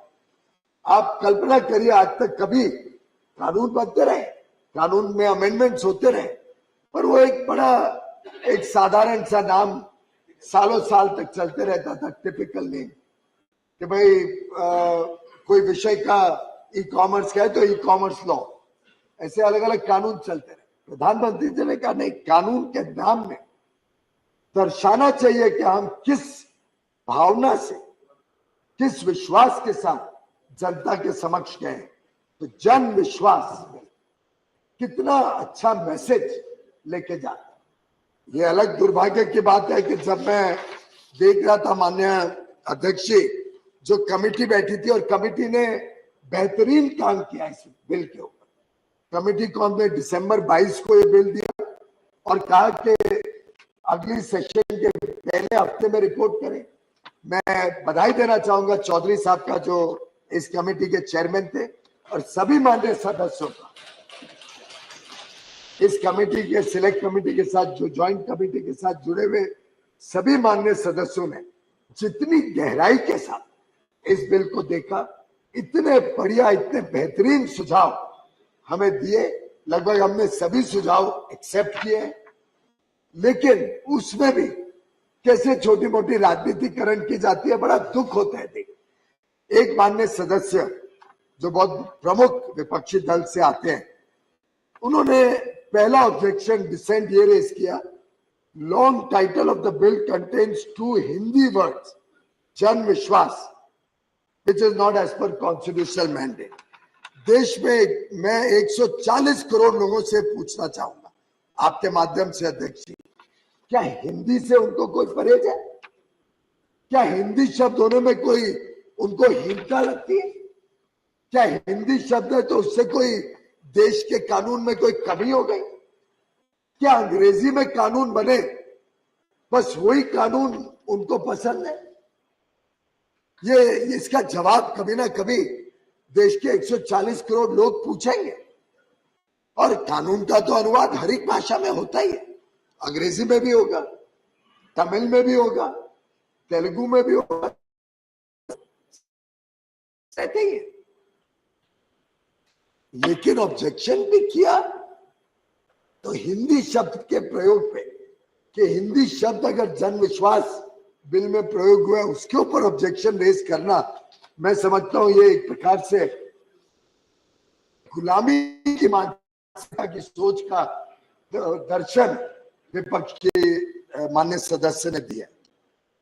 बाकी कुछ छोटे मोटे उन्होंने डिसेंट में 3 माननीय सदस्यों ने दिए हैं, 3 अलग अलग पार्टी के सदस्य थे, लेकिन उनके जब मैं ये डिसेंट के विषय देखता हूं तो ध्यान में आता है कि वो तो आज भी चाहते हैं कि भाई आप जनता पे विश्वास मत करो। तीनों party, all India Trinamool Congress, Indian national Congress और डीएमके, 3 डिसेंट नोट्स आज रहते हाउस में, अपने डिसेंट को उजागर करते तो मैं और विस्तार से जवाब भी देता। लेकिन साधारणता मैं अध्यक्ष जी आपका, आपके माध्यम से सभी माननीय सदस्यों का और देश का ध्यान इस पे आकर्षित करना चाहूंगा कि इनके डिसेंट से साफ जाहिर होता है कि ये ना तो देश की जनता पे विश्वास करते हैं, ना ये देश के छोटे कारोबारियों पे विश्वास करते हैं, ना ये छोटे सूक्ष्म लघु उद्योग चलाने वालों पे विश्वास करते हैं। इनके मन में तो हीन भावना है कि अगर कोई व्यक्ति व्यापार करे या उद्योग चलाए तो जरूर चोर हो, ये भावना झलकती है इनके इस डिसेंट। क्या देश ऐसे चलेगा? क्या देश विकसित देश ऐसे बनेगा? क्या नौकरियां ऐसे उत्पादन होगी अगर हम सभी को चोर करार करके ही कानून बनाए? प्रधानमंत्री नरेंद्र मोदी जी देश की जनता पे विश्वास करते हैं। प्रधानमंत्री नरेंद्र मोदी जी और हमारा पूरा जो व्यवस्था है वो देश के छोटे कारोबारों पर विश्वास करती है, छोटे दुकानदारों पर विश्वास करती है, और उन्हें विश्वास है कि देश के 140 करोड़ लोग मूलतः ईमानदार हैं। कभी गलती हो जाए ये बात समझ में आती है, हो सकता है कुछ लोगों ने गलत काम किए भी होंगे, सोच समझ के भी कुछ लोगों ने किए होंगे, लेकिन उन छोटे मोटे एक मिनिस्क्यूल माइनॉरिटी की वजह से हम देश के 140 करोड़ रुपए लोगों के ऊपर अविश्वास नहीं कर सकते। हम कुछ लोगों की गलतियों के लिए 140 करोड़ लोगों के ऊपर समस्या और कठिनाइयां नहीं थोप सकते। इस भावना को सामने रखते हुए एक बिल में, और ये भारत के इतिहास में पहली बार हुआ है कि एक साथ एक बिल में सभी मंत्रालय, जो होल ऑफ द गवर्नमेंट का प्रधानमंत्री जी का अप्रोच है, लगभग आप देखेंगे 19 अलग अलग डिपार्टमेंट सरकार के एक साथ एक कानून में जुड़ के यहाँ पे आए।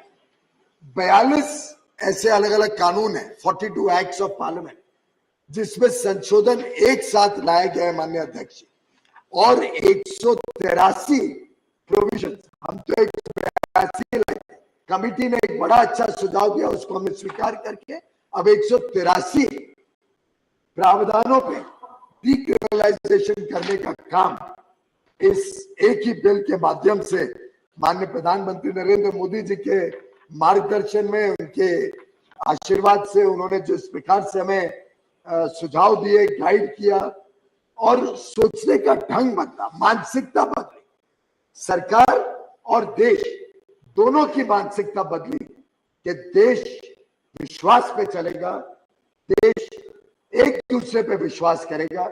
जनता सरकार पे विश्वास करती है। जनता ने जो ऐतिहासिक विश्वास लगातार 2014, 2019 और अब तो जो स्थितियां दिख रही है, जो उनकी एक प्रकार से विफलताएं और कमजोरी नजर आती है, उससे तो लगता है कि उन्होंने मान बना लिया है कि फिर एक बार, तीसरी बार देश की जनता प्रधानमंत्री जी को पूर्ण बहुमत के साथ जो चुन के लाने वाली है, तो उन्होंने तो मन बना लिया कि अब तो हमें शायद हाउस के बाहर ही बैठना, और वे चर्चा से भी भागते रहते। ऐसी परिस्थिति में 183 अलग अलग प्रावधानों को सरलीकरण, डिक्रिमिनलाइज, और जो ये जेल का फंदा सामान्य आदमी के ऊपर पूरे समय लगा रहता था, उसको निकालने का काम एक बिल के माध्यम से किया जा रहा है। कई सारे इसमें प्रावधान है, उसका मैं डिटेल में जिक्र नहीं करूंगा, माननीय सदस्यों को सुनूंगा, लेकिन छोटी छोटी चीजें, एक कोई ट्रैफिक का वायलेशन होता था, ट्रैफिक का छोटा वायलेशन, उसके लिए भी आप कोर्ट जाओ, पहले ड्राइविंग लाइसेंस दो, फिर कोर्ट जाओ, कोर्ट में कभी तारीख लग जाए तो धक्के खाओ, वकील रखो, अपना ड्राइविंग लाइसेंस वापस आएगा। और कोर्ट भी क्या करता था, एक फाइन लगाता था। उसके बदले अगर वहीं पे हम कंपाउंडेबल ऑफेंस कर दें और वहीं पे वो पेनल्टी लग जाए तो कितना सरल हो जाता है। इसी प्रकार से कोई गाय को लेके, कैटल को लेके पैस्चर मतलब उसको गौचर चारा खिलाने लेके जाता है, उसके ऊपर भी 6 महीने की सजा थी। सोचिए, छोटे किसान को 6 महीने की सजा, सिर्फ अपने गाय थोड़ी सी इधर उधर चली गई तो 6 महीने की सजा। अब ठीक है, गलती हो गई, गलती तो गाय ने की, अब उस गाय की गलती के लिए क्या आप 6 महीने हमारे किसान भाई बहन को अंदर डालोगे? उसको भी हमने कहा कि भाई इससे अच्छा है 500 रुपए की पेनल्टी लग जाए। क्यों उसको कोर्ट में जाना पड़े किसान, क्यों कोर्ट के धक्के खाने पड़े, वकीलों की फीस पे करनी? अब कोई वकील माननीय सदस्य हो तो मुझे क्षमा करना, मैं आपके काम को थोड़ा कम कर रहा हूं, लेकिन एक नागरिक के नाते, एक कानून बनाने वाले माननीय सदस्य के नाते आप भी मानोगे।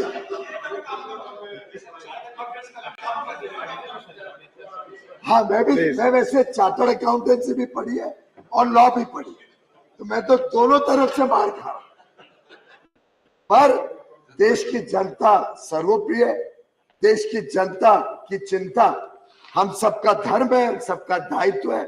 और माननीय प्रधानमंत्री जी ने जो बीड़ा उठाया है, देश की दिशा भी बदलने का, देश की दशा भी बदलने का, जो बीड़ा उठाया है कि देश को एक विकसित देश बनाना, जो बीड़ा उठाया है कि हम कठोर से कठोर काम भी करना पड़े तो करेंगे, लेकिन देशहित और जनहित सिर्फ यही 2 धर्म रहेंगे इस सरकार के, उस धर्म का पालन करते हुए ये जन विश्वास बिल आपके समक्ष पेश किया। बहुत बहुत धन्यवाद।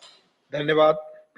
Motion moved. There is one amendment by Dr. V. Siudasan for reference of the Jan Vishwas Amendment of Provisions Bill 2023 as passed by Lok Sabha to a select committee of the Rajya Sabha. Member may move the amendment at this stage without any speech. Dr. V. Siudasan, not present.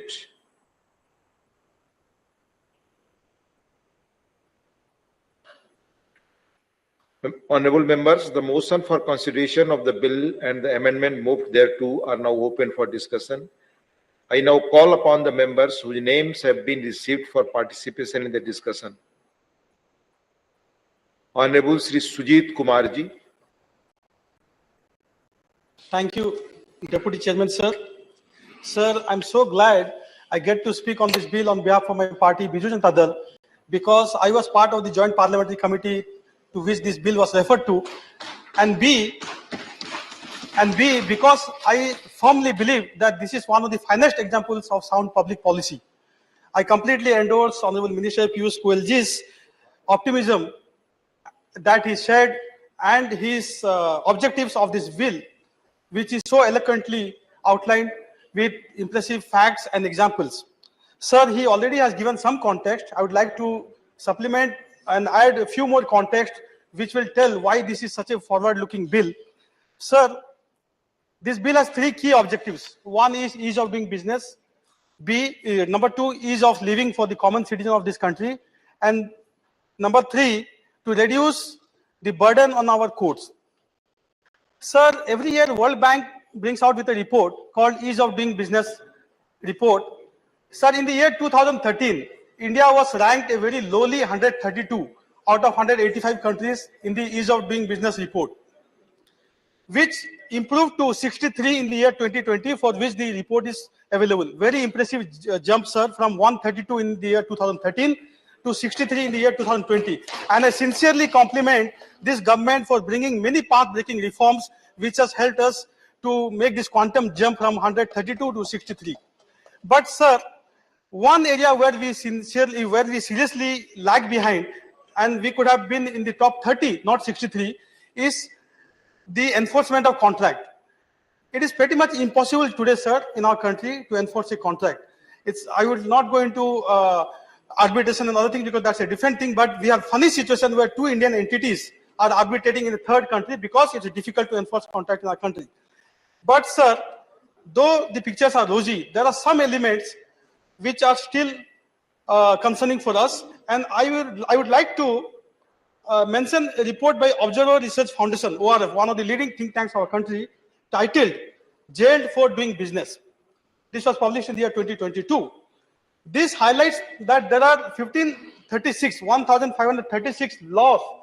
Sir, you have heard it correctly, 1,536 laws in our country that governs businesses. And more than half of these laws have imprisonment clauses. So which means over 750 to 800 laws in our country which governs business have imprisonment clause, and which can land a businessman or an entrepreneur in jail. Sir, on an average, there are about 10 changes in our regulations or compliances on a daily basis. 10, sir. 10 changes. And as Honorable Minister was saying, ignorance of law is no excuse. Our entrepreneurs are expected to keep tab of all these changes on a daily basis instead of focusing on their business. Sir, you know that the consequences of criminal liability is immense. It has huge impact on a person's liberty. And sir, if a person is put in jail in our country, you know what a big social taboo it is. The person's social status is almost decimated if the person spends even a day in jail, even for a minor offense. So, sir, there is another element in criminal jurisprudence, in criminal law, called mens rea, criminal intent or a guilty mind. That is paramount. That constitutes a crime. But, sir, in our country, entrepreneurs businessmen are often jailed for very petty offenses when they don't have any intention of committing the crime, for unintentional ignorance of law or for minor lapses, sir. Sir, this is because of the narrative that has been prevalent for decades that wealth creators are evil. Wealth creators are equated with hardened criminals in our country, sir, which is so unfortunate. They create wealth for the nation, they create jobs for the nation, and they are equated with hardened criminals. Sir, this affects the most our MSMEs and our startups. Sir, on an average, startup in India has 10 lakh rupees a year just on compliances. 10 lakh rupees a year for a startup. And we all know that MSMEs are the mainstay of our economy. They create the jobs, they provide employment to our youth. And, you know, if this is, sir, we can come out with many schemes, many incentives for MSMEs. But unless we tackle this regulatory cholesterol, then I don't think, sir, we'll go too far. Sir, who are the greatest beneficiaries of all this? Honorable Minister mentioned lawyers, chartered accountants, company secretaries. They are the ones who are providing legal angioplasty. They are the ones who are providing regulatory strengths to cleanse this regulatory cholesterol. So this is the context, sir, in which I think this bill has been brought in, and for which I really believe that this is one of the most forward-looking bills. Sir, I spoke about the ease of doing business. Let me quickly tell you that this bill also brings ease of living for our citizens. It's a loud statement that we trust our citizens. What Honorable Prime Minister had said, minimum government, maximum governance. This is the bill which talks of minimum government and maximum governance, sir. Sir, reducing burden of judiciary. Sir, we all know what the state of our courts are. We all know that there are over 4.5 crore cases pending in our courts, the lower courts, high courts, and the Supreme Court. Sir, today, sir, we have a situation where we are unable to compound our offenses when two parties are interested to settle the disputes, but the law doesn't allow them. So, sir, this bill envisages settlement of large number of issues through compounding, and also, sir, it converts many fines into penalties. Sir, fines are adjudicated by the courts. Penalties are imposed by an adjudicating authority from the executive. So, sir, this will declog our courts and help common citizens of this country and our courts to save time, resources, and energy. Sir, there are some critics, sir, who have raised concerns that reducing the or removing imprisonment as a punishment for the offences and converting fines to penalties might embolden the unscrupulous elements. Sir, I would like to allay these concerns by pointing out that the bill has significantly increased the penalties as compared to the low fines. Sir, there are fines 10 rupees in our statute books, 10 rupees, 100 rupees. Meaningless, sir. It's a joke basically. So this bill has significantly increased the penalty to manifold instead of having such low fines, which I think will be a deterrent. Also, sir, the bill proposes to increase the fines and penalties for some offences by 10% after the expiry of every 3 years from the date the proposed act commences. So I think, sir, these are the reasons why the critics' concerns are not justified, and also none of the grievous offences have been decriminalized. So grievous offences will continue to be in the statute books. All the offences in the IPC and other statute books will continue to be there. Sir, I would like to point out 2 or 3 things for the consideration of Honourable Minister. Sir, the bill omits all offences under the Indian Post Office Act of 1898. Sir, this includes the unlawful opening of the postal articles. Sir, if the postal staff or any other person opens any postal article, sir, that will be a serious invasion into the privacy of the person who has dispatched or the person who is supposed to receive the article. So I think, sir, this should not have been omitted, particularly given that it is not even there is no punishment for this even in the IPC. And also, sir, given that in 2017, Honorable Supreme Court has said that right to privacy is a fundamental right. So in that context, sir, I think the offense of unlawful opening of postal articles should not have been removed from the statute book. Sir, the bill creates an environmental protection fund for creating awareness, education, and research related to protection of environment. Sir, I don't understand why that is there in this bill. A, because the state pollution control boards and the central pollution control board already has a provision of fund for environmental education, and I think this is an overlap, unnecessary overlap. So I think this could have been done away with. Sir, next,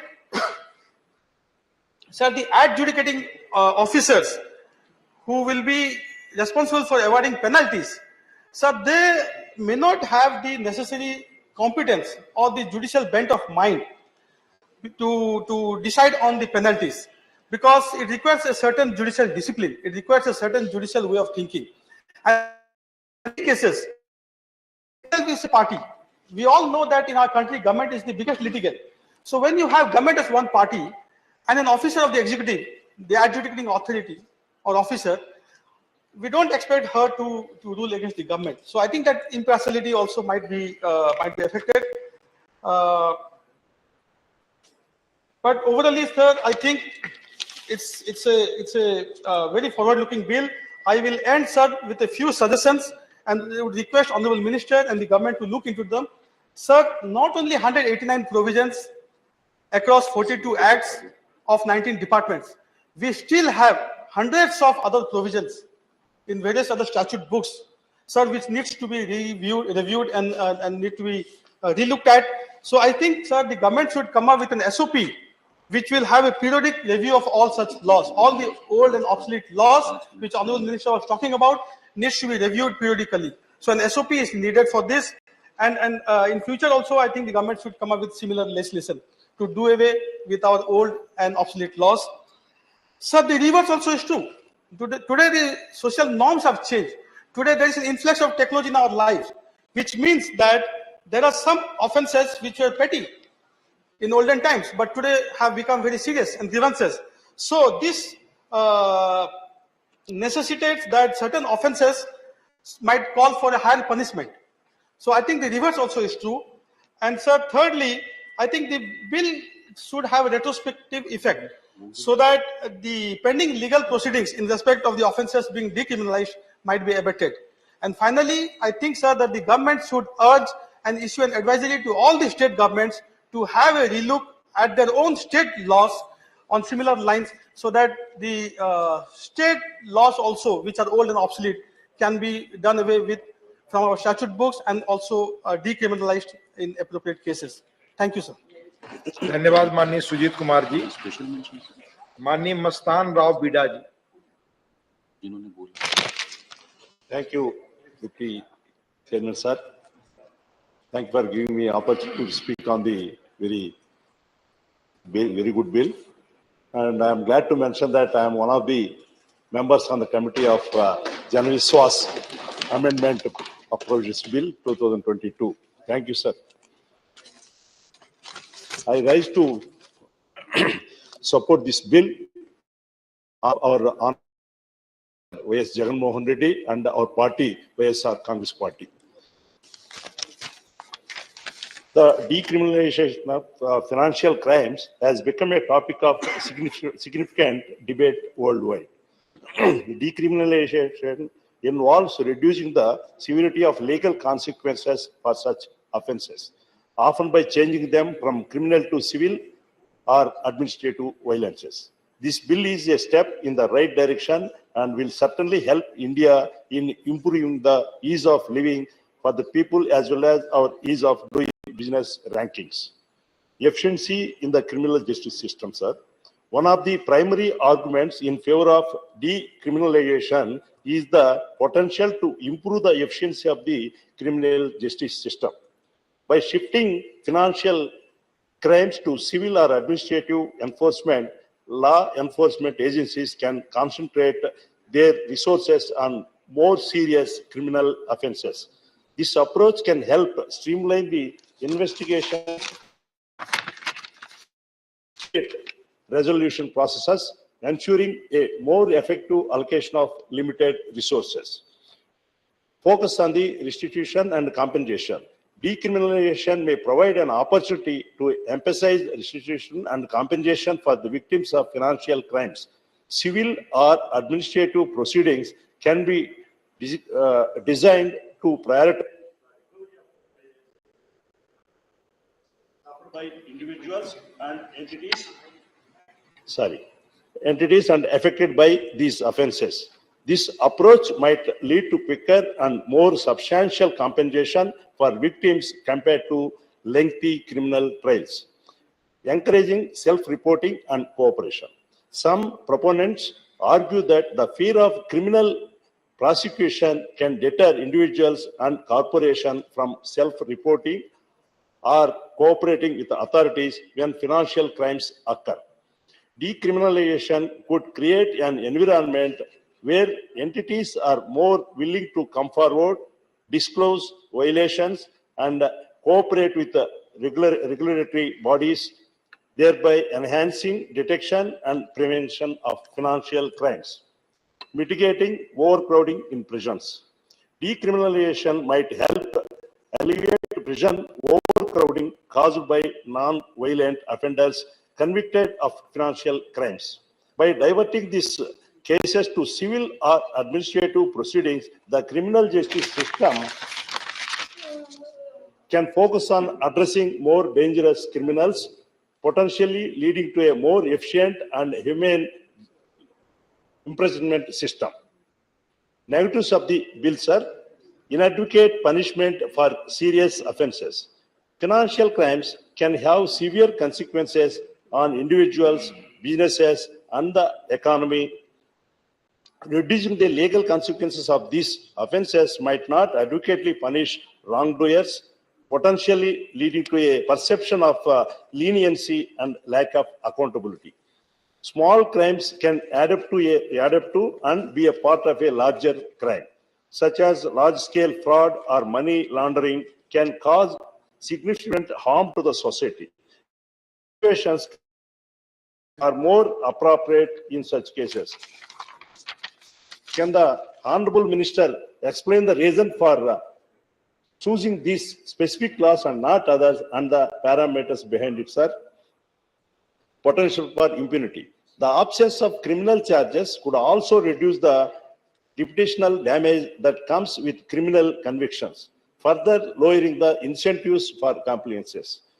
These could be a perception among the public that certain offences are no longer taken seriously by the authorities, potentially eroding trust in the legal system, sir. Challenges in enforcement and collection. Civil or administrative enforcement of financial crimes could present challenges in enforcing judgment and collecting fines. Some offenders may attempt to evade restitution payments or financial penalties, making it harder for authorities to hold them accountable for their actions, sir. Impact on marginalized and vulnerable populations. Imposing fines may disproportionately affect marginalized and economically vulnerable populations due to their limited financial resources. Lack of access to legal representation can further hinder their ability to defend against fines and or understand regulations. Decriminalization is a complex and contentious issue that requires careful consideration of its potential impacts. Ultimately, the goal should be to strike a balance between punishment, restitution, and prevention, while ensuring accountability and justice in case of financial misconduct. The bill's impact on enhancing the ease of living and doing business will largely depend on its effective implementation and ongoing stakeholder engagement. So I would request the Minister to address these issues raised by us and take our suggestions into account, sir. With this, the YSR Congress Party support this bill. Thank you, sir. Thank you. Honorable Srimastan now Vidaji. Now Dr. M. Thambi Durai, please. Yes, thank you very much, Deputy Chairman, sir. I am supporting the bill introduced by our Honorable Minister because I also appreciate him. He's referred to the Joint Parliamentary Committee meeting, committee, and suggestions of that also taken over that. This is very highly appreciating that in the intention. Sir, one thing, even though the intention of the bill is good to solve the problems and for economic development, as Prime Minister of India is expecting it has to come. That spirit the bill has brought by the Honorable Minister, appreciating that. Regarding the language thing, what he said, I want to mention that.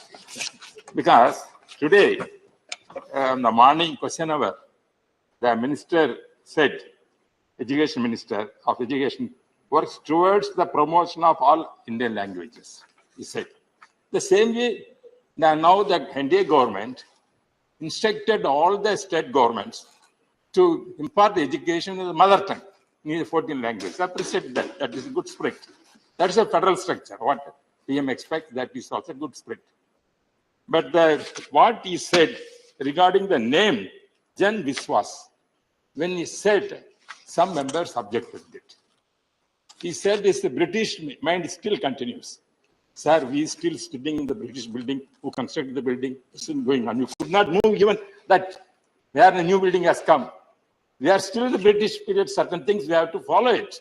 But when you're putting in the language, legislative note on Jan Vishwas, you are putting that also in English word, legislative note or English only. Amendment also English only. Why can't you put that also English translation in that? In Hindi, you put Hindi, I own objection.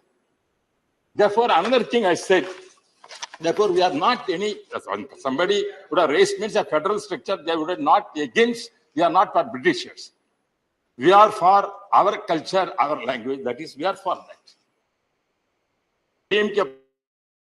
But ADMK party represents certain cultural thing which defends our Tamil culture, everything. Our Prime Minister is the man in the Indian history.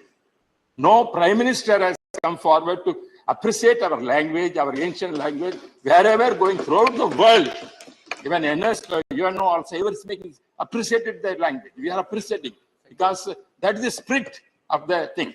The same way, As I am also requesting, when you are bringing certain legislations, you are bringing in Hindi, that is, you are right, nothing, we are not objecting that is there.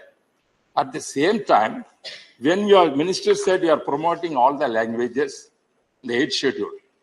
The 8th schedule is nearly 23 languages now.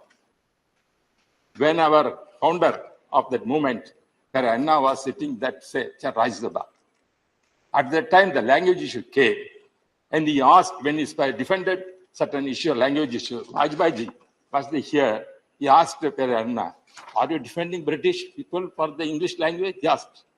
What Anna said, I am not defending British, I am defending my language, Tamil culture. I am speaking like that, he spoke on that day. Therefore, we want our all listed languages to be made official language in India. That is, we fought for freedom, all must be in status. That is why this today the minister said in the morning, we are promoting all languages. Same we are requesting, Honorable Minister, it is the union government has to come forward to make Tamil, Telugu, all languages official in the country. What is wrong in that? Because it is nowadays a digital system, so many systems developed, translation can easily come. Therefore, it's not a big thing. Because you are selling, you are speaking my mother tongue and speak in the parliament. Therefore, the note what our minister said, he said, you must take in a good intention, not against we are all defending the British people, but we are for our Indian culture, Indian language. Therefore, the bill, what introduced by him, I'm appreciating that, because small issues cannot be taken as seriously and fined. That will create a lot of problems. As our honorable member said, instead of courts, the executive authorities now are involving in this. That penalty is going to be more. Then it is another cumbersome. There cannot be any corruption in that to settling the issues. They cannot dictate at panchayat what is going on. Therefore, in that respect, I request Honorable Minister to consider, look into this matter, and also I support this bill, our party supporting this. Thank you. Thank you, Dr. M. Thambe.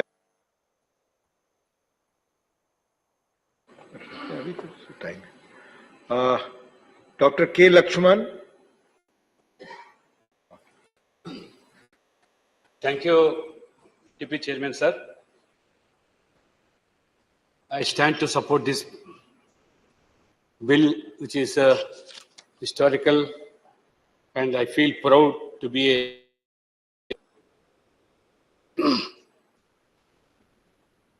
जब से हमारे लोकप्रिय नेता प्रधानमंत्री नरेंद्र मोदी जी ने 2014 से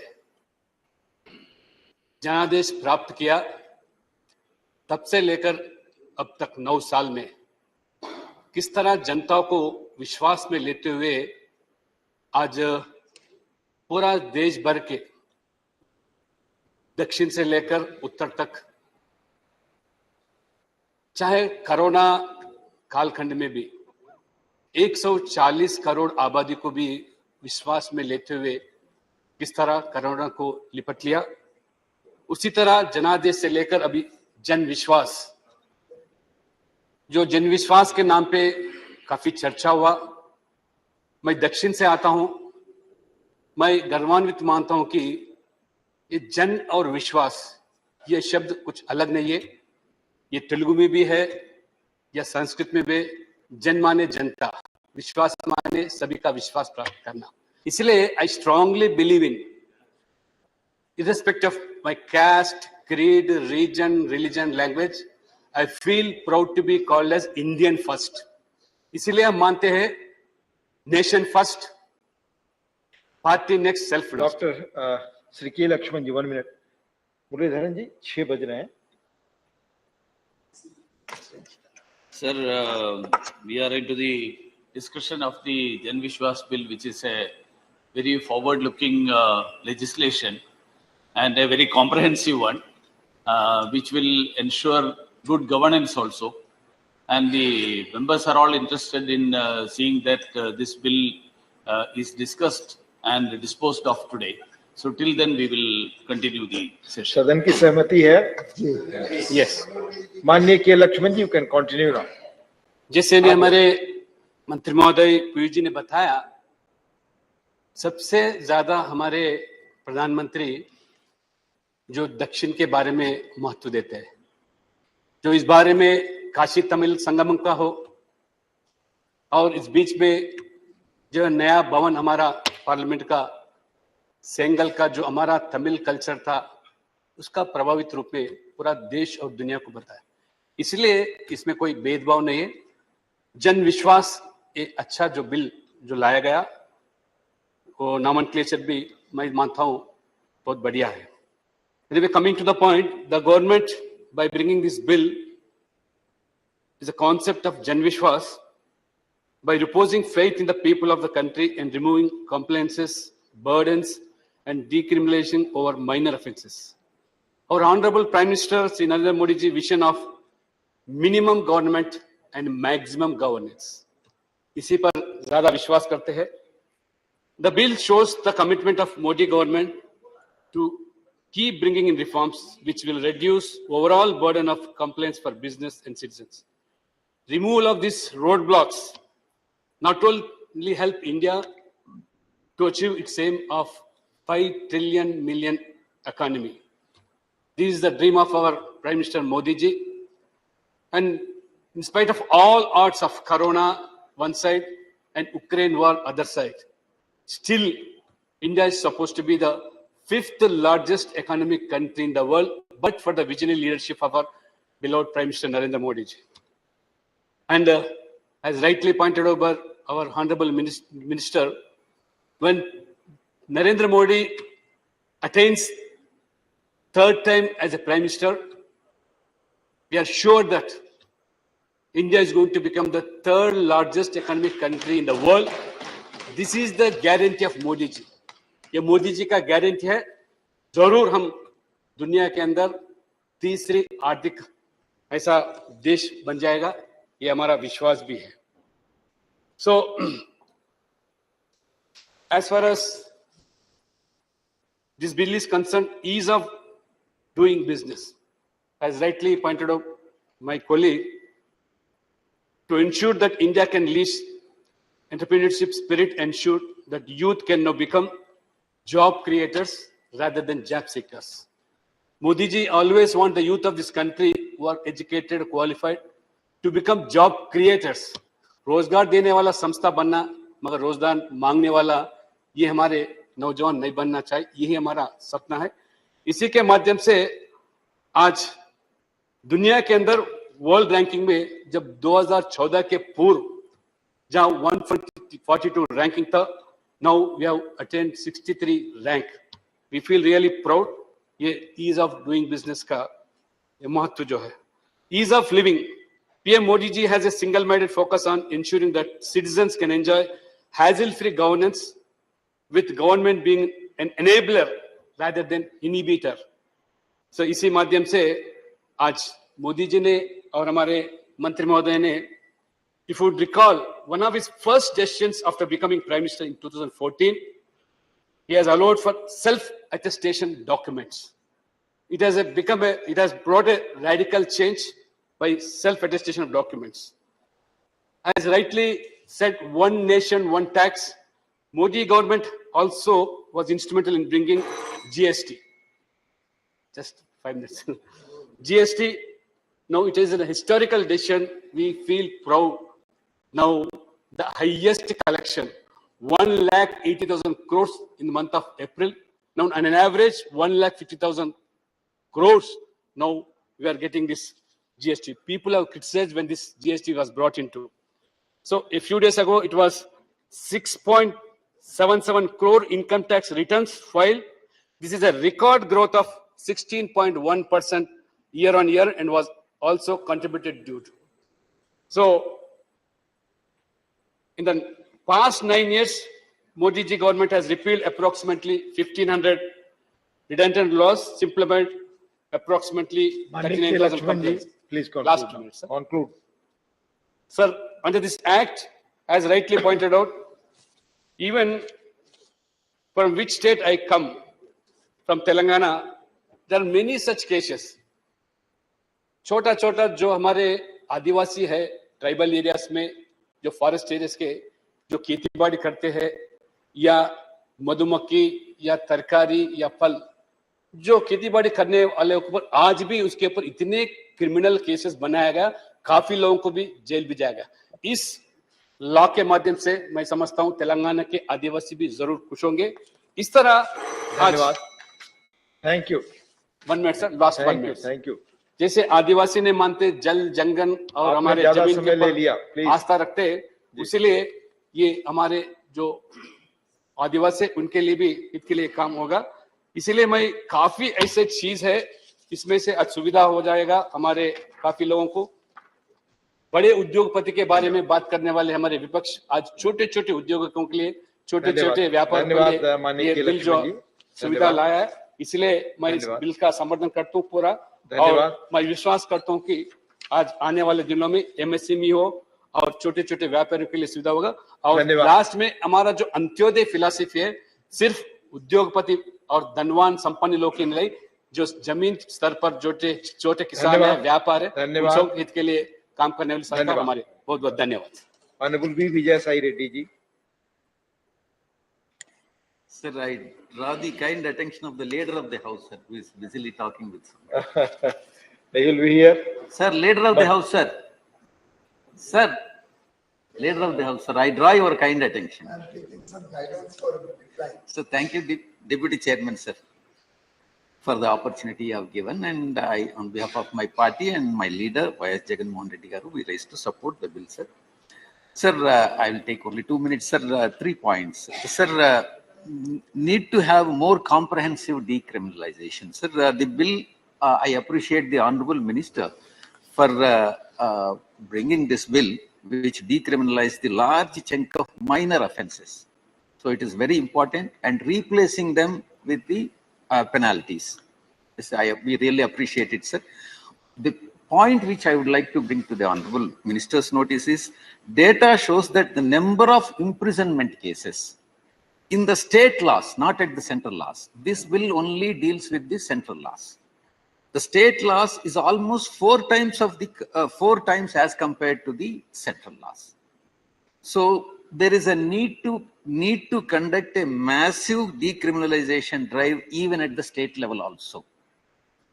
So while the center cannot possibly bring the amendments to the state laws, and because they don't have, center doesn't have the jurisdiction, it can certainly lay the standards to guide the lawmakers in the respective states to decriminalize the and bring the amendments in the state laws also, sir.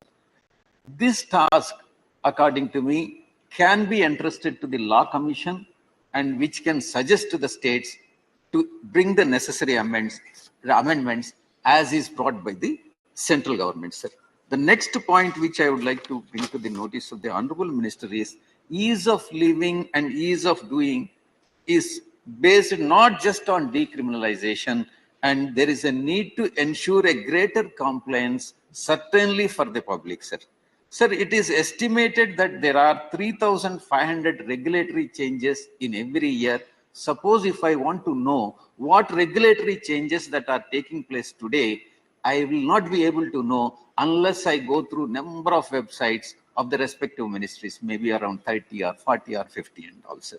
So therefore, translating, suppose if I 3,500 translate into 10 on an average per day, which is impossible for any human being to know the regulatory changes that are taking place every year. So therefore, I request the Honorable Minister to have an integrated ease of living database, where all regulatory changes can be incorporated in one app and in one database, so that the people will come to know what regulatory changes that are taking place in the country at the center level, and state it's a separate, sir. So the criminal negligence, in fact, Sujit Kumar has pointed out that the risk of being convicted for criminal acts as a deterrence mechanism, forcing industries to comply with the governmental standards. In fact, he said because this deterrence, the decriminalization may result in non-compliance. That is the general perception, whereas Sujit Kumar has pointed out that because of the large amount of penalties will ultimately deter the persons who will violate the law. So I do agree with him. And the last point, sir, which I would like to bring to your notice as well as to the minister, honorable minister, is introduction of sunset clauses. Sir, sunset clause is a tool that terminates certain clauses of the law or regulation at the predetermined time. Say, whenever we bring an amendment, or whenever we introduce some section in some particular act, we can stipulate the time by incorporating a sunset clause. After that time, the clause either is to be, suppose if it is allowed to be carried forward to the next 5 years or next period, there has to be a legislative scrutiny for that, sir. So such a sunset clause can be incorporated. This is done with an aim to ensuring that the laws keep up with the changing needs of the society and do not become outdated. Sir, I suggest the government and honorable minister to consider putting up sunset clause whenever there is a change or amendment that is introduced in the act or by way of bill, sir. Thank you very much, sir. Thank you, Honorable B. Vijay Reddy ji. Honorable GVL Narsim Rao ji, 6 minutes. हाँ जी, धन्यवाद उपसभापति जी। सदन के नेता पीयूष गोयल जी ने कहा, कुछ सदस्यों को या किसी सदस्य को नाम से आपत्ति थी। मैं कहना चाहूंगा, विधेयक के नाम से नहीं, विपक्ष की काम से जनता इस विधेयक के संबंधित, यह विधेयक मोदी जी की प्रगतिशील मानसिकता को दर्शाती है और उनके जनता के प्रति अपार विश्वास को दर्शाती है। एक परिवर्तनकारी शासन के लिए ये सुशासन के प्रति मोदी जी की निष्ठा की परिचय देती है। एक अम्ब्रेला के कानून के तहत 42 कानून में 183 प्रावधानों की एक विधेयक के माध्यम से जनता को और व्यापारियों को एक बड़ी राहत देने वाली एक परिवर्तनकारी कानून है। और मैं भी उस संयुक्त कमेटी का सदस्य रहा जिस कमेटी ने पीपी चौधरी जी के नेतृत्व में काम किया है और 197 सुझाव दिए थे कमेटी ने।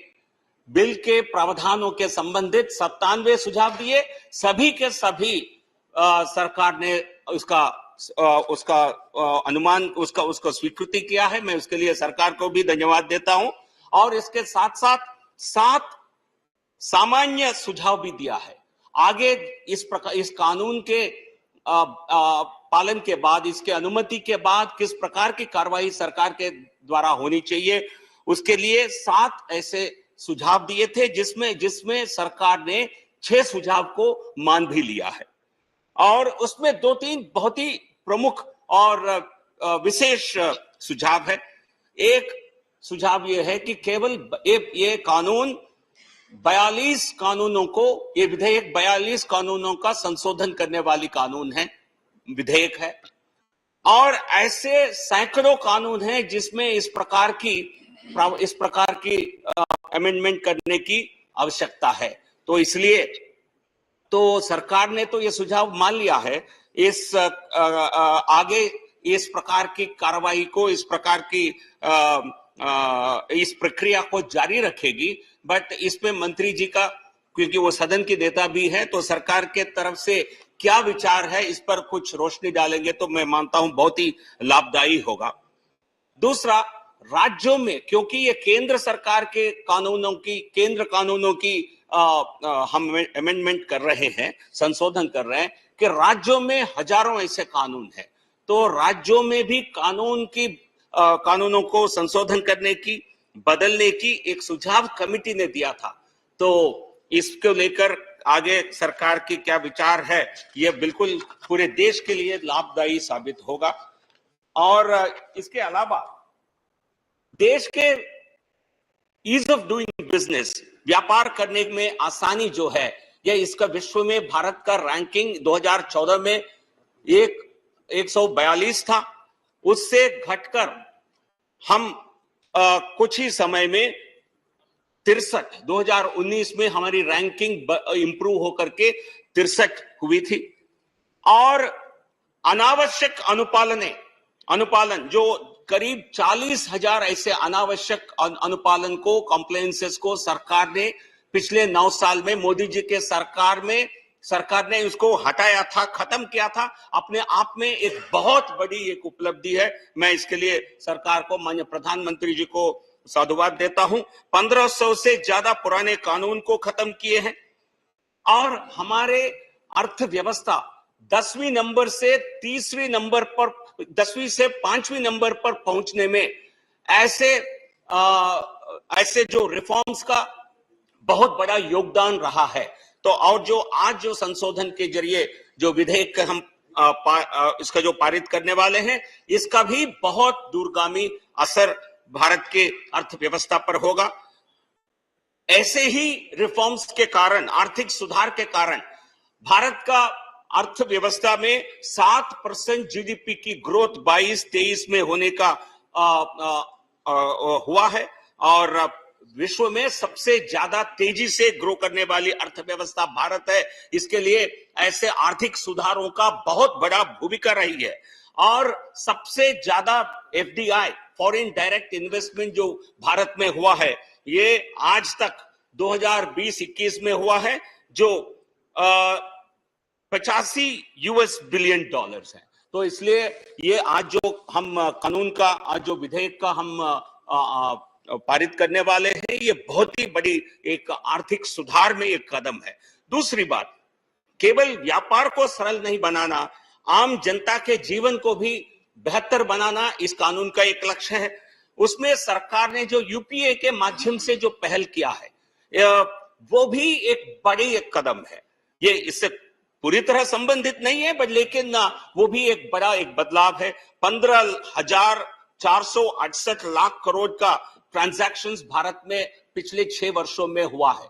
यह विश्व के सारे जो ट्रांजैक्शंस हैं उसमें करीब 40% केवल भारत में हो रहा है।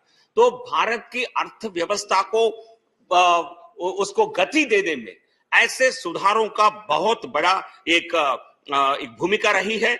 और भारत अमृत काल में जो प्रवेश किया है, भारत उस अमृत काल में सही लक्ष्य हासिल करने में इस विधेयक का एक बहुत, और इसके बाद होने वाले और संशोधनों का बहुत बड़ा भूमिका रहेगी।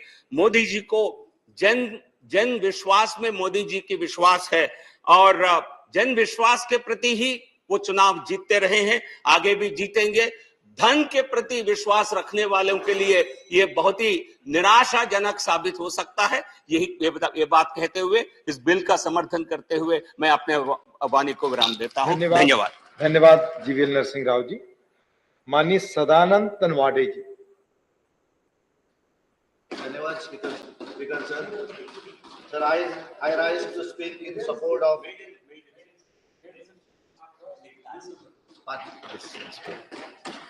Sir, I rise to speak in support of the Jan Vishwas Amendment of Provision Bill 2023 in the August House. तो इसके पहले मैं मेरी पार्टी भारतीय जनता पार्टी और मेरे पार्टी के लीडर को धन्यवाद देना चाहता हूं कि मेरे को इस सदन में आने का और बोलने का मौका मिला। मेरे मुख्यमंत्री को भी मैं धन्यवाद देना चाहता हूं। Sir, I want to extend my gratitude to our respected and honorable Prime Minister Narendra Modi ji, who have been a guiding light in this journey. Sir, ये मेरे को बहुत अच्छा मौका मिला कि हिस्टोरिकल बिल के इस चर्चा में भाग लेने के लिए। So it is a noteworthy that this bill proposes to amend 183 provisions in 42 central acts administered by 19 departments, which covering various domains such as environment, agriculture, media, industry, trade, information technology, copyright, motor vehicles, cinematography, food safety, the Indian Postal Act, and many more, sir. Sir, as a great step to achieve ease of doing business. The bill will discriminate minor offences that do not involve any harm to the public interest or national security and replace them with the civil penalties or administrative actions. So this bill will remove imprisonment clauses and fines in some provisions and convert them into penalties in some others. So the penalties will be determined by adjudicating officers appointed by the respective departments. The bill will ensure that the offenders can settle their cases in paying certain amount without going through a court trial. So the bill will provide for a periodic provision of fines and penalties every 3 years, with an increase of 10% of the minimum amount of various offences in the specified acts, which will ensure proper enforcement and deterrence.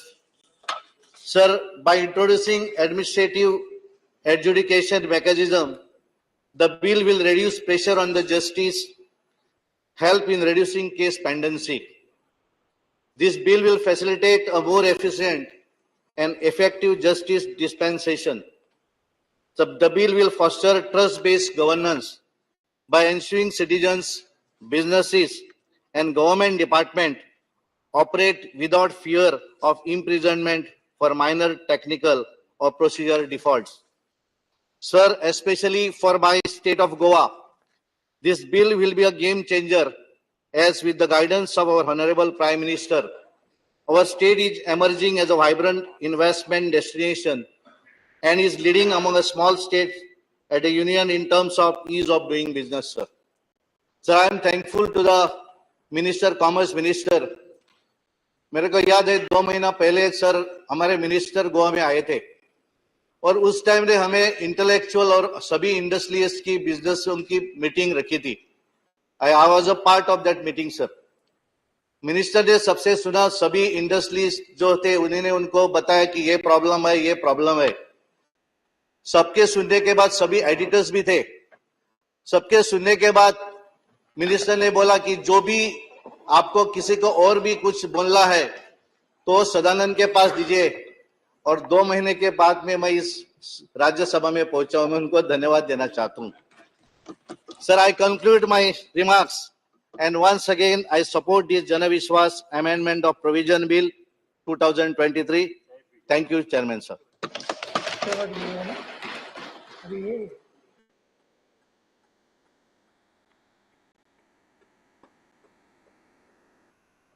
Dr. Sikkanandar Kumar ji. Thank you, madam, for giving me the opportunity to participate in the discussion on the important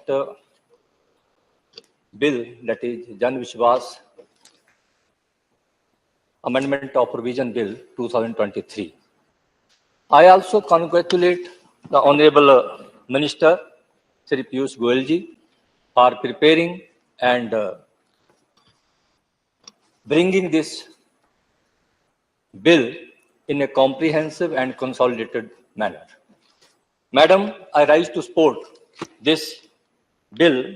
The Jan Vishwas Amendment of Provision Bill 2023 aims to amend certain enactments for decriminalizing and rationalizing minor offences to further enhance trust-based governance for ease of living and doing business.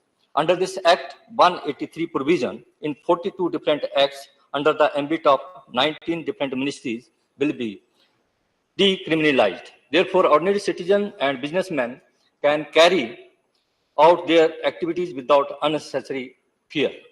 It is further reported that the bill is aiming to rationalize 110 provisions across 35 acts, which are administered by 15 different ministries departments.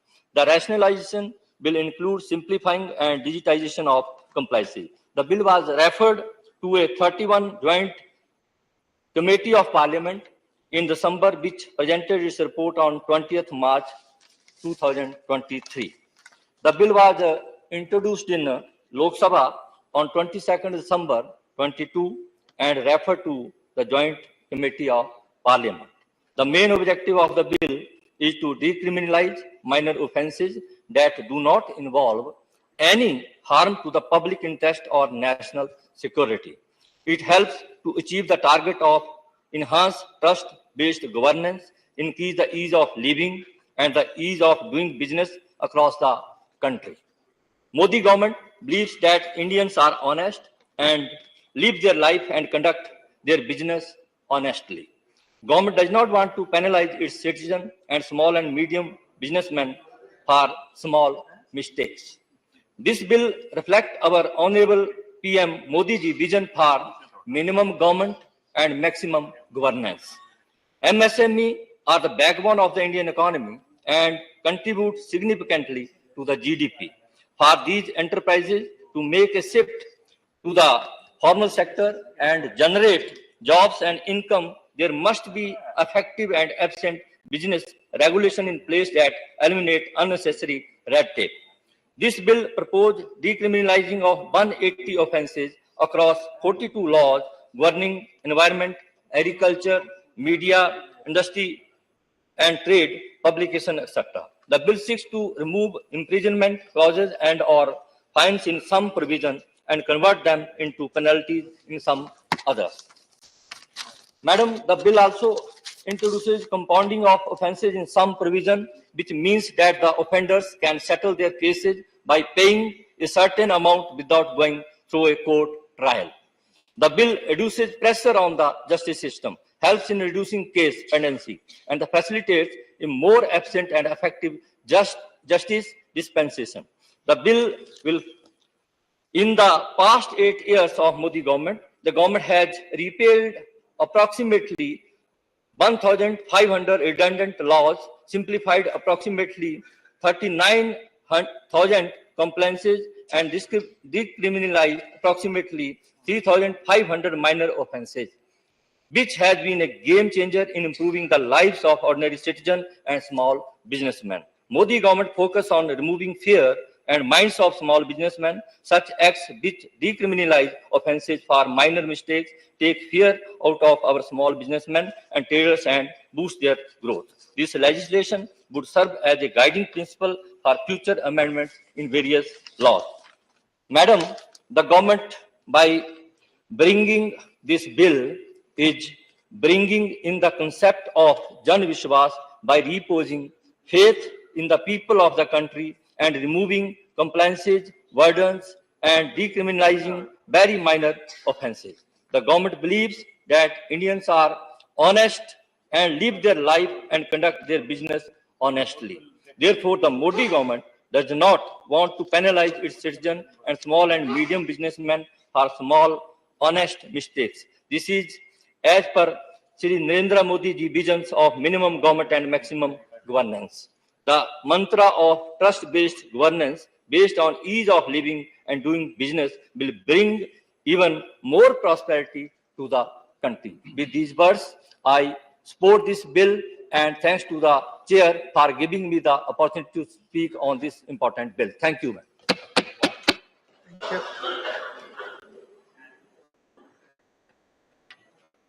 Sri Bhubaneswar Kalita. Thank you, madam, for giving me the opportunity. I'm very happy to see a person from my spouse paternity in the chat. I congratulate you. Madam, I rise to support the Jan Vishwas Amendment of Provisions Bill 2022.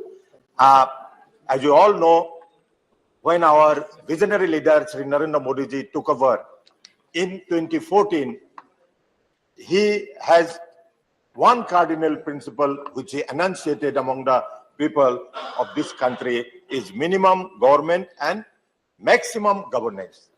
But this minimum government and maximum governance is not just a slogan.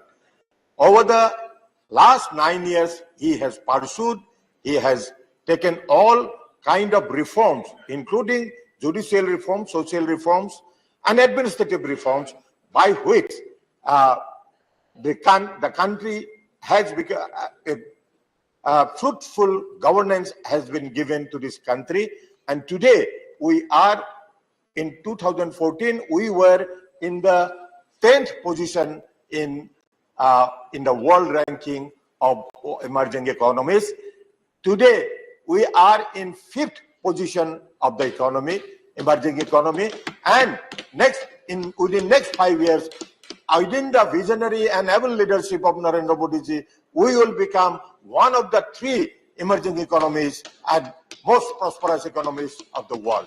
Madam, how his leadership and how this country has reached to this position? Number one, if we analyze here, that our ease of doing business in 2013, we were 132 out of 185. But by 2020, we reached at 63. Yes, after that, there is no ranking system. But today, we may be in 1, 2, or 3 position in reforms. Madam, how it has been done? It has been done by reducing the deterrence of our progress, of our blockage. Now, how it has been done? In the this bill, I congratulate the Honorable Minister for bringing this revolutionary bill for ease of doing business and taking the country forward. How it has been done? The bill proposes to amend 183 provisions in 42 central acts administered by 19 ministries and departments. Now, this deterrence has been removed, and the main objective of the bill is to decriminalize minor offenses.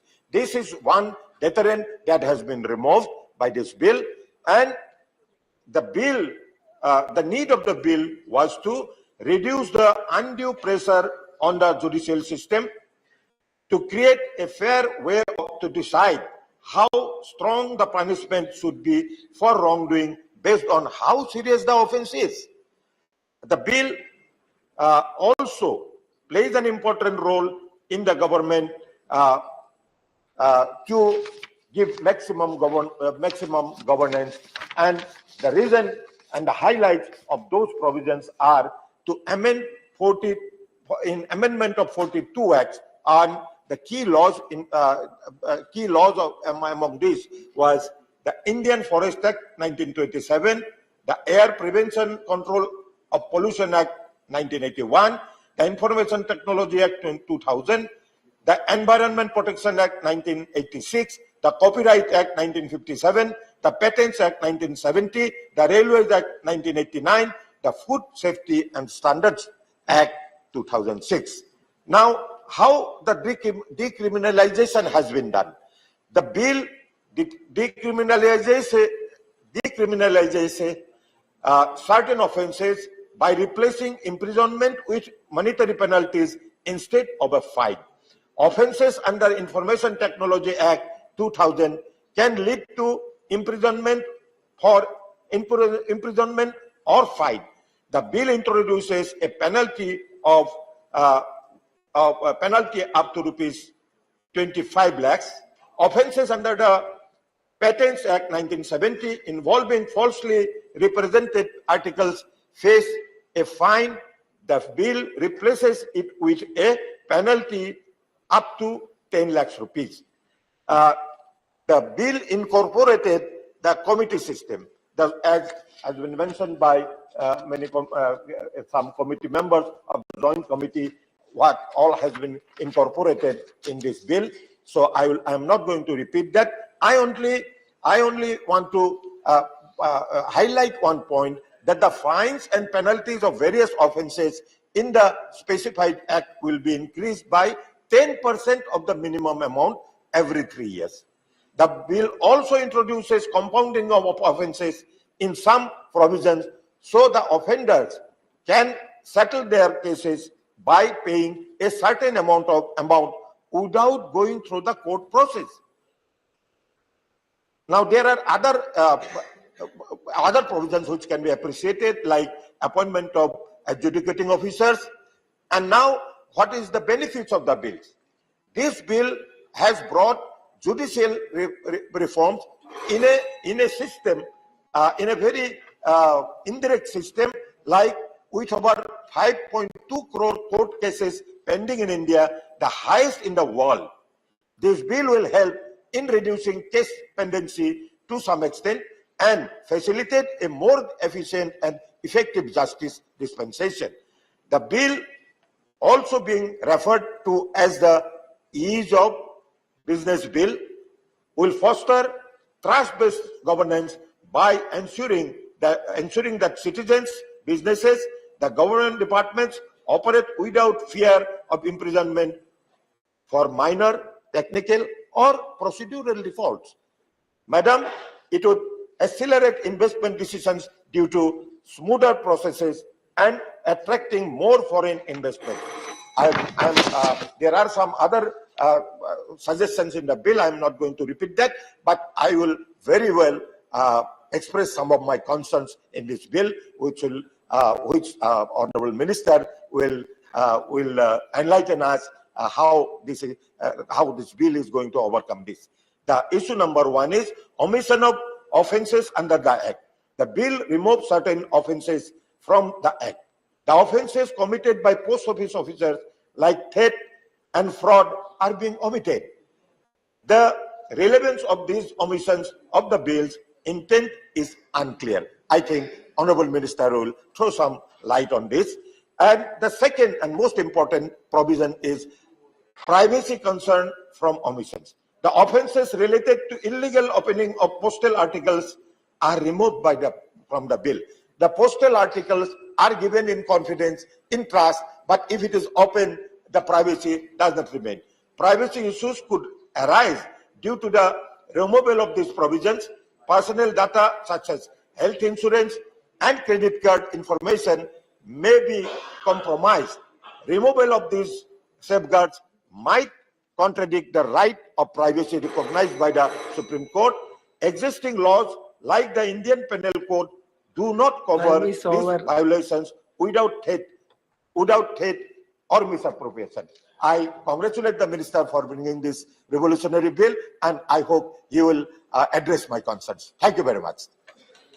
Thank you. Honorable Sri Ganesham Tiwari. सभापति महोदय, उपसभापति महोदय, मुझे इस बात की प्रसन्नता है कि मैं उस कमेटी का मेंबर था, जेपीसी का, जिसमें बिल भेजा गया था और उसने जितनी सिफारिशें की थी उतनी भारत सरकार ने स्वीकार करके इस बिल को हमारे सामने रखा है। इसके लिए मैं माननीय मंत्री महोदय को और माननीय प्रधानमंत्री जी को बहुत बहुत धन्यवाद देना चाहता हूँ। माननीय सभापति महोदय, मैं कहना चाहता हूँ कि इस बिल का जो ये बिल लाया गया है उसके पीछे हमारे शास्त्रों की एक बहुत बड़ी सूक्ति है। वो ये है कि न राज्यो न राज्यासीत न दंड्यो न च दांडिकै धर्मेण ही प्रजा सर्वे रक्षन्ति स्म परस्परम। माननीय प्रधानमंत्री जी ने कहा है कि हम पब्लिक जनता और हम एक दूसरे पर विश्वास करें और विश्वास के आधार पर हमारा काम चले।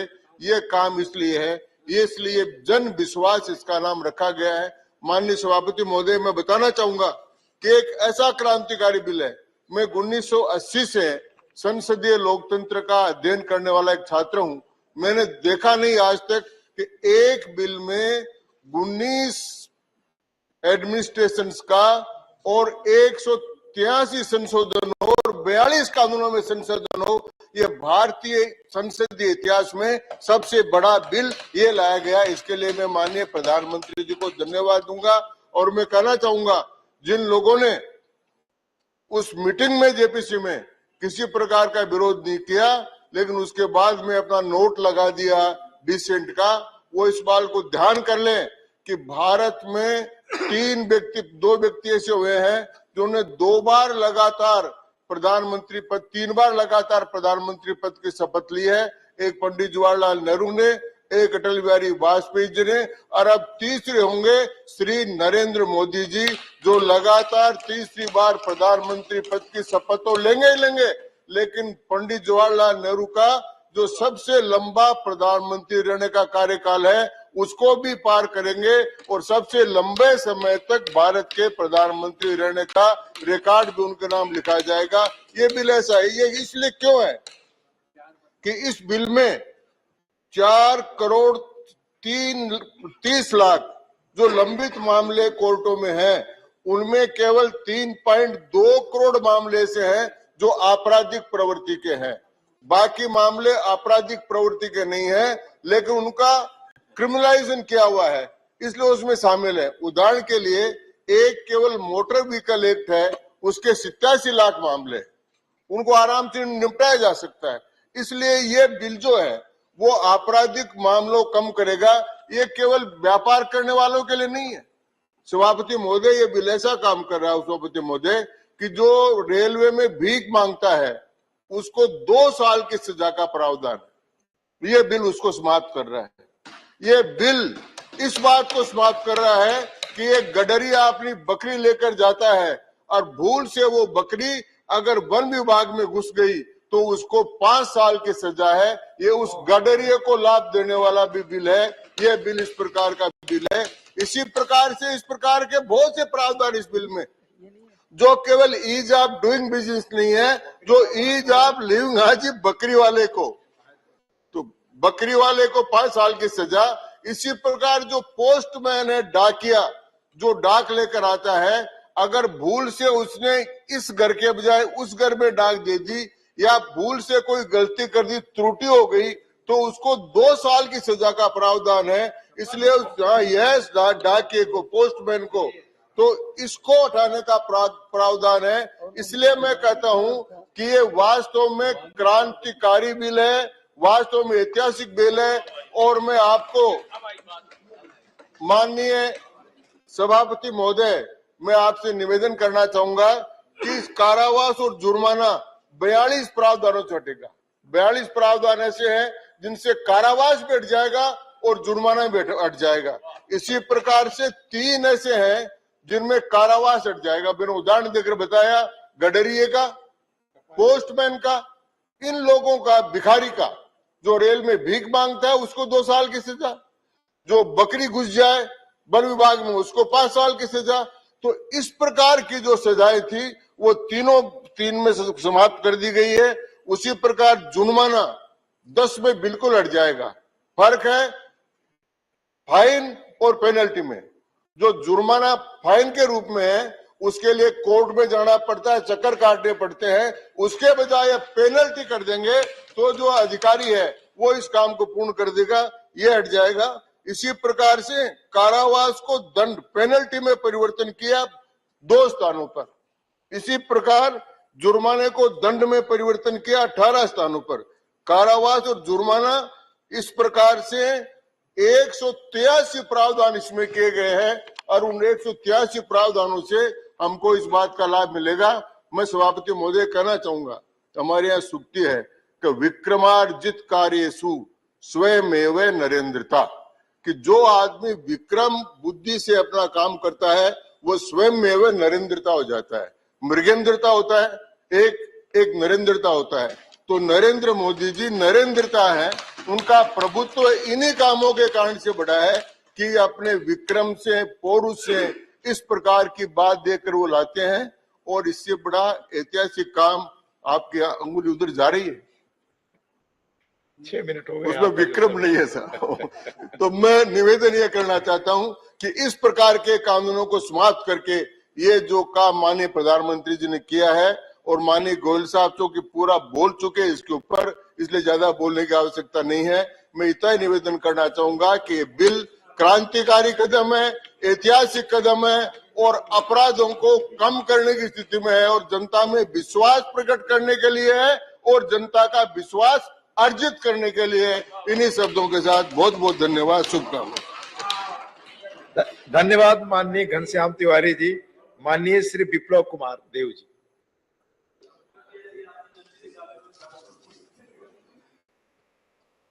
मैं जन विश्वास अमेंडमेंट और प्रोविजन बिल 2023 को समर्थन करता हूं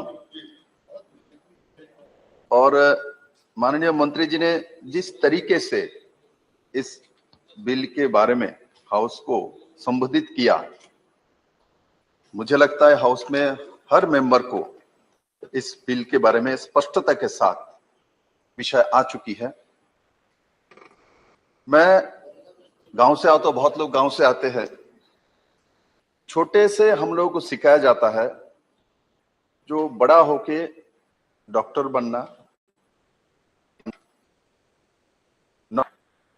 स्वाभाविक तौर पे कुछ लोग है बिजनेस कॉम, इनके परिवार में बिजनेस किया जाता है, किंतु हम लोगों को साधारण जो गरीब परिवार के लोग हैं इनको सिखाया जाता है जो भाई आपको तो पढ़ाई करके यही बनना है।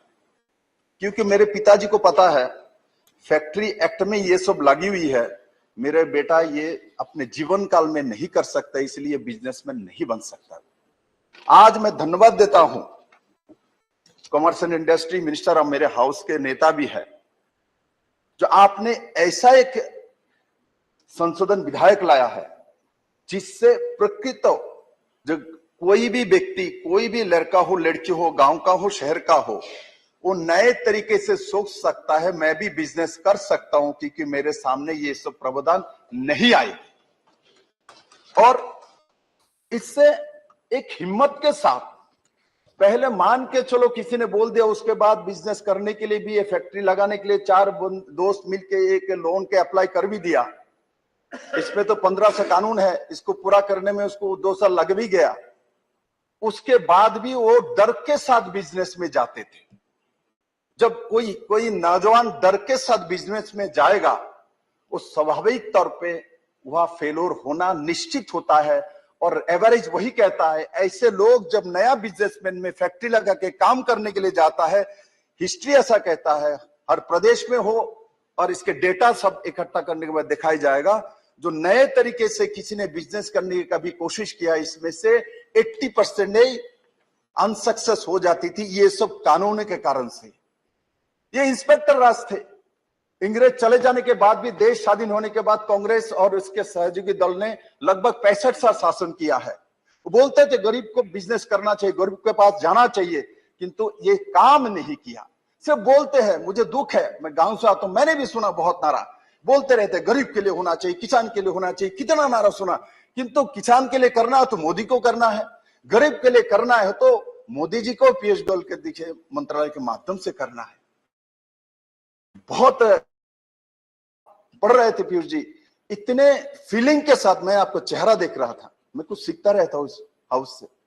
आपके चेहरा बोल रहा था, तो आप कुछ करने जा रहे कि किसी सोच के साथ, एक मैकेनिकल मानसिकता के साथ आप नहीं आए थे, आप फीलिंग के साथ आए हैं इस हाउस में। इस फीलिंग के साथ जब कोई बिल व कोई चीज लाया जाता है, वो सक्सेसफुल होता है। और वो नरेंद्र मोदी कर सकता है, दूसरा कर ही नहीं सकता इस देश में, और प्रमाणित है। इसका नाम जन विश्वास है।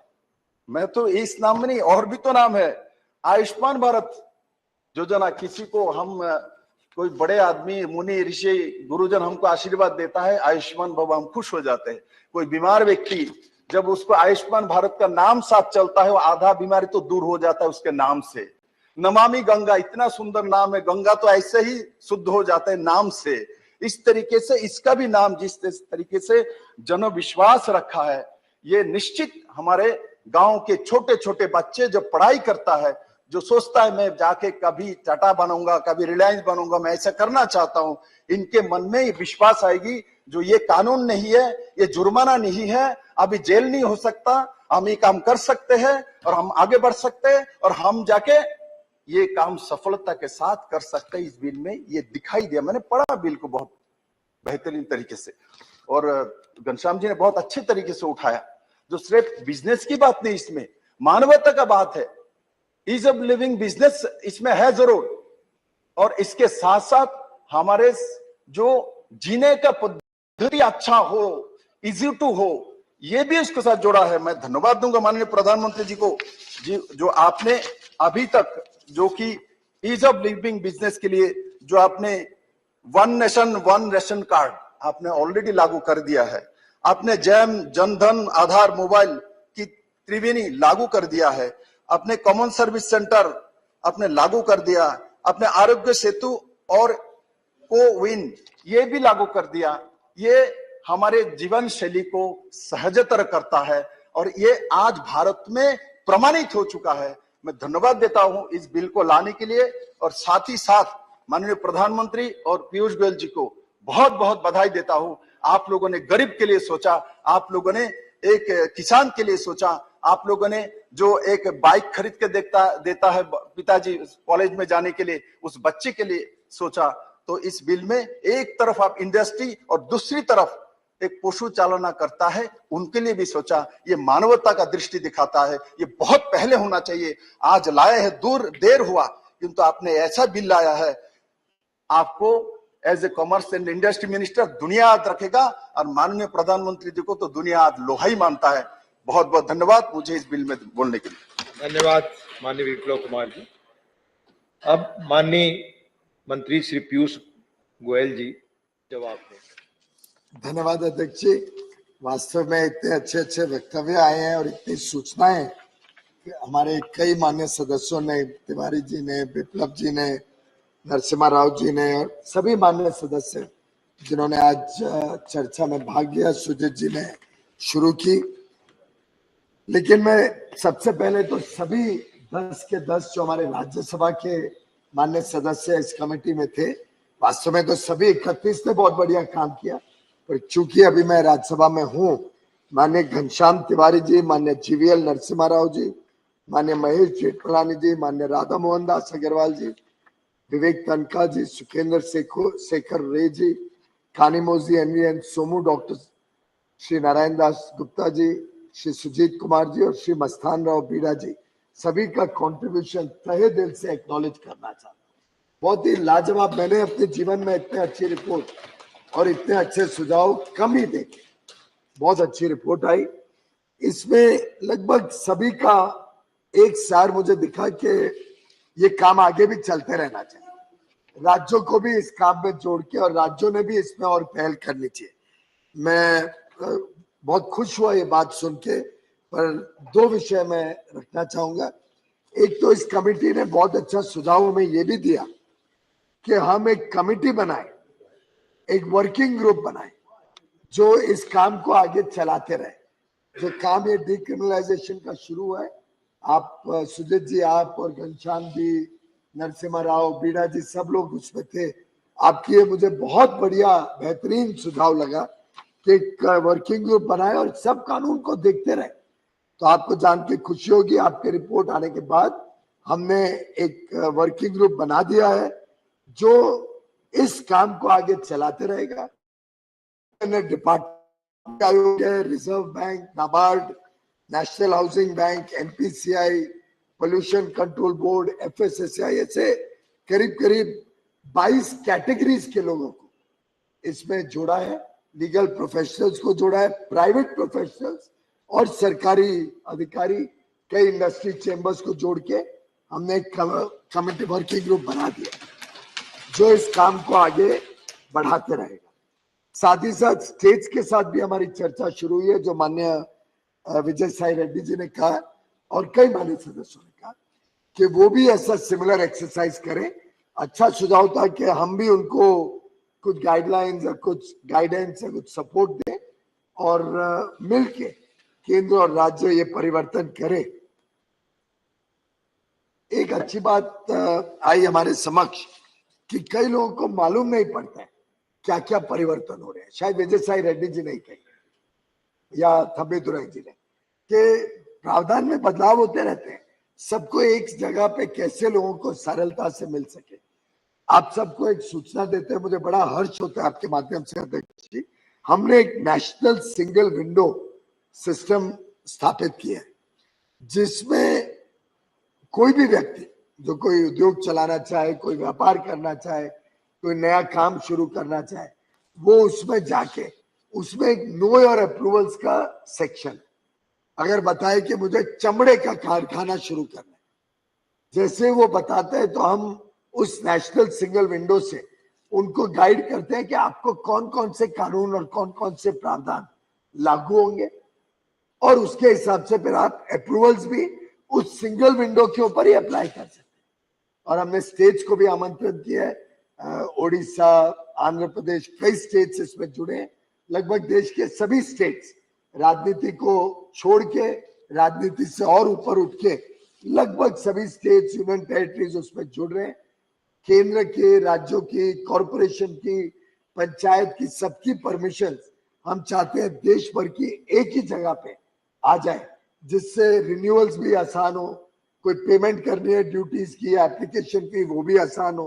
तो अलग अलग तरीके से ये नेशनल सिंगल विंडो एक रेवोल्यूशनरी स्टेप प्रधानमंत्री मोदी जी ने इंट्रोड्यूस किया है। हमें मार्गदर्शन दिया कैसे बनना चाहिए, कैसे सरल तरीके से लोग अपना काम कर सके, और जैसा माननीय तिवारी जी ने कहा, इस देश में और लोग प्रोत्साहित हो, स्टार्टअप्स की दुनिया में, व्यापार की दुनिया में उद्योजक बने, जॉब गिवर्स बने, जॉब प्रोवाइडर्स बने, जॉब सीकर्स ही ना बने। सिर्फ एक सरकारी लोगों की हिम्मत और हौसला बढ़े कि हम भी अपना पैरों पे खड़े हो सकते हैं, नया कारोबार कर सकते हैं। और आज के हमारे युवा युवतियों का एंटरप्राइज देख के माननीय अध्यक्ष जी हैरानी होती है। आज स्पेस रॉकेट तक हमारे स्टार्टअप की दुनिया में आईआईटी मद्रास में बन रहे हैं। एक तो व्यक्ति ने डोसा बनाने का काम शुरू किया मुंबई में, और सर डोसा इतना स्वादिष्ट बनाते हैं, 300 रुपए का डोसा बेचते हैं, 300 रुपए का, और इतना स्वादिष्ट बनाता है कि लाइन लगती है, उसका सामान खत्म हो जाता है लेकिन डिमांड खत्म नहीं होती। तो अलग अलग प्रकार से आज देश में युवा युवती नए नए प्रयोग से देश को गौरवान्वित कर रहे हैं, और मैं समझता हूं ये हम सबके लिए हर्ष की बात है। माननीय अध्यक्ष जी, एक जरूर मैं सबको अवगत कराना चाहूंगा, कमेटी के सभी रिकमेंडेशंस इतनी लाजवाब थे कि उन्होंने 8 रिकमेंडेशंस दिए कि 8 और प्रोविजन को सम्मिलित किया जाए। हमने 8 की 8 रिकमेंडेशन 5 एक्ट्स की एक्सेप्ट कर ली, और ये 8 प्रोविजन को भी डिक्रिमिनलाइज किया।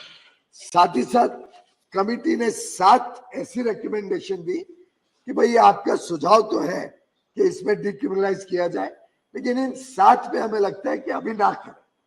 तो हमने उन 7 पे इस बिल में अभी नहीं किया, इस पे और स्टेक होल्डर कंसल्टेशन करेंगे, कमेटी के मेंबर से भी चर्चा करेंगे, ये वर्किंग ग्रुप इस पे और चिंता करेगा, फिर अगर लगा फिर भी लाने लायक है तो अगले बिल में ले आएंगे।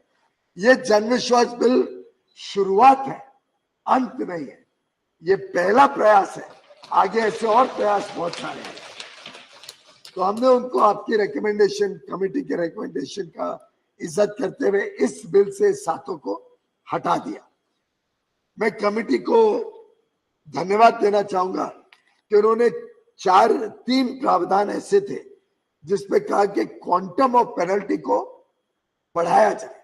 उनको लगा कि हमने जो रखा है वो अभी भी कम है, डिटरेंट नहीं बनेगा, लोग इसके कारण शायद फिर भी गलती कर सकते हैं या बार बार गलती कर सकते। तो कमेटी की रिकमेंडेशन हमने वो तीनों एक्सेप्ट कर। एक ही माननीय अध्यक्ष जी, एक ही रिकमेंडेशन जो कानूनी विशेषज्ञ और कानून डिपार्टमेंट से जब सलाह मशुरा किया तो हम नहीं एक्सेप्ट कर पाए। अच्छा सुझाव था, अगर आप मुझे पूछे तो सुझाव था कि इसको रिट्रोस्पेक्टिव अमेंडमेंट्स को रिट्रोस्पेक्टिव इफेक्ट दे दिया जाए। 1 करोड़ केसेस सीधे कम हो सकते थे।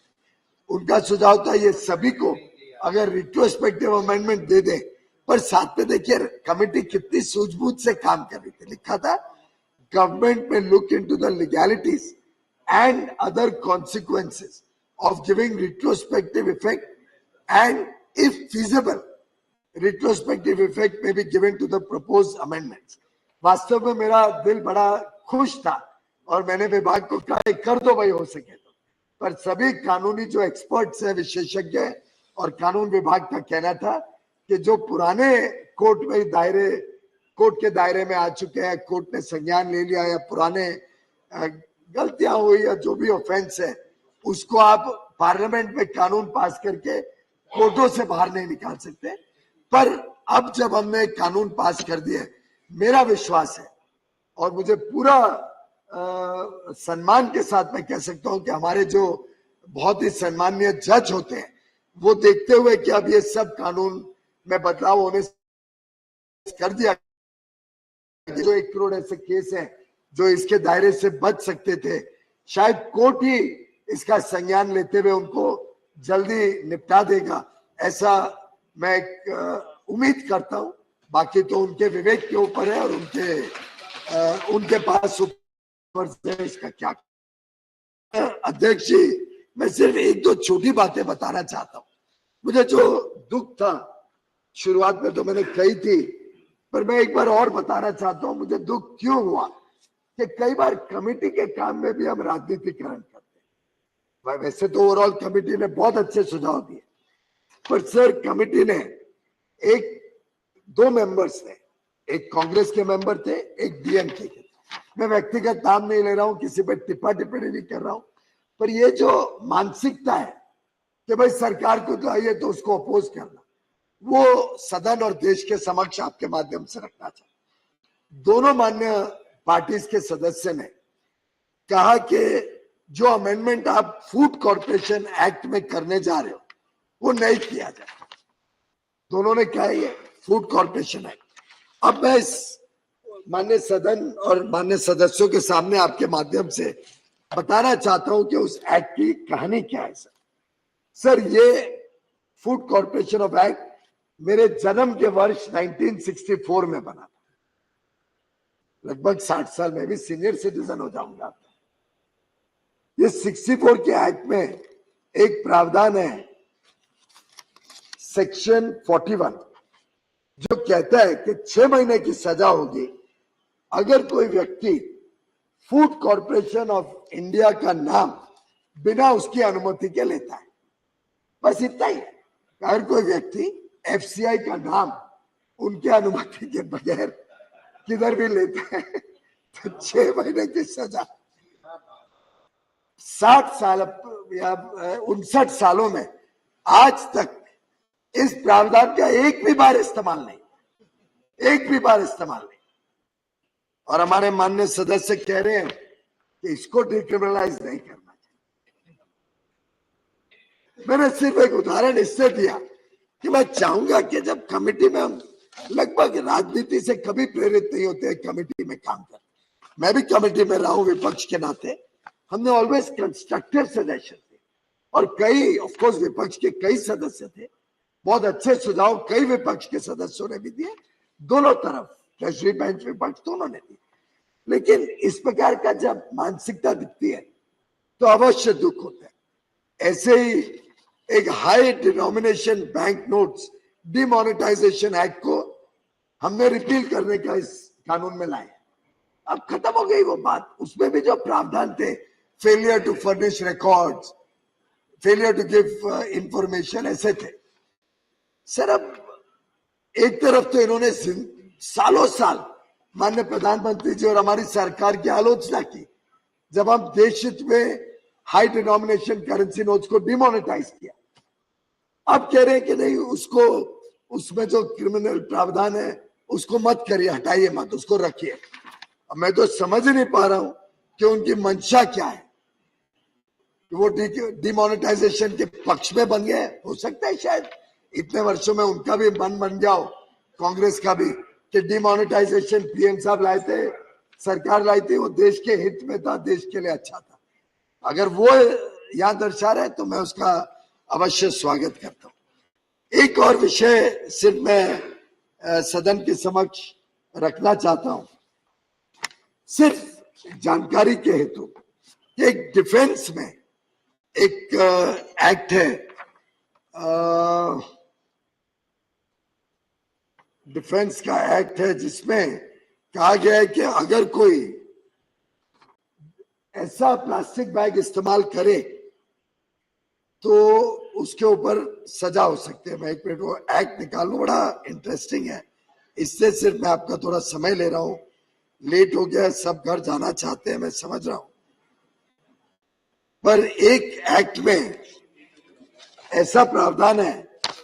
कौन सा एक्ट है ये? Cantonment act. कैंटोनमेंट एक्ट है माननीय अध्यक्ष जी। कैंटोनमेंट एक्ट में लिखा है कि अगर कोई व्यक्ति usages of material of non biodegradable nature including polythene bag का इस्तेमाल करता है, और उसके साथ एक दो और छोटी चीजें, रेजिग्नेशन विदाउट परमिशन या एब्सेंस फ्रॉम ड्यूटी बाय सफाई कर्मचारी। अब कोई बीमार हो गया, पहले बीमारी का इलाज करेगा कि कैंटोनमेंट बोर्ड को देगा कि मैं आज नहीं आ सकता हूं काम। ऐसे छोटे प्रावधान हमने डिक्रिमिनलाइज किए। अब आप बताइए माननीय अध्यक्ष जी, कोई व्यक्ति अगर कैंटोनमेंट के एरिया में कुछ सामान लेते हुए जा रहा हो, उसको कैसे मालूम कि मेरा बैग बायोडिग्रेडेबल मटेरियल का है कि अब संभव है क्या? अब हम उसको डिक्रिमिनलाइज करते हैं तो कुछ मान्य सदस्यों को उसमें भी दिक्कत लगती है। ऐसी जब चीजें होती हैं तो अवश्य दिल को दुख होता है और मैं समझता हूं कि बड़ी सोची समझी ये प्रावधानों में बदलाव सरकार लाई है, सबकी सहमति से लाई है और मेरा विश्वास है कि इसका लाभ देश के सामान्य व्यक्ति को, जो माननीय तिवारी जी ने, विप्लव जी ने, सुजीत जी ने, सभी मीता जी ने, सभी ने कहा, देश के सामान्य लोगों को इसका लाभ होगा। अंत में मैं मेरे खुद का एक अनुभव बोल के अपने बात को विराम दूंगा। सर, मैं जब 17 वर्ष का था तब मैंने एक छोटी फैक्ट्री लगाने का काम शुरू किया। ये 1980 का दशक था। तब एक ऐसी सरकार थी जिसको 400 से अधिक सांसद चुन के देश की जनता ने भेजा था। मैं कॉलेज का विद्यार्थी था। बड़े उत्साह से एक युवा प्रधानमंत्री ने बड़ी बड़ी बातें की थी। युवा प्रधानमंत्री ने ऑफ कोर्स ये भी कहा था कि मैं तो इतना निहत्था हूं कि मैं 100 रुपए भेजता हूं तो सिर्फ 15 रुपए गरीब तक पहुंचते हैं, 85 रुपए तो दलाल और भ्रष्टाचारी और बिचौलिए ले जाते हैं। उस समय आपको याद होगा ये बात। तब मैंने साहस किया कि अगर युवा प्रधानमंत्री कह रहा है कि मैं कुछ अच्छा करने जाने वाला हूं देश के, तो मैंने भी एक छोटी 19,80,000 रुपए की 19,80,000 रुपए की फैक्ट्री लगाई थी, छोटी सी। ये अलग बात है कि उसके लिए 2,930 वर्ग मीटर 2930 स्क्वायर मीटर जमीन खरीदने के लिए मुझे उस समय की कांग्रेस की महाराष्ट्र सरकार चल रही थी, MIDC जो महाराष्ट्र इंडस्ट्रियल डेवलपमेंट कॉर्पोरेशन 82-83 में काम करता था। सर, 2,930 स्क्वायर मीटर की जमीन खरीदने के लिए 93 या 94 टाइम्स मुझे MIDC के ऑफिस के धक्के खाने पड़े। 93 या 94, मैं भी भूल रहा हूं, उम्र हो गई है ना मेरी। 93, 94 टाइम्स 17-18 साल के आयु में मैंने धक्के खाए थे एक छोटी सी जमीन के टुकड़े के। और उसी समय का मुझे ये भी याद है, मुझे पता भी नहीं था कि कोई कलेक्शन और स्टैटिस्टिक्स एक्ट होता है। 3-4 साल तक वो स्टैटिस्टिक्स नहीं भरे थे। तो मुझे याद है जो मेरा हैरेसमेंट हुआ था उस समय, जिस प्रकार से मुझे तंग किया गया था, जिस प्रकार से बार बार वो कलेक्शन और स्टैटिस्टिक्स एक्ट के अंतर्गत अधिकारी आते थे, टॉन्ट करते थे कि आपने स्टैटिस्टिक्स तो दिया नहीं है, अब ये स्टैटिस्टिक्स नहीं देने का तो हमारे पास कोई पर्याय नहीं है, आपको तो अब जेल जाना पड़ेगा। और आप सोचिए छोटी आयु में जेल का डर कितना होता हो। ये बात अलग है कि आज एक नेता जो अपने आप को परमानेंटली युवा नेता मानता है, वो एक पूरे समाज का इंसल्ट कर देता है, लेकिन एक छोटी माफी मांगने में उनको ऐंठ आती है। वो मानसिकता अलग है, पर हमको तो, हम माफी क्या उसके पांव छूने को तैयार थे। साहब गलती हो गई, मुझे मालूम नहीं था ऐसा मुझे स्टैटिस्टिक्स देने, लेकिन मुझे जिस प्रकार से जलील किया गया, जिस प्रकार से हैरेस किया गया, जेल की धमकी के नाते जो मेरे से गलत काम भी उस समय करवाए गए थे, मैं समझता हूं अगर मैं आज कलेक्शन और स्टैटिस्टिक्स एक्ट में वो प्रावधान निकालने का मुझे सौभाग्य प्रधानमंत्री नरेंद्र मोदी जी ने दिया है, तो मैं अपने आप को सौभाग्यशाली मानता हूं। धन्यवाद। धन्यवाद माननीय मंत्री जी। The question is that the Jan Vishwas Amendment of Provisions Bill 2023 as passed by Lok Sabha be taken into consideration. Those in favor will please say aye. Those against will please say no. I think the ayes have it, the ayes have it, the ayes have it. The motion is adopted. We shall now take up clause by clause consideration of the bill. Clause 2 stands part of the bill. Those in favor will please say aye. Those against will please say no. I think the ayes have it, the ayes have it, the ayes have it. Clause 2 is adopted. Clause 3 stands part of the bill. There is one amendment. Number 1 by Dr. V. Sivadasan. Dr. V. Sivadasan absent. I shall now put clause 3 to vote. Those in favor will please say aye. Those against will please say no. I think the ayes have it, the ayes have it, the ayes have it. Clause 3 is adopted. Clause 4 stands part of the bill. Those in favor will please say aye. Those against will please say no. I think the ayes have it, the ayes have it, the ayes have it. Clause 4 is adopted. The schedule stands part of the bill. There is one amendment. Number 2 by Dr. V. Sivadasan. Dr. V. Sivadasan absent. I shall now put the schedule to vote. Those in favor will please say aye. Those against will please say no. I think the ayes have it, the ayes have it, the ayes have it. The schedule is adopted. Clause 1, the enacting formula and the title stand part of the bill.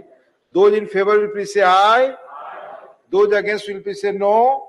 I think the ayes have it, the ayes have it, the ayes have it. Clause 1, the enacting formula and the title are adopted. Mani Sri Som Prakash ji to move that the bill be passed. Chairman, sir, I move that the bill be passed. Motion moved that the bill be passed. The question is that the bill be passed. Those in favor will please say aye. Those against will please say no. I think the ayes have it, the ayes have it, the ayes have it. The bill is passed. Maanनीय सदस्यगण, the House stands adjourned to meet at 11 a.m. on Thursday, the 3rd August 2023.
क्या होंगे प्रश्न?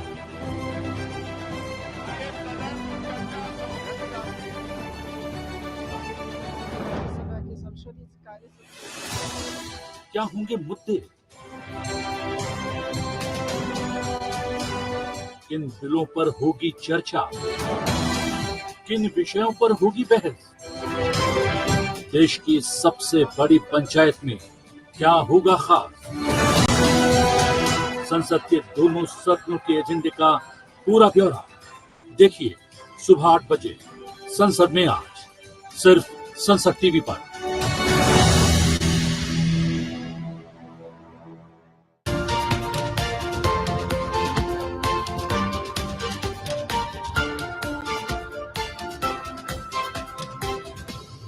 Honorable members,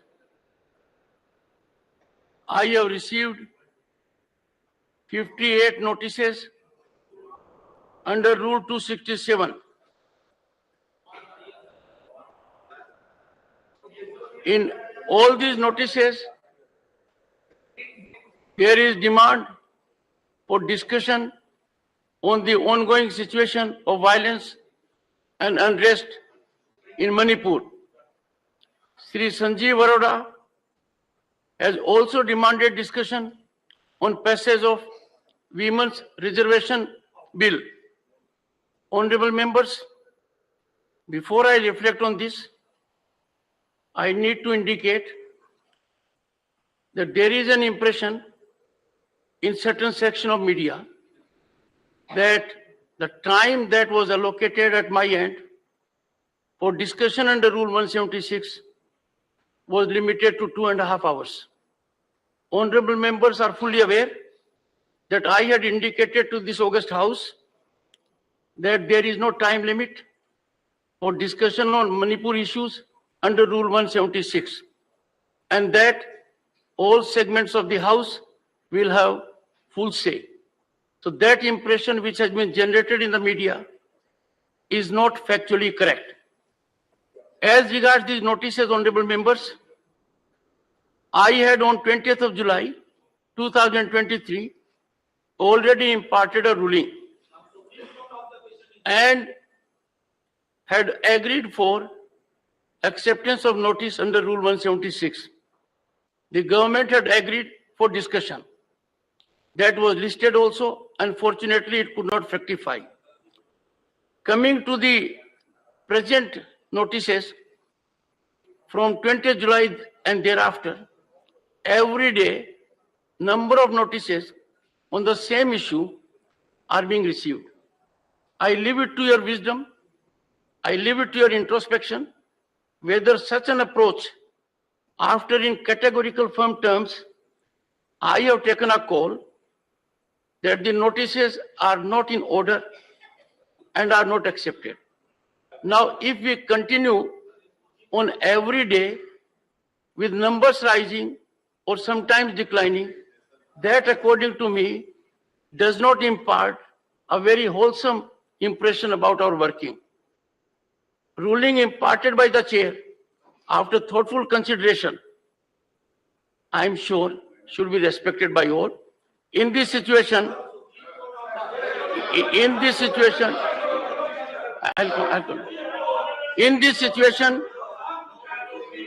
honorable members, in this situation, I am unable to persuade myself, and the notices received today are not agreed to by me.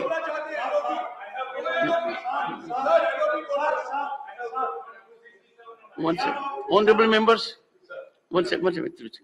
Take it. Honorable members, I will give the floor to the Honorable LOP, but before that I will say one thing. I would urge every member, particularly those who have experience, why should they rise on their seat and plead for LOP to be given time? In the process, one second, in the process, honorable members, those of the honorable members who are indicating to the chair that a distinguished part of this house, leader of the opposition, be given time, are doing two grave injustice. One, they are doing grave injustice to the stature of the LOP. The LOP in his own right has a position, and as chair I have to take note of it. And secondly, they are doing injustice to the chair also. There can be no there can be no intermediary. There can be no intermediary between me and any member. The thing has to be between the chair and the member concerned, and LOP has elevated position. Now, one second. Again, habits die hard. Habits die hard, but we need to contain them. I would urge Jairam Ramesh to arrest his trend, control his habit, and leave it to the wisdom of the chair and the honorable LOP. No. First LOP. Please maintain silence. Please maintain silence. Rule 267 के तहत मैं जो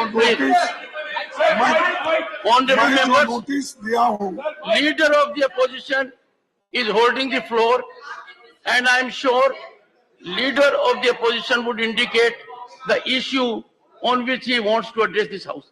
Please go ahead. Sir, I am already given a notice under Rule 267, and you have explained that in the notices the what they want exactly they have not written.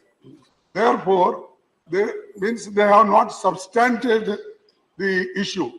Sir, I will tell you, Sir, nearly issue. Please, sir, raise the issue. no the same issue. Please, sir. Sir, Sir, I have stated nearly 8 points why the Manipur issue should be discussed, why the Prime Minister should come and give the statement, that everything I have explained.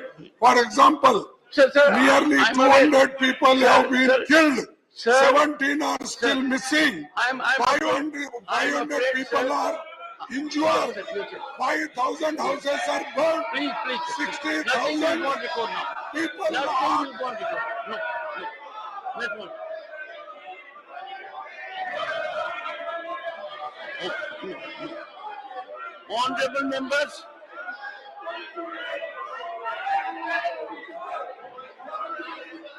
Honorable members,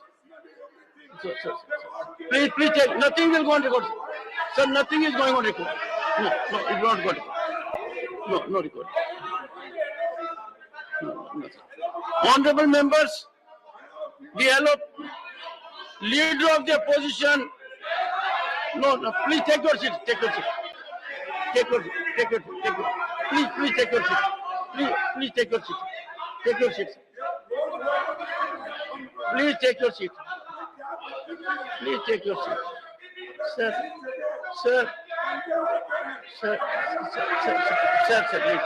Nothing will go on the court. No, nothing will go on the court. Sorry, sir.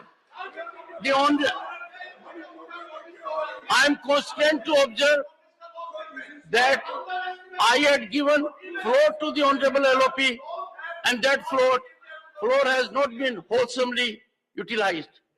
I have taken a view on both the issues, sir. I have taken a view. Sir, take your seat for a minute. Please, take it. Honorable members, take your seat. Take your seat. Take your seat. Honorable members, take.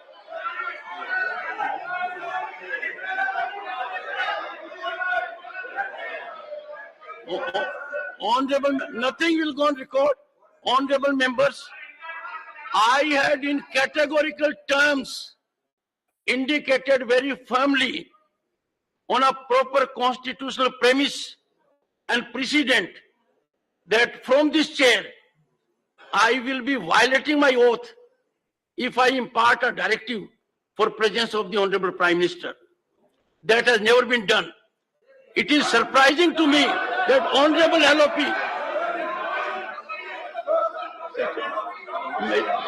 Mr. 1 second, I cannot make up. Honorable members, I can, 1 second.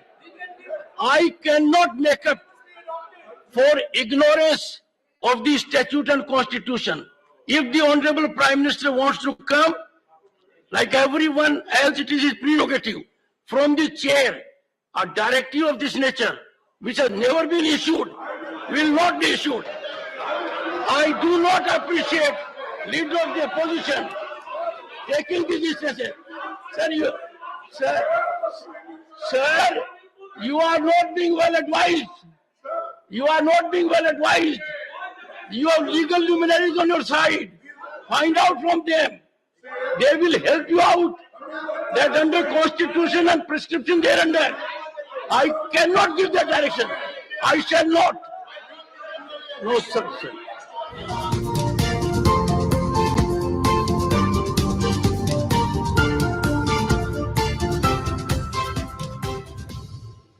ಮಾನನೀಯ ಪ್ರಧಾನಮಂತ್ರಿ ಶ್ರೀ ನರೇಂದ್ರ ಮೋದಿ ಅವರ ಸಂಕಲ್ಪ ಸಹಕಾರದಿಂದ ಸಮೃದ್ಧಿಯ ಅಂತರ್ಗತ ಇಂತಹ ಹೊಸ ನೀತಿಗಳನ್ನು ವಿಕಸಿತಗೊಳಿಸಿ ಸಣ್ಣ ಮತ್ತು ಸೀಮಾಂತ ರೈತರಿಗೆ ಸಹಾಯ ಮಾಡುತ್ತಿದೆ. ये एफपीओ छोटे किसानों को बड़ी ताकत देने वाले, ये छोटे किसानों को मार्केट में बड़ी फोर्स बनाने के माध्यम है. बीज से लेकर बाजार तक हर व्यवस्था को छोटा किसान कैसे अपने पक्ष में खड़ा कर सकता है, कैसे बाजार की ताकत को चुनौती दे सकता है, ये उसका अभियान है. ಎಫ್ಪಿಒಸ್ ನ ಮೌಲ್ಯ ಸಂವರ್ಧನೆಗೆ ಸಂಬಂಧಿಸಿದ ಎಲ್ಲ ಗತಿವಿಧಿಗಳು, ಅದರಲ್ಲಿ ಟೆಕ್ನಾಲಜಿ, ಬೆಳೆಗಳ ಮಾರಾಟ, ಜ್ಞಾನವನ್ನು ಒಟ್ಟಾಗಿ ಹಂಚಿಕೊಳ್ಳುವುದು, ಬ್ರ್ಯಾಂಡಿಂಗ್ ಮತ್ತು ಮಾರ್ಕೆಟಿಂಗ್ ನಲ್ಲಿ ಸಹಾಯ ಮಾಡುವುದು. सहकारिता क्षेत्र एकमात्र ऐसा क्षेत्र है जिसमें कम से कम पूंजी में बहुत सारे लोग एकत्रित आकर बहुत बड़ा योगदान दे सकते हैं.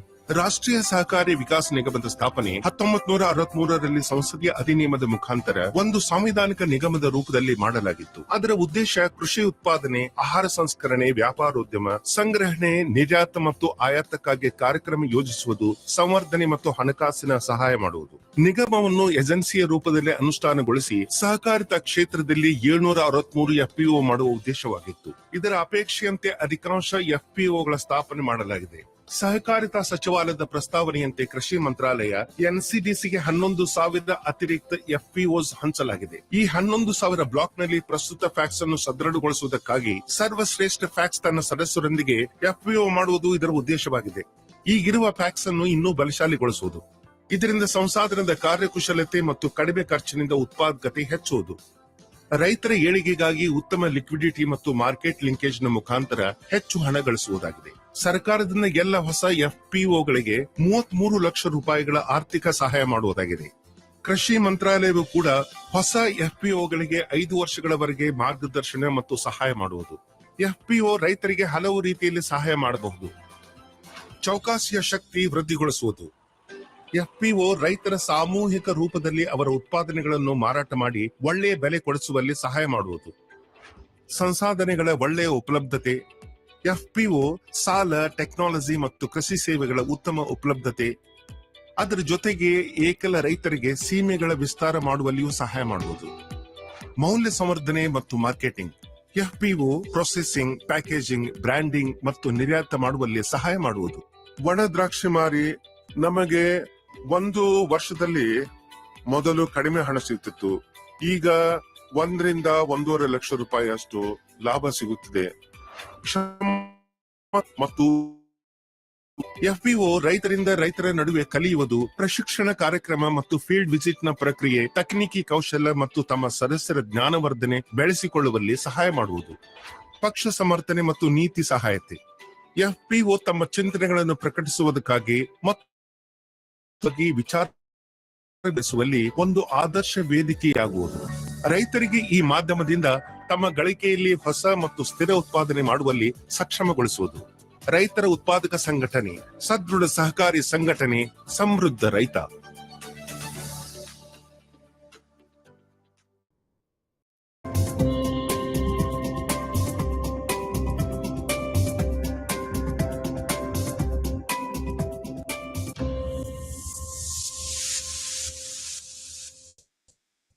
G20 पिछले लगभग 1 वर्ष से हम भारतीयों के लिए सबसे चर्चित नाम। जिस G20 की अध्यक्षता वर्तमान में भारत कर रहा है, उसका इतिहास जानना जरूरी है। नमस्कार, मैं हूं आपके साथ शालिनी खंडेलवाल।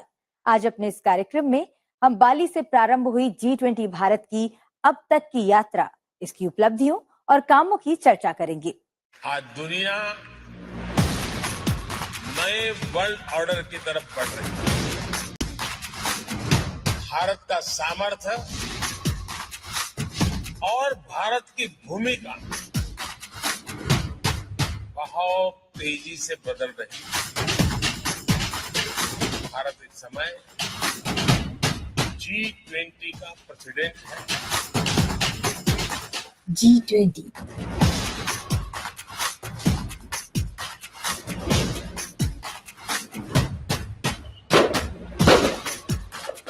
19 देशों और यूरोपियन यूनियन का एक समूह। इसे 1997 के एशियाई वित्तीय संकट से निपटने और उन्नत और उभरती अर्थव्यवस्थाओं के बीच संवाद और सहयोग के लिए बनाया गया।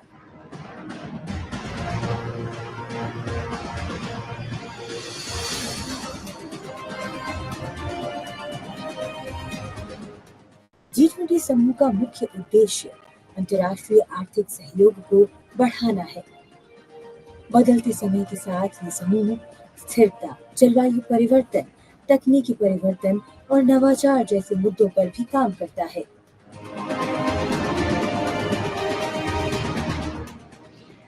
G20 सदस्य वैश्विक सकल घरेलू उत्पाद का 85%, 75% अंतर्राष्ट्रीय व्यापार और दुनिया की 2/3 आबादी का प्रतिनिधित्व करते हैं। भारत के G20 की अध्यक्षता ग्रहण करने के बाद देश में G20 की बैठकों का दौर जारी है। भारत से पहले G20 का वार्षिक अध्यक्ष कौन था और क्या है ट्रोइका, आइए जानते हैं। विशाल भारत को देखने के लिए आज दुनिया उत्सुक है। आपको अपने इंटरेस्ट का कुछ न कुछ भारत में अवश्य मिलेगा। 1 दिसंबर 2022 को भारत ने G20 की वार्षिक अध्यक्षता ग्रहण की। ये एक अहम मोड़ था, भारत के लिए गौरव का क्षण। पूरा G20 समूह भारत के सामर्थ्य को देख रहा है, उससे मंत्रमुग्ध है। इससे पहले G20 की अध्यक्षता इंडोनेशिया के पास थी। इंडोनेशिया की अध्यक्षता के दौरान भारत ट्रोइका का सदस्य बना।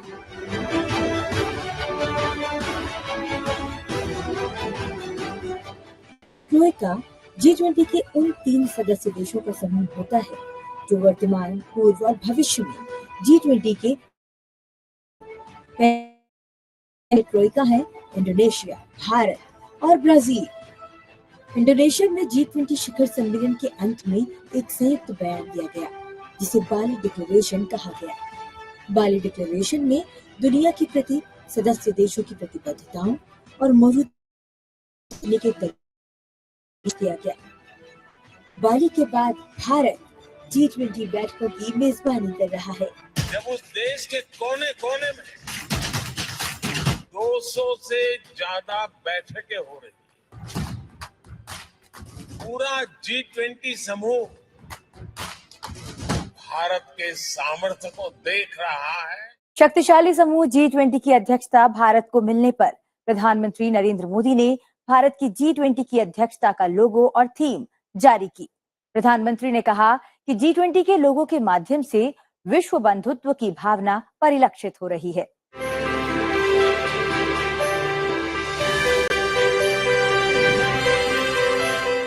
G20 भारत का प्रतीक चिन्ह यानी लोगो भी विशिष्ट है। G20 लोगो भारत के राष्ट्रीय ध्वज के रंगों केसरिया, सफेद, हरा और नीला से प्रेरित है। लोगो पृथ्वी को कमल से जोड़ता है, जो चुनौतियों के बीच विकास का प्रतिनिधित्व करता है।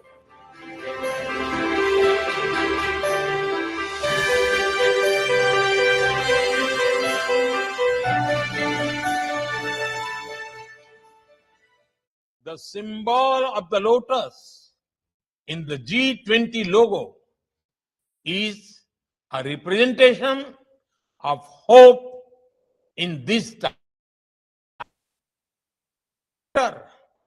How adverse the circumstances, the lotus still blooms.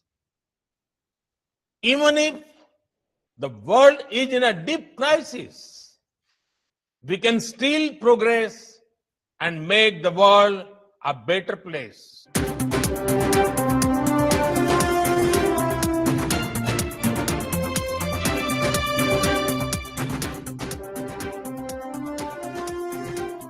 Theme की बात करें तो भारत की G20 अध्यक्षता की थीम है वसुधैव कुटुंबकम।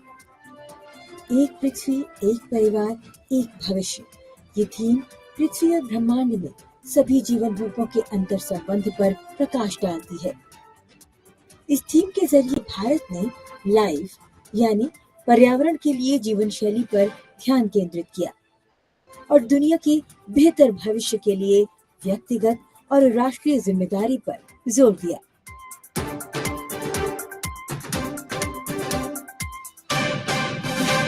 G20 में दो समानांतर ट्रैक्स पर बातचीत चलती है, वित्त ट्रैक और शेरपा ट्रैक। इसके तहत चर्चा के विषय क्या होते हैं? भारत की G20 अध्यक्षता के दौरान शेरपा ट्रैक में कौन से नए समूह जोड़े गए हैं और कौन होता है G20 शेरपा? आइए जानते हैं।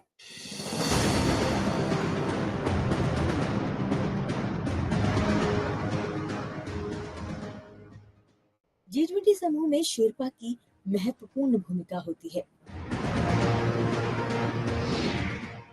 G20 शेरपा सदस्य राष्ट्र के प्रमुख के निजी दूत होते हैं। G20 शेरपा शिखर सम्मेलन के लिए योजना बनाते हैं, बातचीत करते हैं और गतिविधियों को लागू करते हैं। राष्ट्रपति द्वारा चयनित शेरपा राजनीतिक सर्वसम्मति के साथ काम करते हैं। वे एजेंडा बनाकर अंतर्राष्ट्रीय संगठनों और अतिथि सरकारों के साथ बैठक करते हैं। भारत के G20 शेरपा अमिताभ कांत हैं।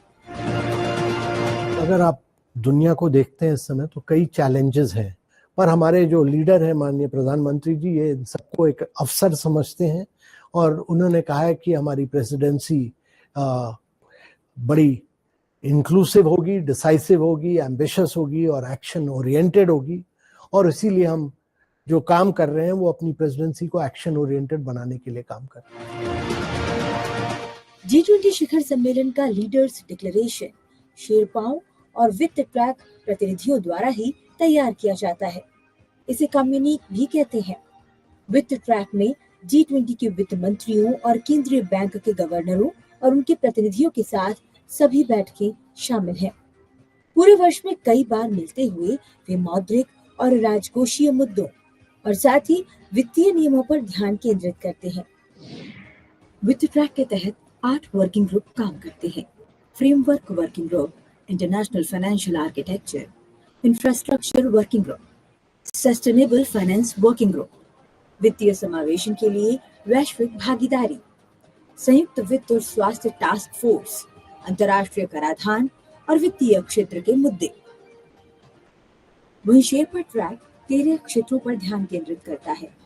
कृषि, एंटी करप्शन यानी भ्रष्टाचार रोध, डिजिटल अर्थव्यवस्था, विकास, शिक्षा, रोजगार, स्वास्थ्य, पर्यावरण और जलवायु स्थिरता, ऊर्जा संक्रमण, व्यापार और निवेश, संस्कृति और पर्यटन के साथ ही आपदा जोखिम कम करने पर विचार विमर्श किया जाता है।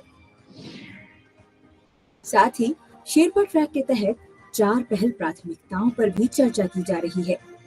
Research and innovation initiative gathering, space economy leaders meeting, G20 empower और G20 chief scientific advisers round table.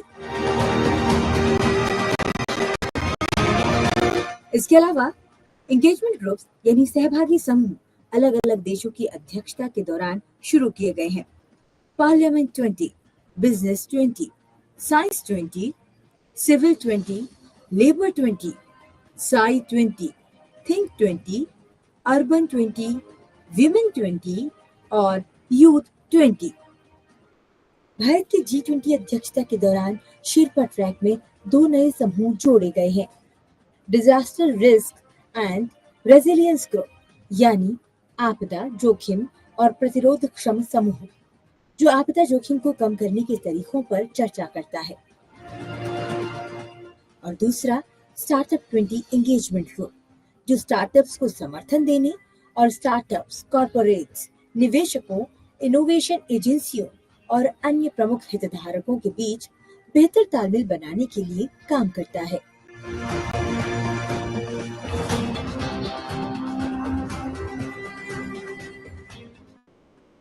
Bharat में उत्तर से लेकर दक्षिण और पूर्व से लेकर पश्चिम तक अनेक राज्यों और केंद्र शासित प्रदेशों में वित्त और शेरपा ट्रैक के तहत G20 बैठकों का आयोजन किया गया। इस दौरान G20 देशों के साथ ही किन देशों को आमंत्रित किया गया है और कौन से अंतर्राष्ट्रीय संस्थान G20 चर्चाओं का हिस्सा बने, आइए आपको बताते हैं।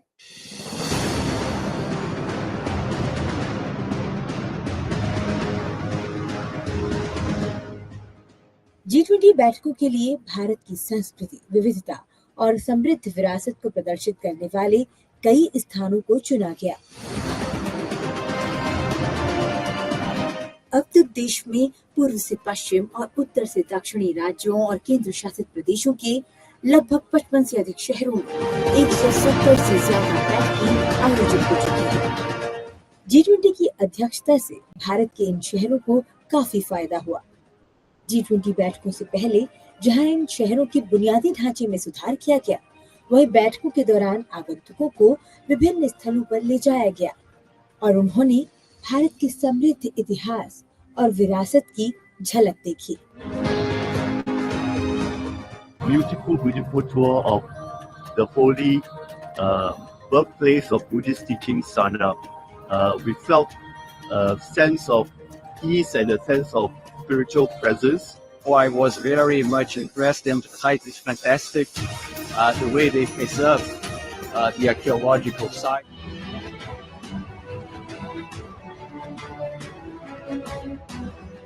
भारत के विभिन्न क्षेत्र, संस्कृति, स्थानीय व्यंजन और उत्पादों की विविधता दुनिया के सामने प्रदर्शित हुई और देश में पर्यटन को बढ़ावा मिला। I would like to thank and express great appreciation for the India as a country, as a presidency. This is our third meeting here as a delegate, as Italian delegate here. And we've been really enjoy the great hospitalities that this country, the president, has offered to us. The biggest thing what I can see here is the nature. You know, the nature is very like exotic for me. You know, in comparison to Poland. You know, and the hospitality of the people is very good as well.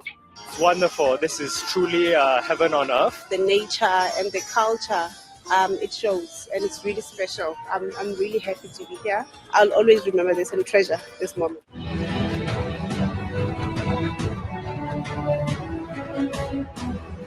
G20 बैठकों के दौरान सदस्य देशों और आमंत्रित अतिथियों ने भारत की परंपरा अतिथि देवो भव को जाना। भारत में आयोजित G20 बैठकों में हिस्सा लेने के लिए G20 सदस्य देशों के अलावा बांग्लादेश, मिस्र, Mauritius, Netherland, Nigeria, Oman, Singapore, Spain और संयुक्त अरब अमीरात को भी आमंत्रित किया गया है। You guys, you know how to really treat the guests. As you used to say, Atiti Devo Bhavan. So we really feel honored and special. And India is very extremely rich in culture, in diversity, and so we are really happy. India has set out a very ambitious agenda, focusing on how to make our agriculture more sustainable, how to make it more resilient, how to increase food security against a background of climate change, market disruptions.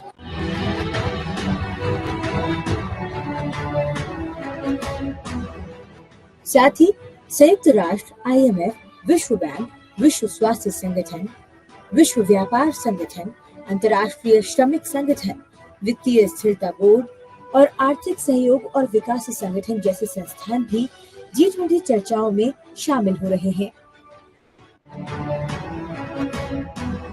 क्षेत्रीय संगठनों African union development agency, Nepal और ASEAN यानी दक्षिण पूर्वी एशियाई राष्ट्र संघ के अलावा international solar alliance, coalition for disaster resilient infrastructure यानी CDRI और एशियन डेवलपमेंट बैंक के प्रतिनिधि भी G20 बैठकों का हिस्सा बन रहे हैं। इन चर्चाओं में नवीकरणीय ऊर्जा, रोजगार और कौशल, वुमेन लेड डेवलपमेंट सहित कई मुद्दों पर विचार विमर्श हुआ। इस दौरान भारत ने अंतर्राष्ट्रीय आर्थिक सहयोग के मुद्दों के साथ साथ पिछड़े समाजों और देशों के लिए आवाज उठाई।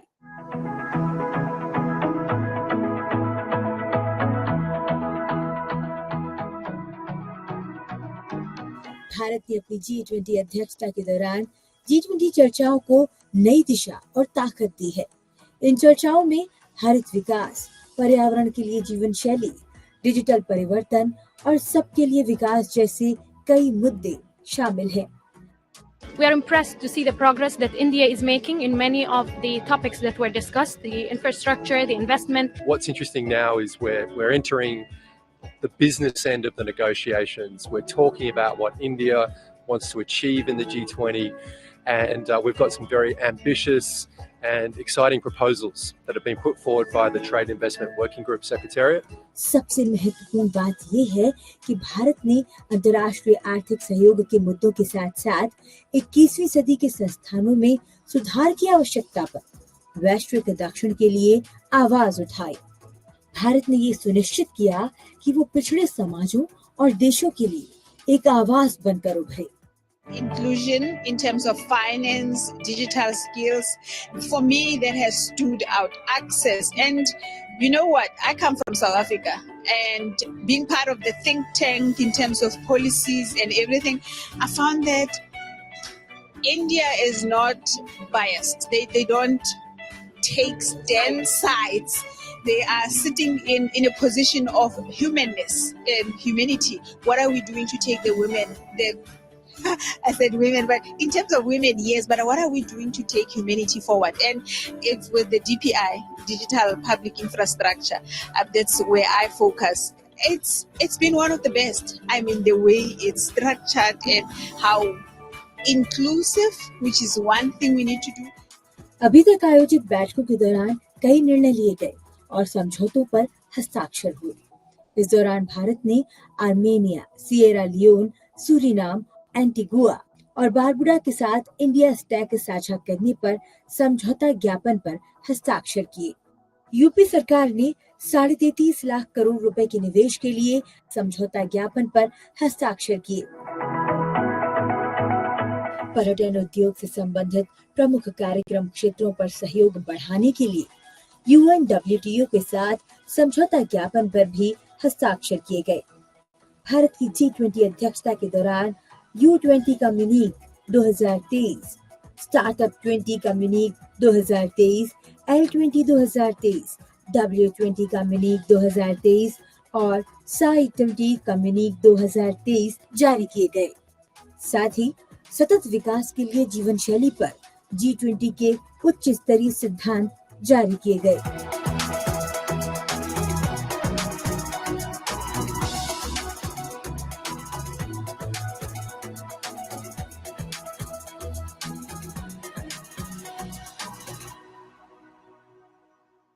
वर्ष भर तक वैश्विक विषयों पर व्यापक चर्चा के बाद सितंबर में G20 भारत शिखर सम्मेलन का समापन होने जा रहा है।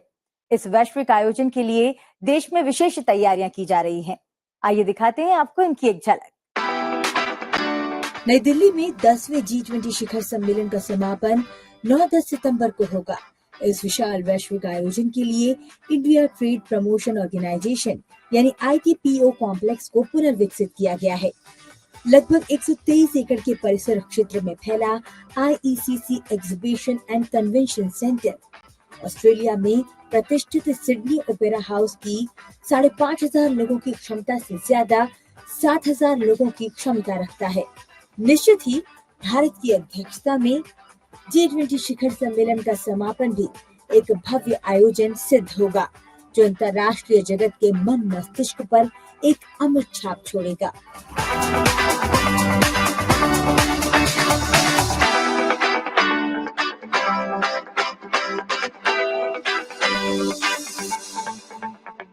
G20 भारत की यात्रा अनेक उपलब्धियों को समेटे हुए है। हम कह सकते हैं कि भारत ने विश्व मंच पर अपनी प्रभावी उपस्थिति सुनिश्चित करने में इसका भरपूर इस्तेमाल किया है।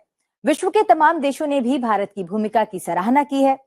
उम्मीद की जा सकती है कि सितंबर में होने जा रहा G20 भारत का सबसे महत्वपूर्ण कार्यक्रम भारत को एक नई पहचान देने में सफल रहेगा। फिलहाल हमारी इस विशेष प्रस्तुति में हमें दीजिए इजाजत। नमस्कार।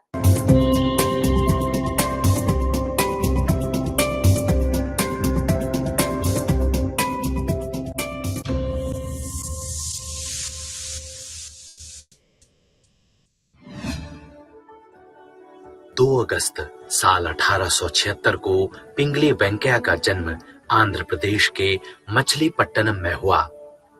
वे एक राष्ट्रभक्त और स्वतंत्रता सेनानी थे।